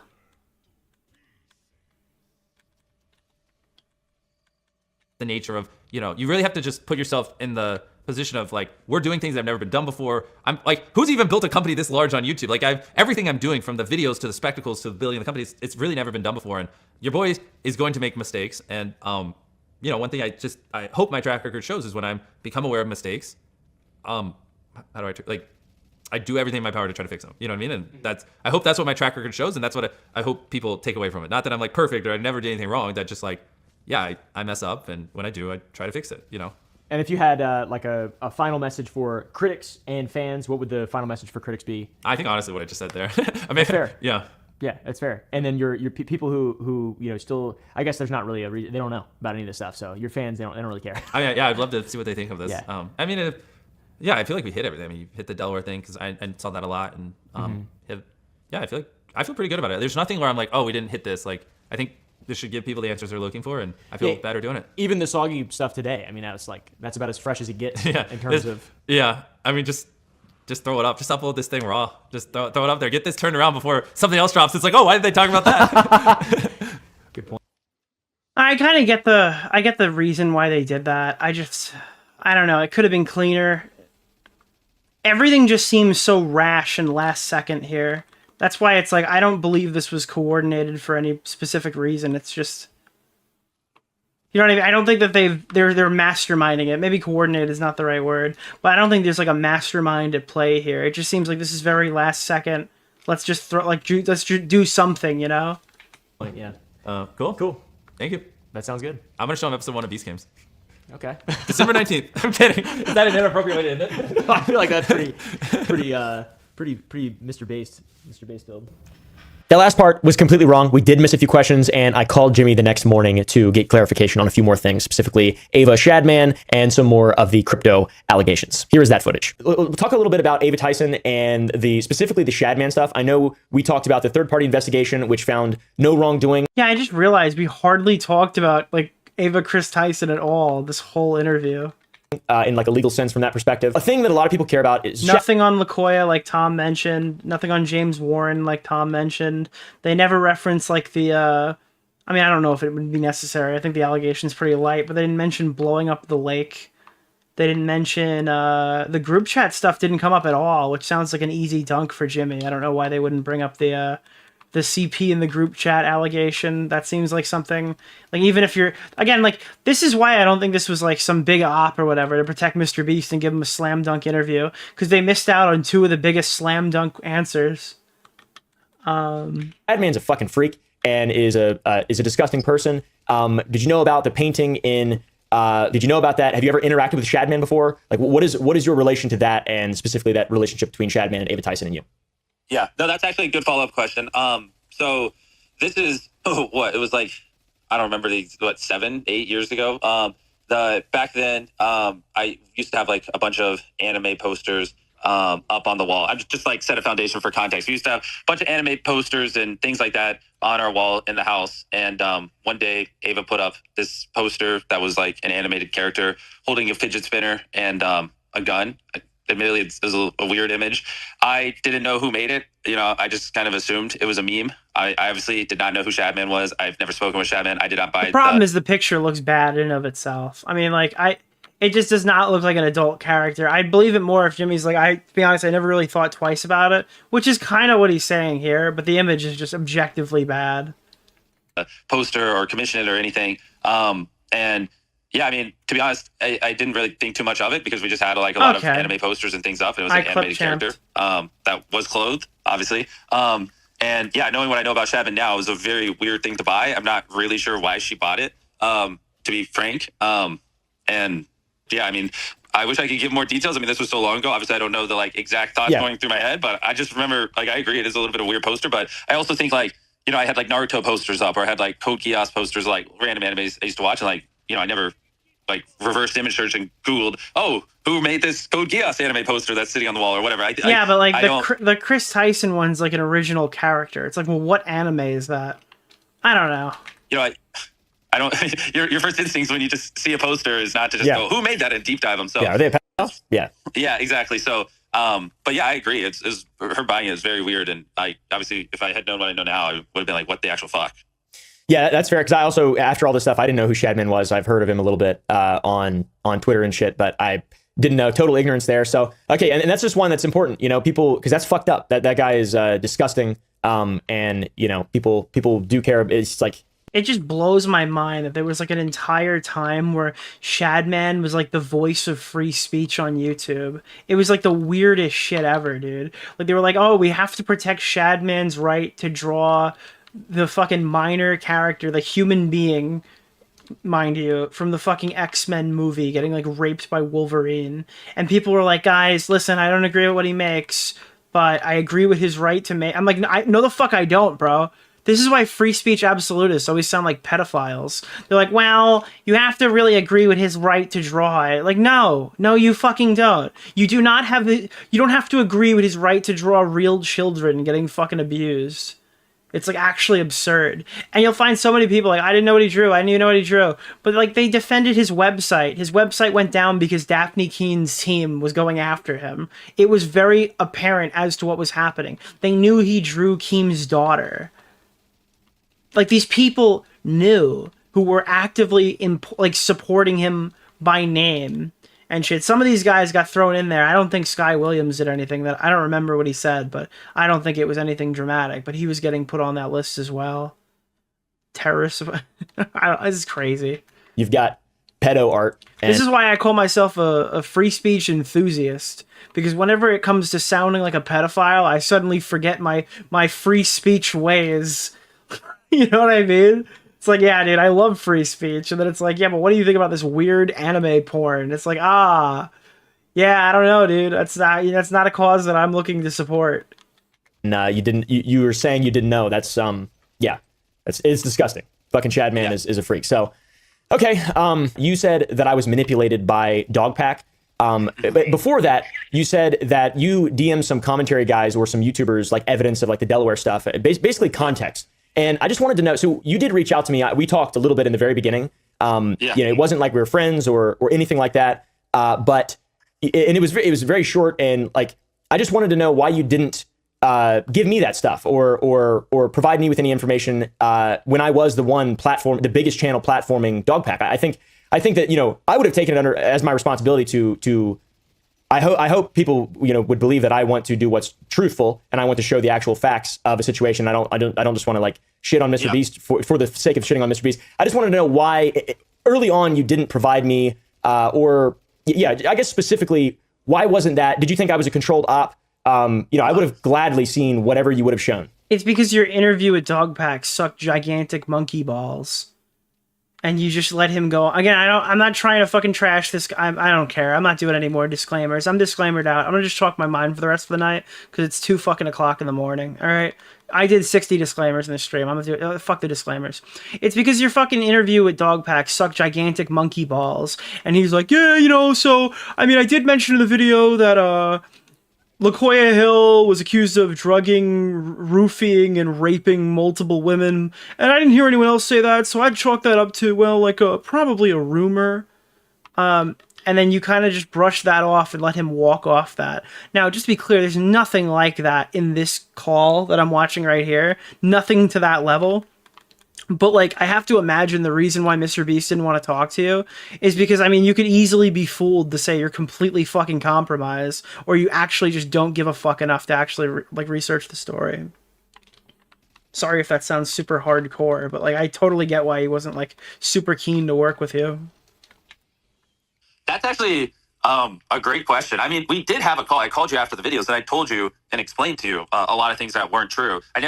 You're right. I didn't send you that Delaware photo. I guess I might not have even had that photo at the time because I think I literally called you right after you posted. Yeah. But I did tell you a lot of things weren't true and explain a lot of things. I mean, but yeah, agreed. I'm not throwing you under the bus. I didn't send you any full hard evidence. Maybe I guess I was a little hesitant because you did speak with him and it did seem like you were going a little easy on him. So I guess I didn't fully know. But yeah. I mean, honestly, a little easy was like an understatement. It was showed up without watching the video and was like, whoa, man, that's pretty crazy. I don't know. I mean, I did send it to people. Why I didn't send that to you? Honestly, I don't. And again, I'm going to only do one more disclaimer because that was like a kind of mean section attacking a guy. He's deleted that interview. That interview is not on YouTube anymore.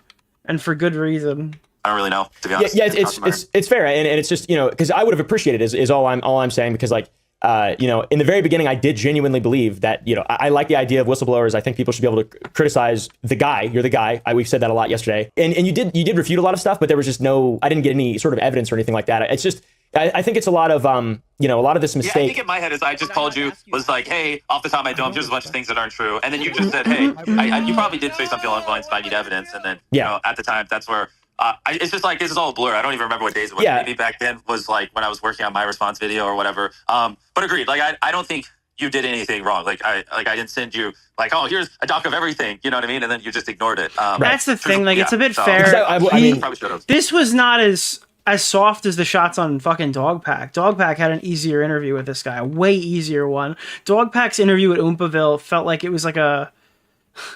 It felt like it was like a victory lap, not an actual interview where they were actually going over any issues that mattered. No, and I'm not trying to like guilt you or whatever. It's just this whole thing is really crazy, and it seems like it's gone so far just because you tried to do what was right, which is have a third party investigation, and like a lot of this stuff is just because the information wasn't conveniently accessible to YouTube, which is like a really big problem in a weird way. It's like it was like we're suffering from trying to do it right, but also... Yeah, ultimately, the most important thing that's going on is identifying any problems that are happening that could affect the employees. And that's probably the more admirable thing to do, rather than think about just YouTube publicity in the moment. It is important to find out, like, even the extent of the damage that has been done inside of the company before you make a public statement. Suffering from people not having convenient access to like just a doc or something, like a doc of information. I mean, I guess in the future, hopefully this, anything that's disproven or that is not true, obviously is no longer propagated. And like everything else that is important is credible. But yeah, dude, I feel like in the future, if you've got evidence, show me or somebody, or just like a Google Doc. I mean, because you didn't make me sign an NDA or anything like that. I've consistently mentioned that. I have consented. Because I think it's really important, and I feel like there is a level of transparency you're operating with, which I respect. And yeah, it would have been. I feel like this wouldn't have been as bad earlier on if like that. That's sort of the approach, which is tough. You've obviously never been through this, and this is not. There's only one MrBeast. So, but yeah, it's just something I wanted to clarify because you feel like I was manipulated, and I genuinely, and a lot of other YouTubers as well, I'm sure, commentary guys probably don't feel like they're manipulated. It's just a drastically different perspective. You are MrBeast, so it's tough to say, not to say I deserve the benefit of the doubt or whatever. I absolutely should have researched more. But once again, it's a bigger problem. I feel like that I think hopefully will be mitigated more in the future by this all coming out, and hopefully how transparent this video that I'm making right now with you is. Yep, all fair points. Cool. Okay, so now a little bit more on the crypto stuff. I know I talked about CoffeeZilla a little bit yesterday. He's awesome. I think he does really good work on YouTube, and he holds people accountable. And it's just impressive. He does actual real investigatory work. Like, he's not the guy who makes videos out of. All right. Can we just get through the glaze? Come on. And it's one of those things where it's note heavy, receipt heavy. So, if you don't know something, you just let me know. And if you have to go find information or whatever to back up what you're saying, I don't expect you're like a politician and have all your fucking. All right, ask the question. Wu-Tang about CryptoPunks. Here, CryptoPunks. You know what's crazy? If you go back to do a podcast right now, with Keemstar, I did a podcast with FaZe Banks where he was talking about how awesome CryptoPunks were. It was me, Banks, and Keemstar. I had no idea what was going on with crypto. Apparently, these CryptoPunks are like a huge thing right now, like being not like for purchasing, but like in this drama specifically. And Banks was just bragging about how many CryptoPunks he'd just purchased on a podcast. It was like the only episode I did with Banks on Mom's Basement. I did two. One with just me and Keem about something stupid, and then it was one with Banks where he's talking about CryptoPunks at the end. With Logan Paul about CryptoPunks, you talk about a call you had with Mr. Gary, where you claim to have bought and or sold CryptoPunks, but then later decided to roll the money into VFriends. And this is all like video, obviously. What the fuck is and VFriends? This trading activity all happened within the Wu-Tang wallet, which we talked about last night. Wu-Tang wallet? Yeah. So this is why I can't talk about it. These don't even sound like real words. Yeah, the CryptoPunks are with fucking Ian Machado Gary in the Wu-Tang wallet, dude. So if it was your decision, if semantically, if what you're talking about on if this was your semantic opinion podcast, if it was your decision, your trading decision to buy and sell the punks or VFriends, even though you didn't press the buttons, was it actually your decision? Did you press your semantic opinion? button? Did you not press the button? Was it your decision? And if it was your decision, and even if you didn't press the button, it still, to me, would mean it was an anti-semantic opinion. Actually, that's what you're missing. That you had control of those trading decisions. Yeah, these are good questions. Actually, I'm glad we're doing this follow-up thing so we can also just put all this stuff out there. So, yes, I did say that in the podcast, and I obviously did not press the buttons. Like I've been saying, I didn't pick what punks to buy or anything. Gary V, like I said on that podcast, called me. And Gary V is like somebody everybody fucking hates, right? Like that's the bad guy, like literally the villain of cryptocurrency, right? A bunch of other people said CryptoPunks were the next big thing. I thought it was pretty crazy, but the first thing I did right after that is just called the guy in charge of the fund who invested my money and it's other people's money as well, and just said, "Hey, Gary V, you seem very passionate about these punks. You should look into it. If it makes sense, buy it." And so, he did the research, picked what punks to buy, bought them. I don't even truthfully know how to buy punks. Nerd City used to spurg about it. He did a whole video on him, I think. Never bought one, like me personally. Okay. Like I've said, I don't have access to that wallet. So, and other transparency, like that's kind of high level how it went. But, if he was like, "Oh, this is a shit investment," then he wouldn't have bought them. So, he was the one who was doing the buying and selling and managing things.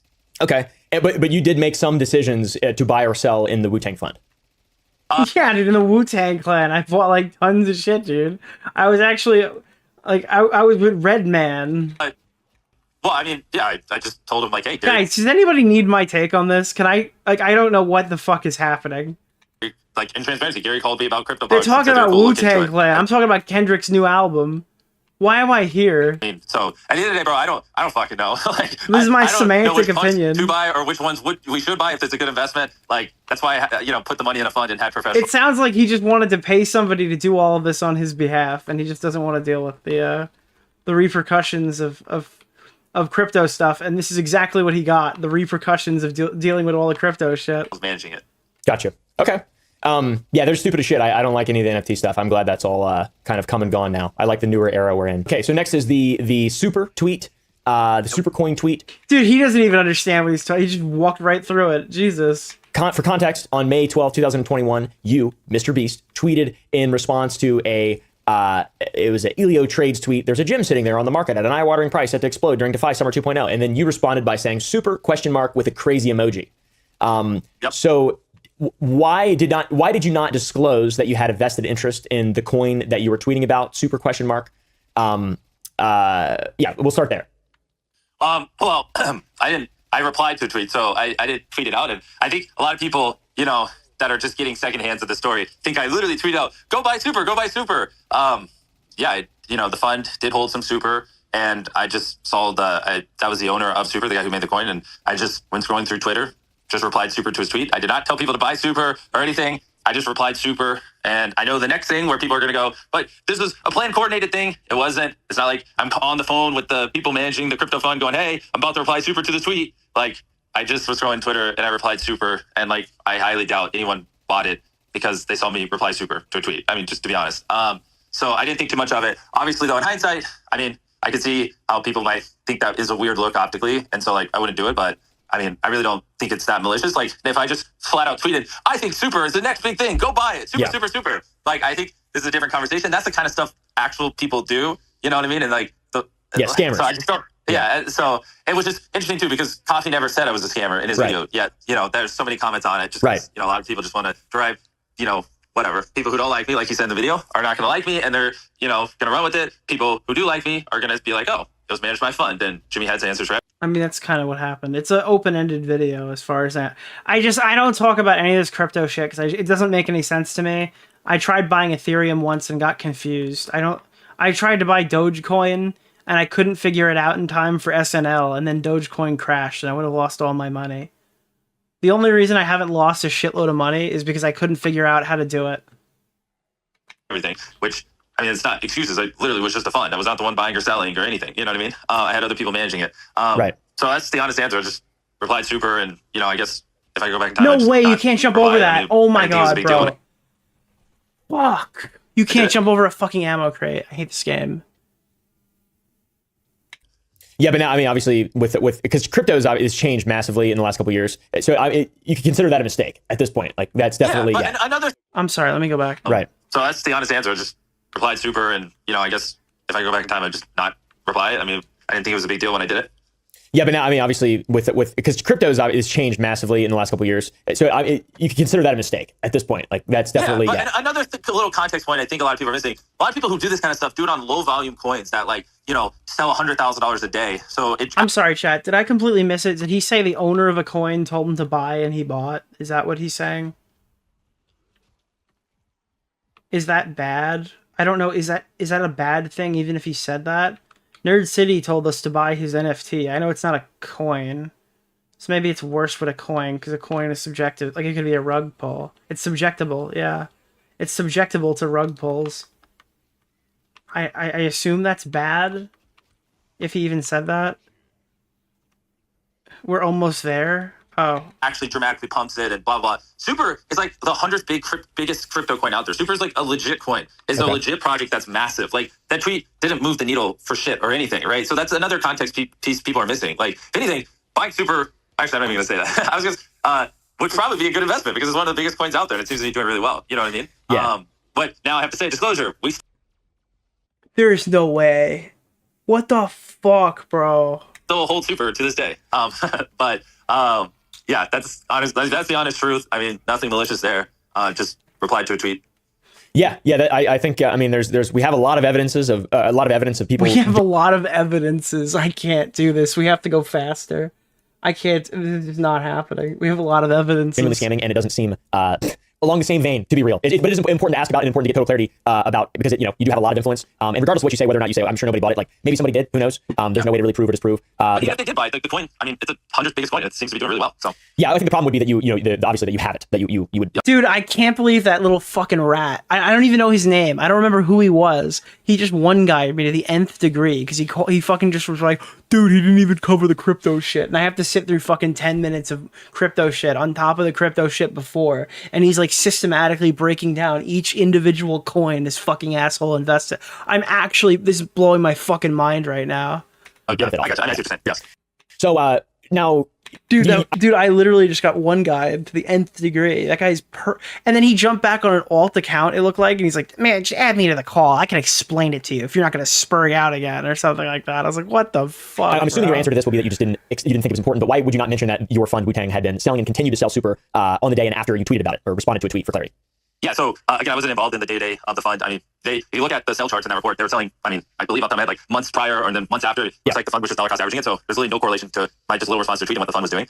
So, I mean, yeah, it's kind of the same answer as before. I just replied to a tweet. Clearly, it wasn't a coordinated thing. Gotcha. And then the final one, this one's a lot more complicated and involves a lot of stuff. So I maybe would want to reconvene with like receipts or evidence or whatever, but it's the crypto charity stuff, Team C's Eternity. Yeah. So, I mean... yeah, I mean, that one...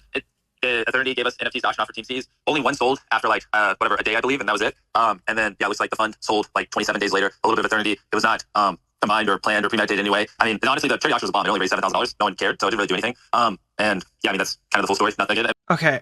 Crypto. Watch the video from CoffeeZilla. Time 2021 is like a huge area of gray for influencers with crypto access, and to give you the benefit of the doubt with all the philanthropy stuff that we spoke about last night. I think all that stuff is huge and massive. But as the charity guy, if your fund is privately making like millions of dollars during a charity drop that your name is attached to, so again, that I would say is not fully correct. So the charity drop happened. One sold. The other ones weren't selling. No one cared. Back on crypto. There was no selling of NFTs to raise money for charity anywhere near where the fund was selling before or after. People could technically still have bought those NFTs, but no one did because it just basically no one cared. So I just don't feel like that's a fair criticism. Like they gave Team C some NFTs to raise money. One sold. No one cared, and then it just basically died. And then just under a month later, it looks like the fund sold some tokens, completely unrelated to all this. So it's not like this. Where's a charity drop that was selling hundreds of NFTs a day, and in the middle of all of it, they sold some earned tokens. It's like one NFT sold, raised money.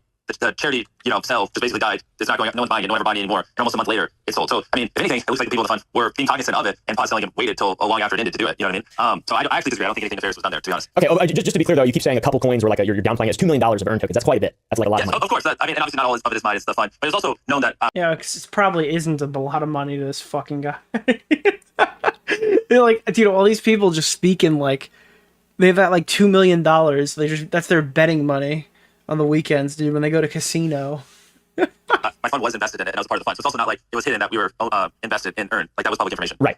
Cool. Yeah, just maximum transparency there. It's like if there's any other information you want to send in regard to that, I've got the DMs of from Nick needs to go ask MrBeast about. I'm not no more text messages. That's it. I don't want to fucking just respond to text messages. Nick Rose, the CEO of Eternity Chain, talking about that there will be a 2-month auction for charity, and that quote unquote MrBeast is supporting both drops. Which obviously that's not you saying that is this guy, but yeah, it's just something to be super transparent about. 100%. And I'm glad I could give color on these things. To be honest, so I'm glad like people now can see what I have to say on both those things, and I actually appreciate this follow-up call. And this is good. Like I actually feel like unless you have any other questions, everything's been hit. No, yeah, that's it. I mean, can you think of anything? I'm actually never doing that again. Oh my god, it's over. Holy shit, dude. All right, we're gonna go through the docket, and then I'm going to bed. I don't know how useful this is going to be as a review. This is a fucking shot in the dark here, if this is even going to be a valuable segment. Let me just grab this. Boom. Pull up this docket. Are you going to... Docket. MrBeast is... Who compiled this? I hope it wasn't Turkey Tom. Dude, if Tom fucking did this again, it's like he just made a new Google document for us to review. Here we go. Let's run it real fast. Full screen it. Some form of statement, documentation, or acknowledgement from Quinn. Okay, I don't care. We know this is what Quinn Emanuel wrote. We got that. We've read this. Is there a document showing standard operating procedure, HR materials, anonymous tip line is active? Your information, anonymous emails. Yep, so you can do that. Cool. How many of your videos use CG? This is like way better than the interview. This is another thing I didn't really talk about, is they kept telling me this document is way better. This is way better than the shit that he said. How many of your videos you use CGI in? Hard to say. Here's an example of the CGI, the raw clip in comparison to the CGI. What is a link to the people that were refunded in the live stream? We created this, MrBeastRefunds.com. All you have to do is enter your order code for a refund. Are there records where we could show incidents of harassment that were found and transpired rather than just a yes that happened? Unfortunately, I can't because it's fucking, yeah, obviously. Provide audits of Beast Philanthropy. Here's a transparency report. Do you have proof the $1 million you had to give to Beast Philanthropy? Yep. You claim to use a union for Beast Games. What union did you use? We used two. We used Nabet and DGC. Okay. Is there proof of people leaving immediately after arriving at challenges when learning they get paid regardless? Yeah, it happens all the time. Here's my girlfriend, Thea, talking about a podcast years ago. Jimmy states that if people would like a refund from the stream when he was accused of running an illegal lottery, they could fill out a form. That's the same form. Could Jimmy show us any receipts he might have for recent payments of the 1,000 eye surgeries? Dude, it's just like, I don't know why this just wasn't the interview. This is the person who made the video. We've reviewed this on the channel. I don't need to do anything with that. Can Jimmy supply any receipts to show the hundreds of wells were built? Well of Life is one of the partners that helped us with the video. You can read more about it on their website. So there's a link to that. Can Jimmy provide any purchase receipts or pictures or videos providing he worked with Peruvian cocoa farms before switching to Tony's? Here's my old manager Reed on our old farms in Peru. Can Jimmy show any videos of him working in Ghana on cocoa farms? Here are tweets people made when they saw me in Ghana to prove I was there. Here's photos of me working in Ghana. Jesus. You have any examples of YouTube drama censoring and deleting posts? So, what do we got here? Here's a few examples. First, it was false accusing James Warren of domestic violence and abuse. Then it was falsely reporting on the fake Lunchly recall. Now the alleged CP in the group chat wasn't in fact CP. Doug and Rosanna have shown time again to prioritize immediate attention over and clout over serious fact check. This video is to prove that MrBeast did not know how to this is so gay. Like, there's so much shit in that video that's wrong, and they're like, well, it's actually for this reason. It's like, yeah, it's okay. It's all fucking like bullshit. This is a tweet that I posted, I think. Breaking Dogpack can't take. Oh, I don't know if I posted this one. I see black and I assumed it's mine. There's some stuff. What is this tweet? Part of the video made me lose faith in Dogpack. This has been posted on the subreddit before. Does this video hold any weight? I think I saw that one get killed too. Rosanna smokes marijuana grown from father's ashes. This has been posted on the subreddit before. Genuine question. And I like how they provide reasons as to why it's been removed. This is not drama. Soggy cereal and Dogpack. Keep all this discussion in the mega thread. Like, they're just trying to filter through the mega thread, which had like a not malicious, but like an unfair framing as like the first message on it. It's not drama. All right, there's just a lot of these. Update from Dogpack. Yeah, it's removed after 3,000 upvotes. Jesus, there's a lot of these. Okay, these philanthropy, and that's it.